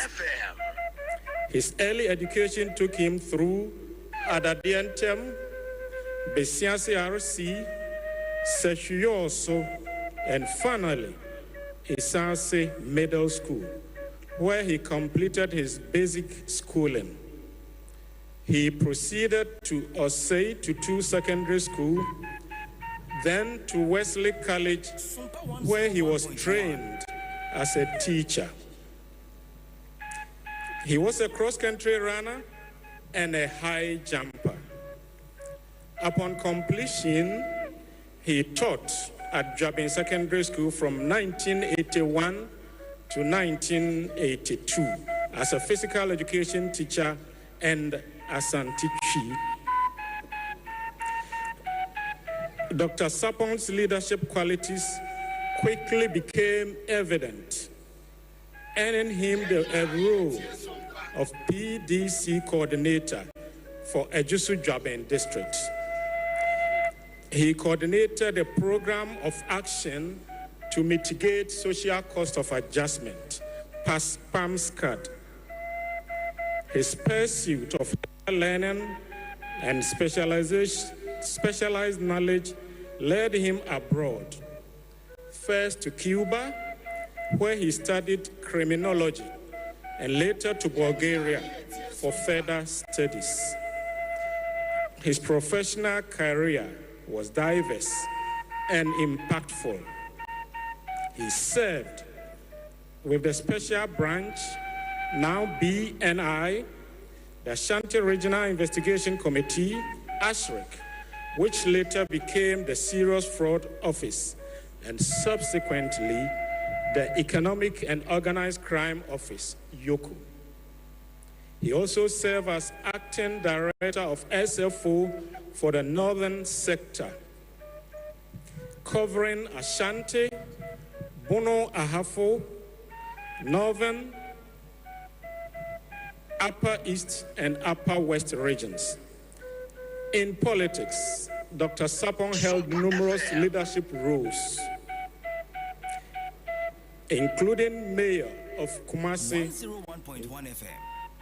2009, Ashanti Regional Minister 2013, Central Regional Minister, and a parliamentary candidate for Nshiayeso under the NDC in 2016. He also served as the director of State Housing Corporation. In addition, he later obtained an executive master's degree from GEMPA. He is the vice chairman of the National Democratic Congress, NDC. His commitment to party development was evident in his instrumental role in building the NDC party office at Nshiayeso. He treated people equally, irrespective of your color, creed, or political affiliation. He was a founding member of the NDC in Ashanti region. A respected traditional leader, Dr. Sapong was installed as Owoahene of Cape Coast. He was married to Hannah Sapong, and together they were blessed with 5 children, 4 boys and 1 girl. On that fateful day, Dr. Sapong's life of service and dedication was cut short when he became one of the 8 gallant individuals who perished in a tragic helicopter crash at Sikaman, Brofuyedu in the Ashanti region. Dr. Samuel Sapong's legacy is one of selfless leadership, unwavering patriotism, and a deep love for family, community, and country. His contribution will continue to inspire generations to come. Demrefa Due ne Amanehunu. Thank you. Sompa FM. Enti abusia we nso Dr. Samuel Sapong ne ho abakwasem na yakenkan na sempani abekenkan Ade Amaye no nti yeguso So we now invite the family of Mr. Samuel Abuaje. Dr. Mr. Samuel Abuaje wono nso so ye hwese abusiafo eba na wo mabekenkan wono nso ne biography Ade Amaye. Of late Samuel Abuaje, known in the family circles as Ade Kweku. It is said that no one knows the hour when the call will come. We live as though tomorrow is promised, believing the sun will always rise on familiar faces. Yet today we gather, hearts heavy, voices trembling, to honor a life so bright, a heart so generous, a journey so inspiring, yet cut so painfully short. Samuel Abuaje was born on 23rd December 1990 in Damango, Savannah region, to the late Mr. Jeremiah Kwabena Abuaje and Madam Ama Ajubi, the youngest of 6 siblings. He was the cherished Kaichre of the family, a child of promise whose life would touch many. His father, once an agriculture extension officer and the chief of Patakro, instilled in him the values of service, dignity, and leadership. Values Edu carried with grace until his last day. From the classrooms of Damango Cambridge Educational Complex through to St. Margaret's Senior High School, Obuasi, and in the later years pursued the higher studies at Accra Business School, where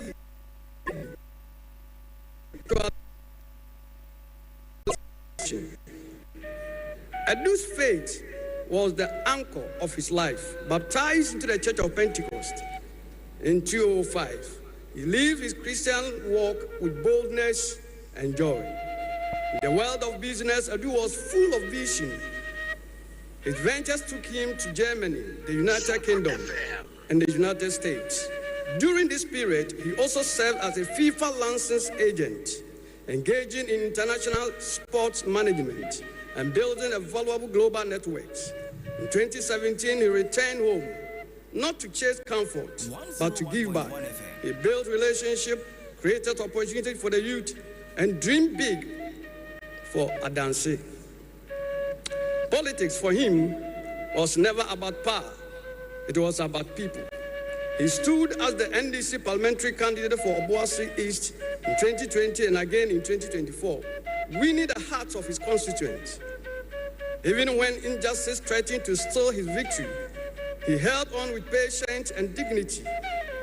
His appointment as Deputy Director General of NADMO by President John Dramani Mahama was a testament to his leadership and service. Then came a day we would never.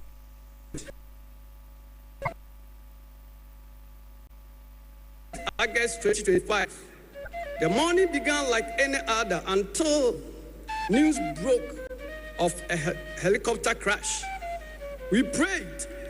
The rumor were wrong, but the heavens had other plans. Adu's earthly journey ended that day, just like that. And the shock still grips our hearts. He leaves behind his beloved wife, Abigail, and 2 beautiful daughters, who will grow up hearing of the greatness of their father, a man of faith, vision, and love. Adu, your laughter, dream, courage, kindness, this cannot be buried. They live on in us. The tears we shed are not for lack of hope, for we know he rests in the arms of his maker. But oh, how deeply we missed our brother. Adu. Demrifedwe Tieni Amanihunu. May your soul rest in perfect peace.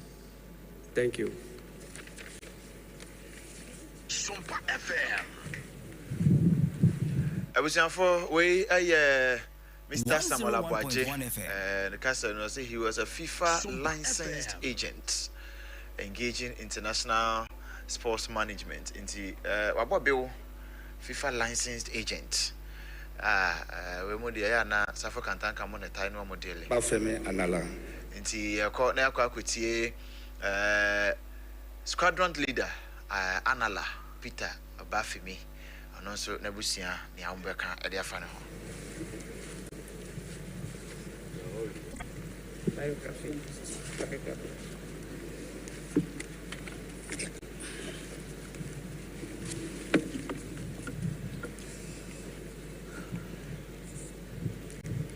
Biography of Squadron Leader Peter Bafemi Anala. Squadron Leader Peter Bafemi Anala was born on the 2nd November 1989. He hailed from Sinensi in the Bulsa North District of the Upper East Region and was the youngest child of Paul Oscar Anala and Lucia Apung Anala. He spent his formative years in Tamale, where his family resided. Even in his early years, it was evident that Peter possessed a keen interest in technical skills. None could have foreseen that a vibrant young boy would one day serve his nation with such selflessness and dedication, ultimately paying the ultimate price. As fate would have it, Peter began his primary and junior secondary education at Bao Barracks, home to the Air Force Base in Tamale. He later attended St. James Seminary Secondary School, where his discipline and academic excellence flourished. He often likened his alma mater to the military training camp, reflecting the profound impact it had on shaping his character. Upon graduating from St. James, Peter pursued a Bachelor of Science in Computer Engineering in the Kwame Nkrumah University of Science and Technology, graduating in 2012. He went on to obtain a Master's of Science in Air Transport and Aviation Management from the same institution in 2023. At the time of his passing, he was pursuing a postgraduate studies in safety and accident investigation in the United Kingdom. Within his community, Peter was known as someone who never forgot his roots. Whether mentoring young people, advising friends, or assisting neighbors, he consistently sought to uplift others. His generosity extended beyond words. He was a man of action who believed that the service to God and humanity was the highest calling.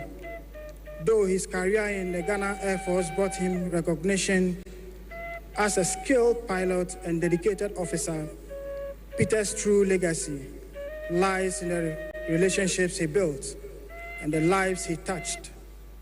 His integrity, kindness, and unassuming nature endeared him to all.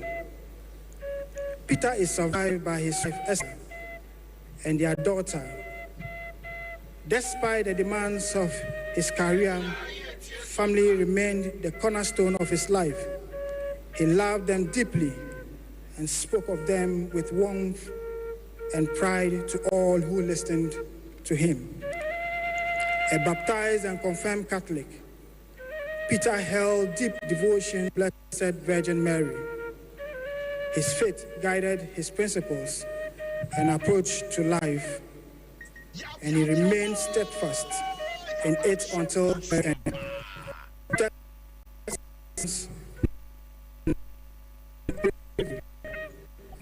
Excellence and patriotic sacrifice. His life epitomized dedication to family, faith, and nation.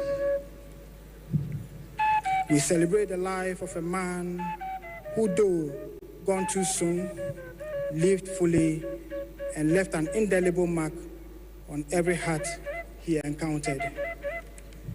May his soul rest in perfect peace. Thank you. 101.1 FM.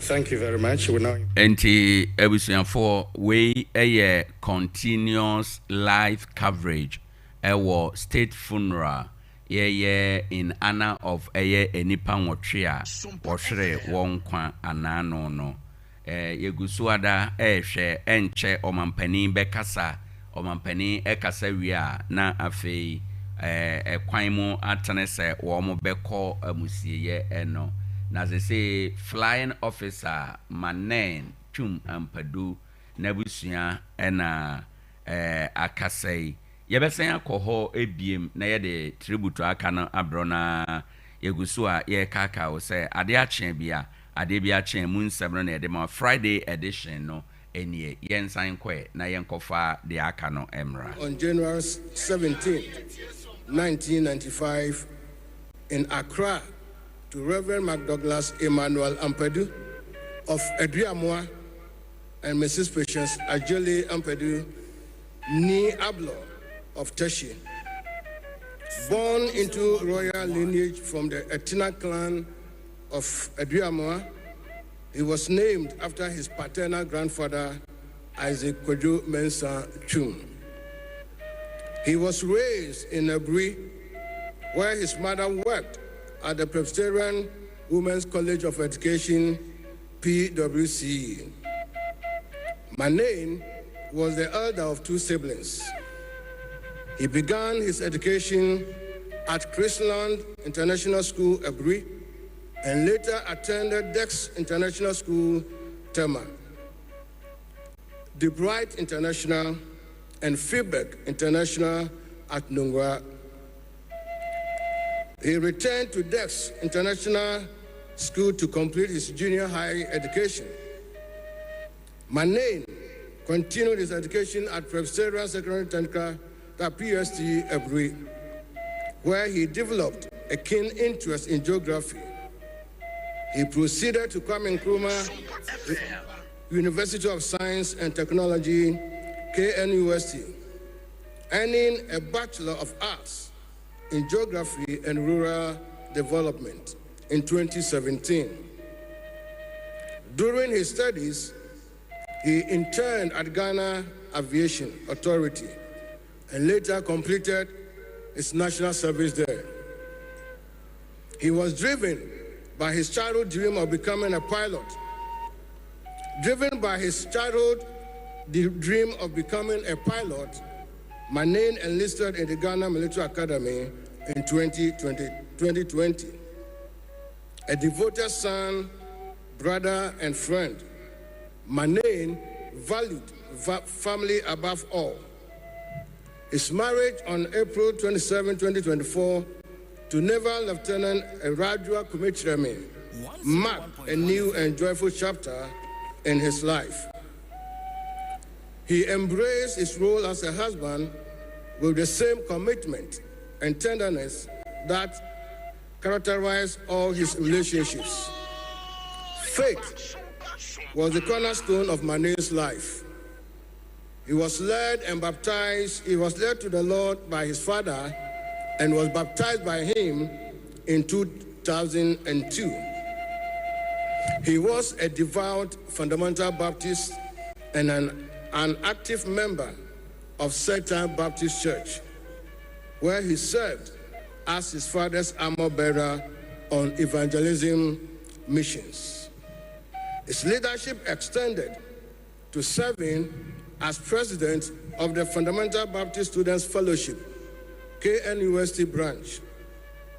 His compassion for the less fortunate was evident in his support for Zion Helping Hand, a charity aiding children in rural communities, and his contributions to Jesus Kitchen, a program feeding the homeless in December,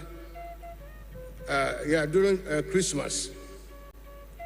Beyond his faith and family commitments, Manen was known for his humility, diligence, and adventurous spirit. He loved football, reading, computer games, and sightseeing, often bringing joy and laughter to those around him.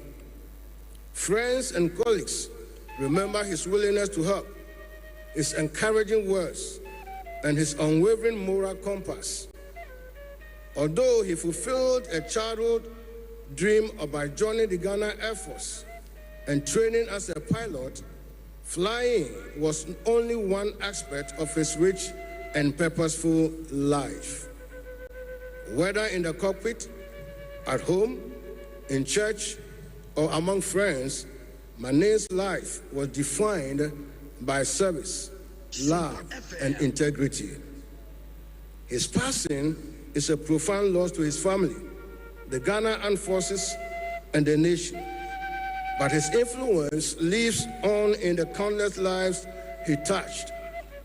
As written in 1 Thessalonians 4:16-17, we hold fast to the promise that the Lord himself will descend with a shout, and the dead in Christ shall rise first. Rest well, Papa Chum. Your race is run, but your light will shine forever in our hearts. Thank you.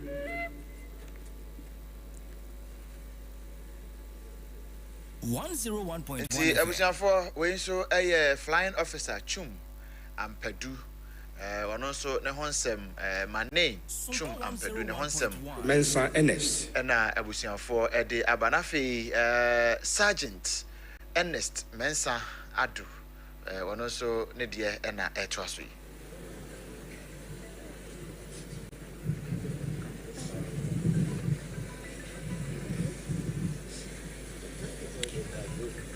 It is often said that the hour of death cannot be foretold. Though we acknowledge this truth, we tend to believe such a moment lies far ahead.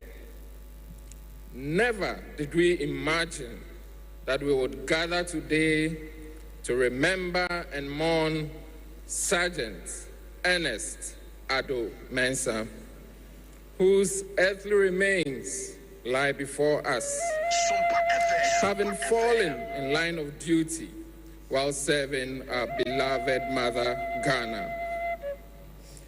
Born on 5th July 1988 in Accra to the late ex-warrant officer Class 1, Emmanuel Mensah Ashiakwe, and the late Victoria Abla Moke.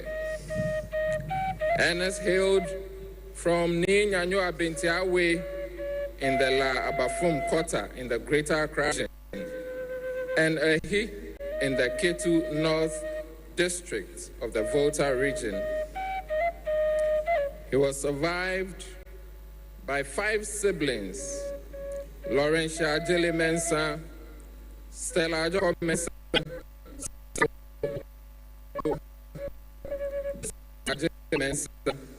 and Wisdom Tete Mensah. After the loss of his parents, Reverend Chief Superintendent Stella Amakacho Anku lovingly assumed a motherly role, nurturing and guiding him through life. From an early age, Ernest carried a quiet strength, humility, and a heart devoted to faith, family, and service, a legacy that would remain constant throughout his years. He began his education at La Mounts Presbyterian Primary A and B School and continued at La Enobal II Junior High School from 2001 to 2004. He later pursued studies at Emmett Electronic Institute from 2004 to 2007, where his interest in technical and mechanical work first blossomed. Friends and teachers recall a young man who embodied honesty, respect, and kindness, who listened intently, spoke thoughtfully, and readily offered help to others. Ernest was a man who treasured relationships. His marriage to Miss Mercy Amwa on 5th July 2005, just 1 month after his tragic death, was a joyous celebration of love witnessed by family and friends. Though their union was heartbreakingly short, it was built on deep affection, mutual respect, and shared hopes for the future. A devoted Christian, Ernest was baptized and confirmed in the Evangelical Presbyterian Church, South Lyle Estate, and later worshipped at the Presby Methodist Church in Tarkwa. His life was anchored in an unwavering faith in Jesus Christ, and his greatest desire was for his loved ones to come to a saving knowledge of the Lord. He lived with eternity in view, carrying himself with humility and discipline as a true servant of God. In his community, Ernest was a source of warmth, generosity, and encouragement. His ready smile, kind words, and genuine concern for others made him a cherished figure among neighbors and friends. He was the person people turned to in times of need, and he's always willing to lend a hand, often going out of his way to help without expecting anything in return. Although Ernest dedicated 14 years of his life to the Ghana Armed Forces and served with skill and professionalism, his true legacy lies in the lives he touched beyond his uniform. He lived a life of warmth, kindness, and genuine engagement with people from all walks of life. His ever-present smile warmed our hearts, and his kind words and concern for others made him a cherished figure in his neighborhood and beyond. He never hesitated to help those in distress, often going out of his way to assist anyone in need. His generosity and compassionate nature were a gift to all who knew him.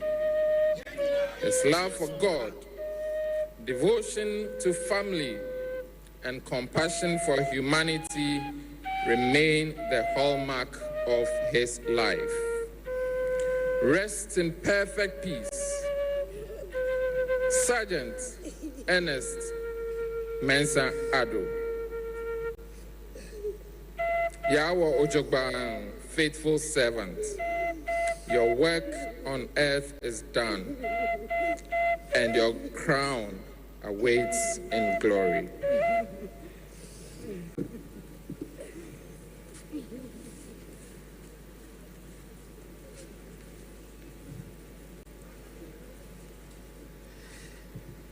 Enti abusia we so Sergeant Ernest Ado Mensah, flying officer no na we engineer no engineer Sergeant Ernest Ado Mensah ono so ne honsem which we shall have the tribute.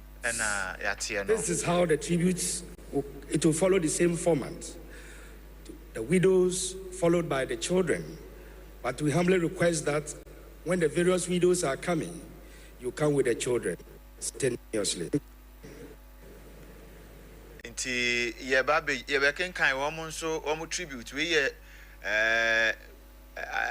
emanu a kunafo no ene womo ma ede ene womba be kenkan no wo kire se no kure kunafo no ba womfa ma no so nka ho emra preko na enye boko anti sana eti abusia aya Sompa 106.5 FM Accra.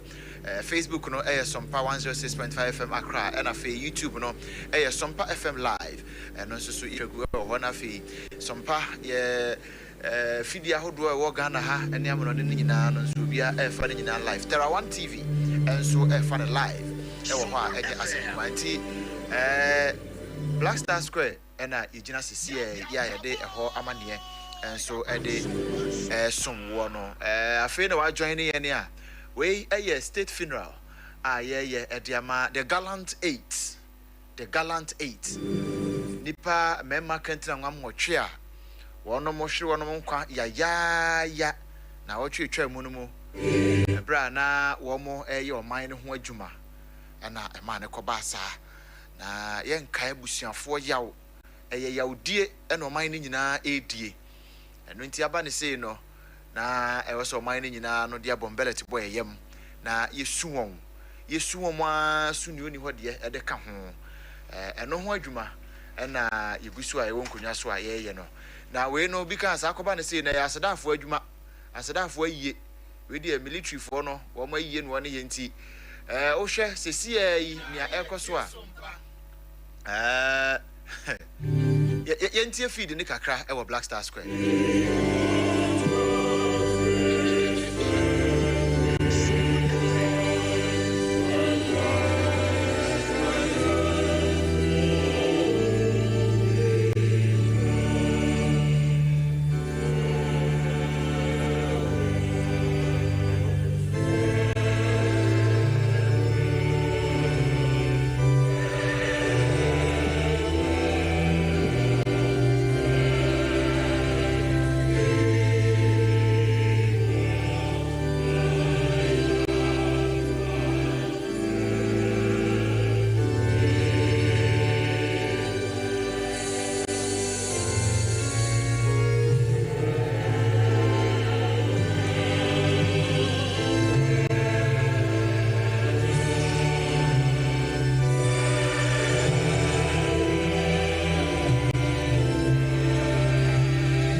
Ghana Armed Forces Band and Otewa Moncano, we no Koso, our Black Star Square, and I say Independence Square, Emu Amanie, Kakra, and on the train, say a Kunafone Beba.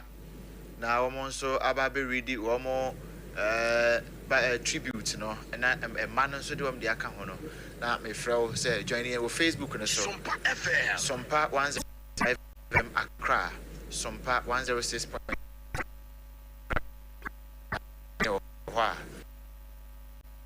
Now also the comment at the Atuana Fair can kindly come at the Amawo. Yuguso, Ewonkunyaso. A tribute being read on behalf of Mrs. Rita Omanibuama to her loving husband, Honorable Dr. Edward Kofi Omane Boama. When peace like a river attended my way, when sorrow like sea billows roll, whatever my lot, thou hast taught me to say, it is well. It is well. It is well with my soul. Kofi B, as I affectionately called you, we were destined to be together. Though I was not a medical student, fate brought us together on that fateful day when I boarded the medical school bus. Our friendship started and was nothing short of love and adventure. Our night walks from my home to buy kenke and fish, and vice versa. I always looked forward to visiting you in school so we could embark on our love walk to buy kenke and fish. Thus, buying and eating kenke together became our homework. In fact, I saw a father in you because you were an exact replica of my dad. You also confirmed that when you first met my dad, you knew you had found a partner for life. I had no doubt you would be a loving and perfect father to our children. You were truly God sent. Your commitment and love were such that you proposed we got married on my birthday. And we have always had a double celebration on my birthdays, one of which I was looking forward to this year also. When we started having children, you were nothing short of a wonderful father. You were a great source of inspiration and hope to me and the children.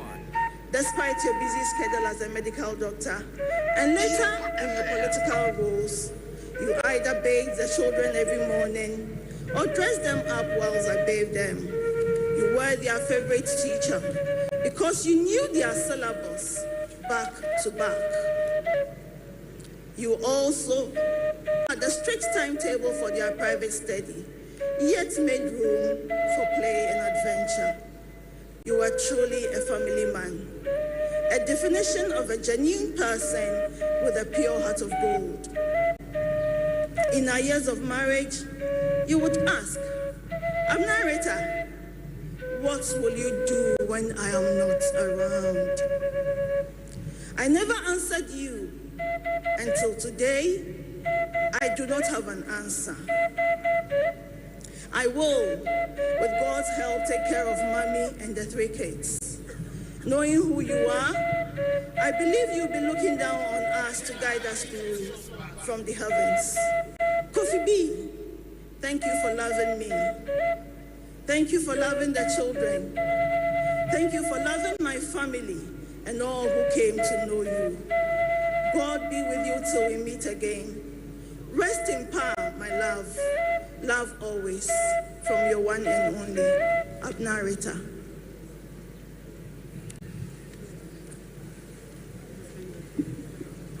Tribute to our hero.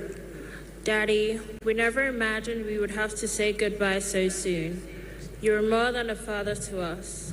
You are our safe place, our teacher, our greatest encourager, our friend, and above all, our example of what it means to live with tea.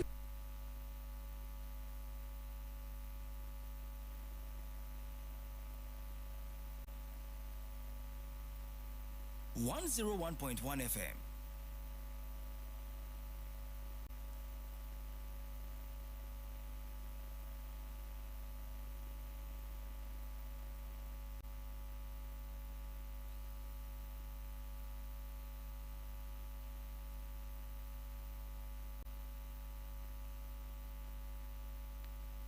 Dear Waguo no, and no one which are Sompa.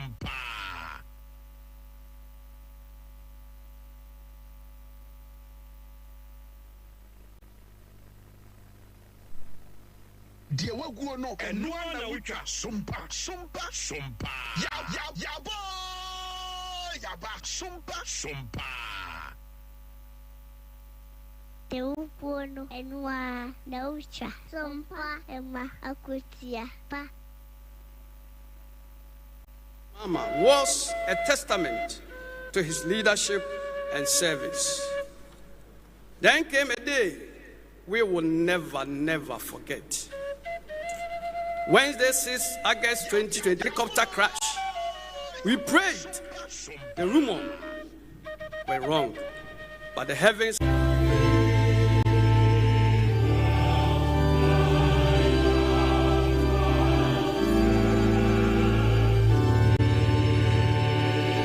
Cool. We'll miss writing with you, laughing with you, sitting with you whenever you had a lull in your schedule. We'll miss talking about our future, hearing your advice, you driving us to school all the time, especially when we had exams. Daddy, why did you have to leave us so soon? Never in a million years could we have imagined you'd leave us. You lived your life like a race, always trying to do more, love more, and share more. We really thought you'd live forever because your light was so bright it could never go out. Omani, why have you done this to us? We absolutely cannot believe we will never see you again. Out up with our toys and objects just to teach us Archimedes' principle. We have lost greatly. You are irreplaceable, Eduardo. We are pained, but even in our pain, we choose to hold on to your legacy and take consolation in the fact that you are resting in the bosom of the Almighty God. We'll carry forward your values, live with your compassion, and let your light shine through us. Though you are gone from sight, you remain forever in our hearts, our Father, our friend, our hero. Rest well, Eduardo. Your race is done, but your impact will never end.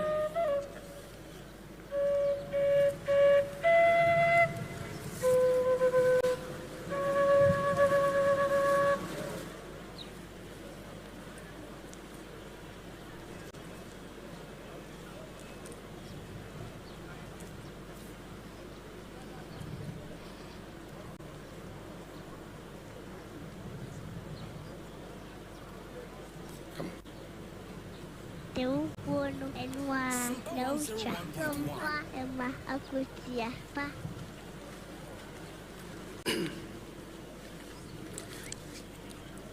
Tribute from the wife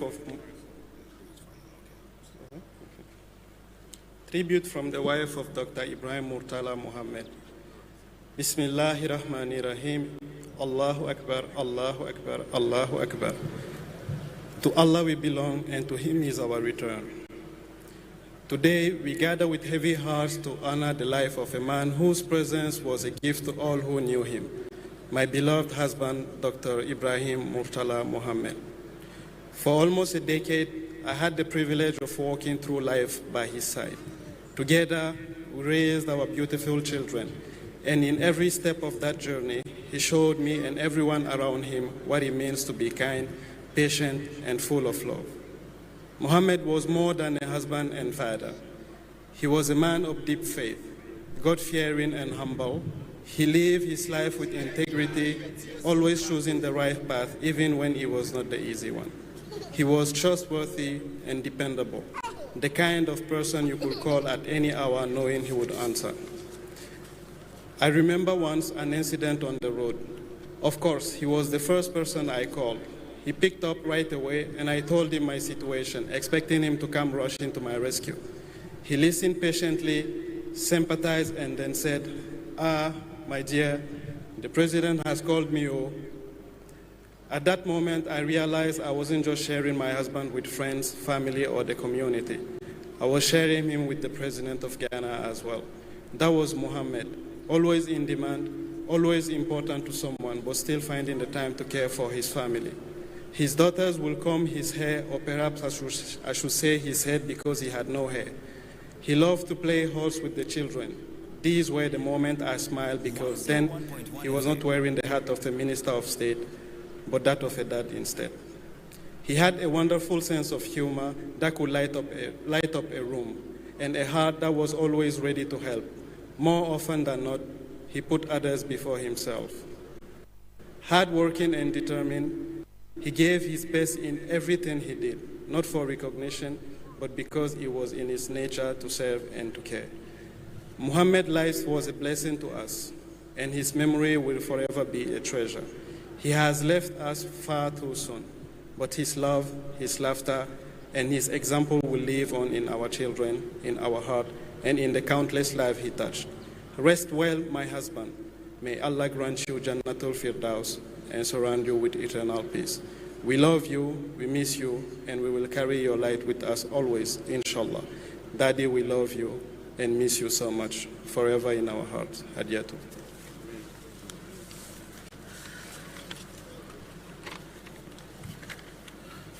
Tribute to Dr. Murtala Mohammed by his children. Honorable Dr. Alhaji Murtala Mohammed, we called you Daddy, always together with other family members. You were larger than life itself, and this would leave a strong impression on us forever. Before we continue, we would like to find solace in the hands of God that you are alive, although gone for the desires of Allah. Every day and night, we grieve and yearn to see you back home, but you don't come back. Your legacy extends far beyond the halls of Parliament. As a dedicated public servant, Member of Parliament, Minister and Minister of State, you tirelessly advocated for your constituents and the people of Ghana, leaving an indelible mark on our nation's progress. Your commitment to justice, equality, and well-being of the ordinary Ghanaians inspired countless individuals. As your children, we cherish the memories of your kindness, wisdom, and unwavering dedication to our family and community. Your impact will be felt for generations to come. Sompa FM. Even as we mourn your passing,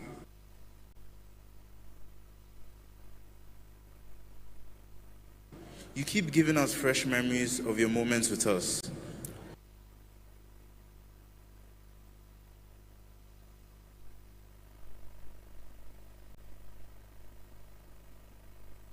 All the people gathered here signal to me and the family that God will have mercy on your departed soul.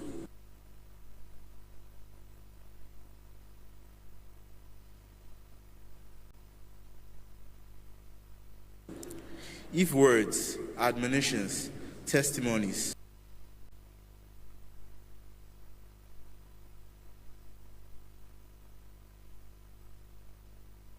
track records, worthy legacies, and priceless 101.1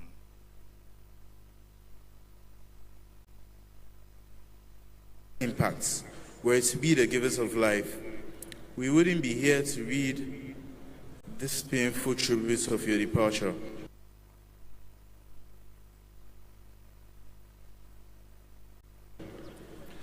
While we mourn your painful exit, we know you had to go based on the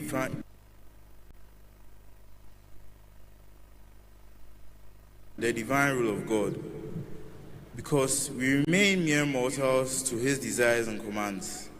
Rest in peace, Daddy. You will forever remain in our hearts.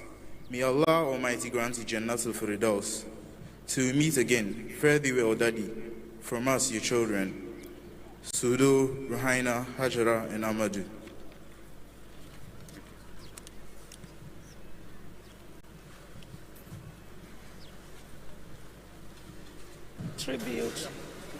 Tribute by Ajia Zahra Lady to the beloved husband, Alhaj Sandape Muniru Limuna.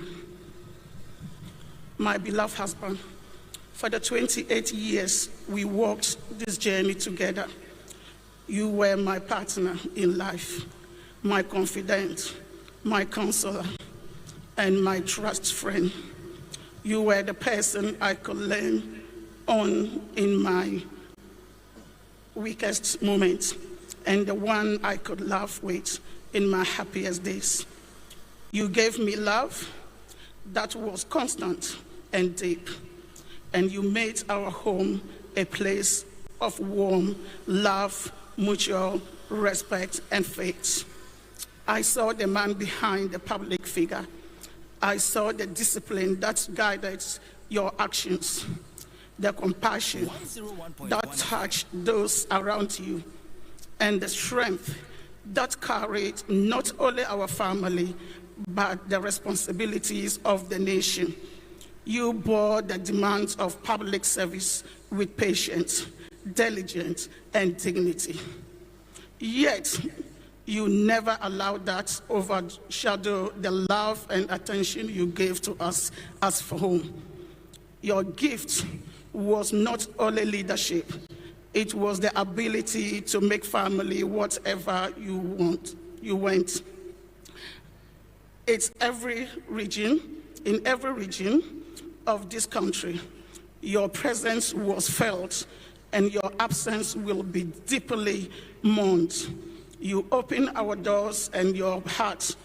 You sponsored education for those who you sponsored the education for those with promise. You settled disputes with calm wisdom, and you always stood beside the vulnerable when they had no one else. Because of you, our family grew beyond blood strength across the length and breadth of Ghana, held together by trust, gratitude, and love. You were a man of principles, yet you carried those principles with humility. You inspired loyalty, not because you demanded it, but because you earned it through your character. You touch lives in ways that cannot be counted, and your absence will leave a space that no one can fill. I will miss your laughter in our home, your gentle reassurance in times of difficulties, and your quiet strength that made me feel safe. No matter the storm, I will hold on to every memory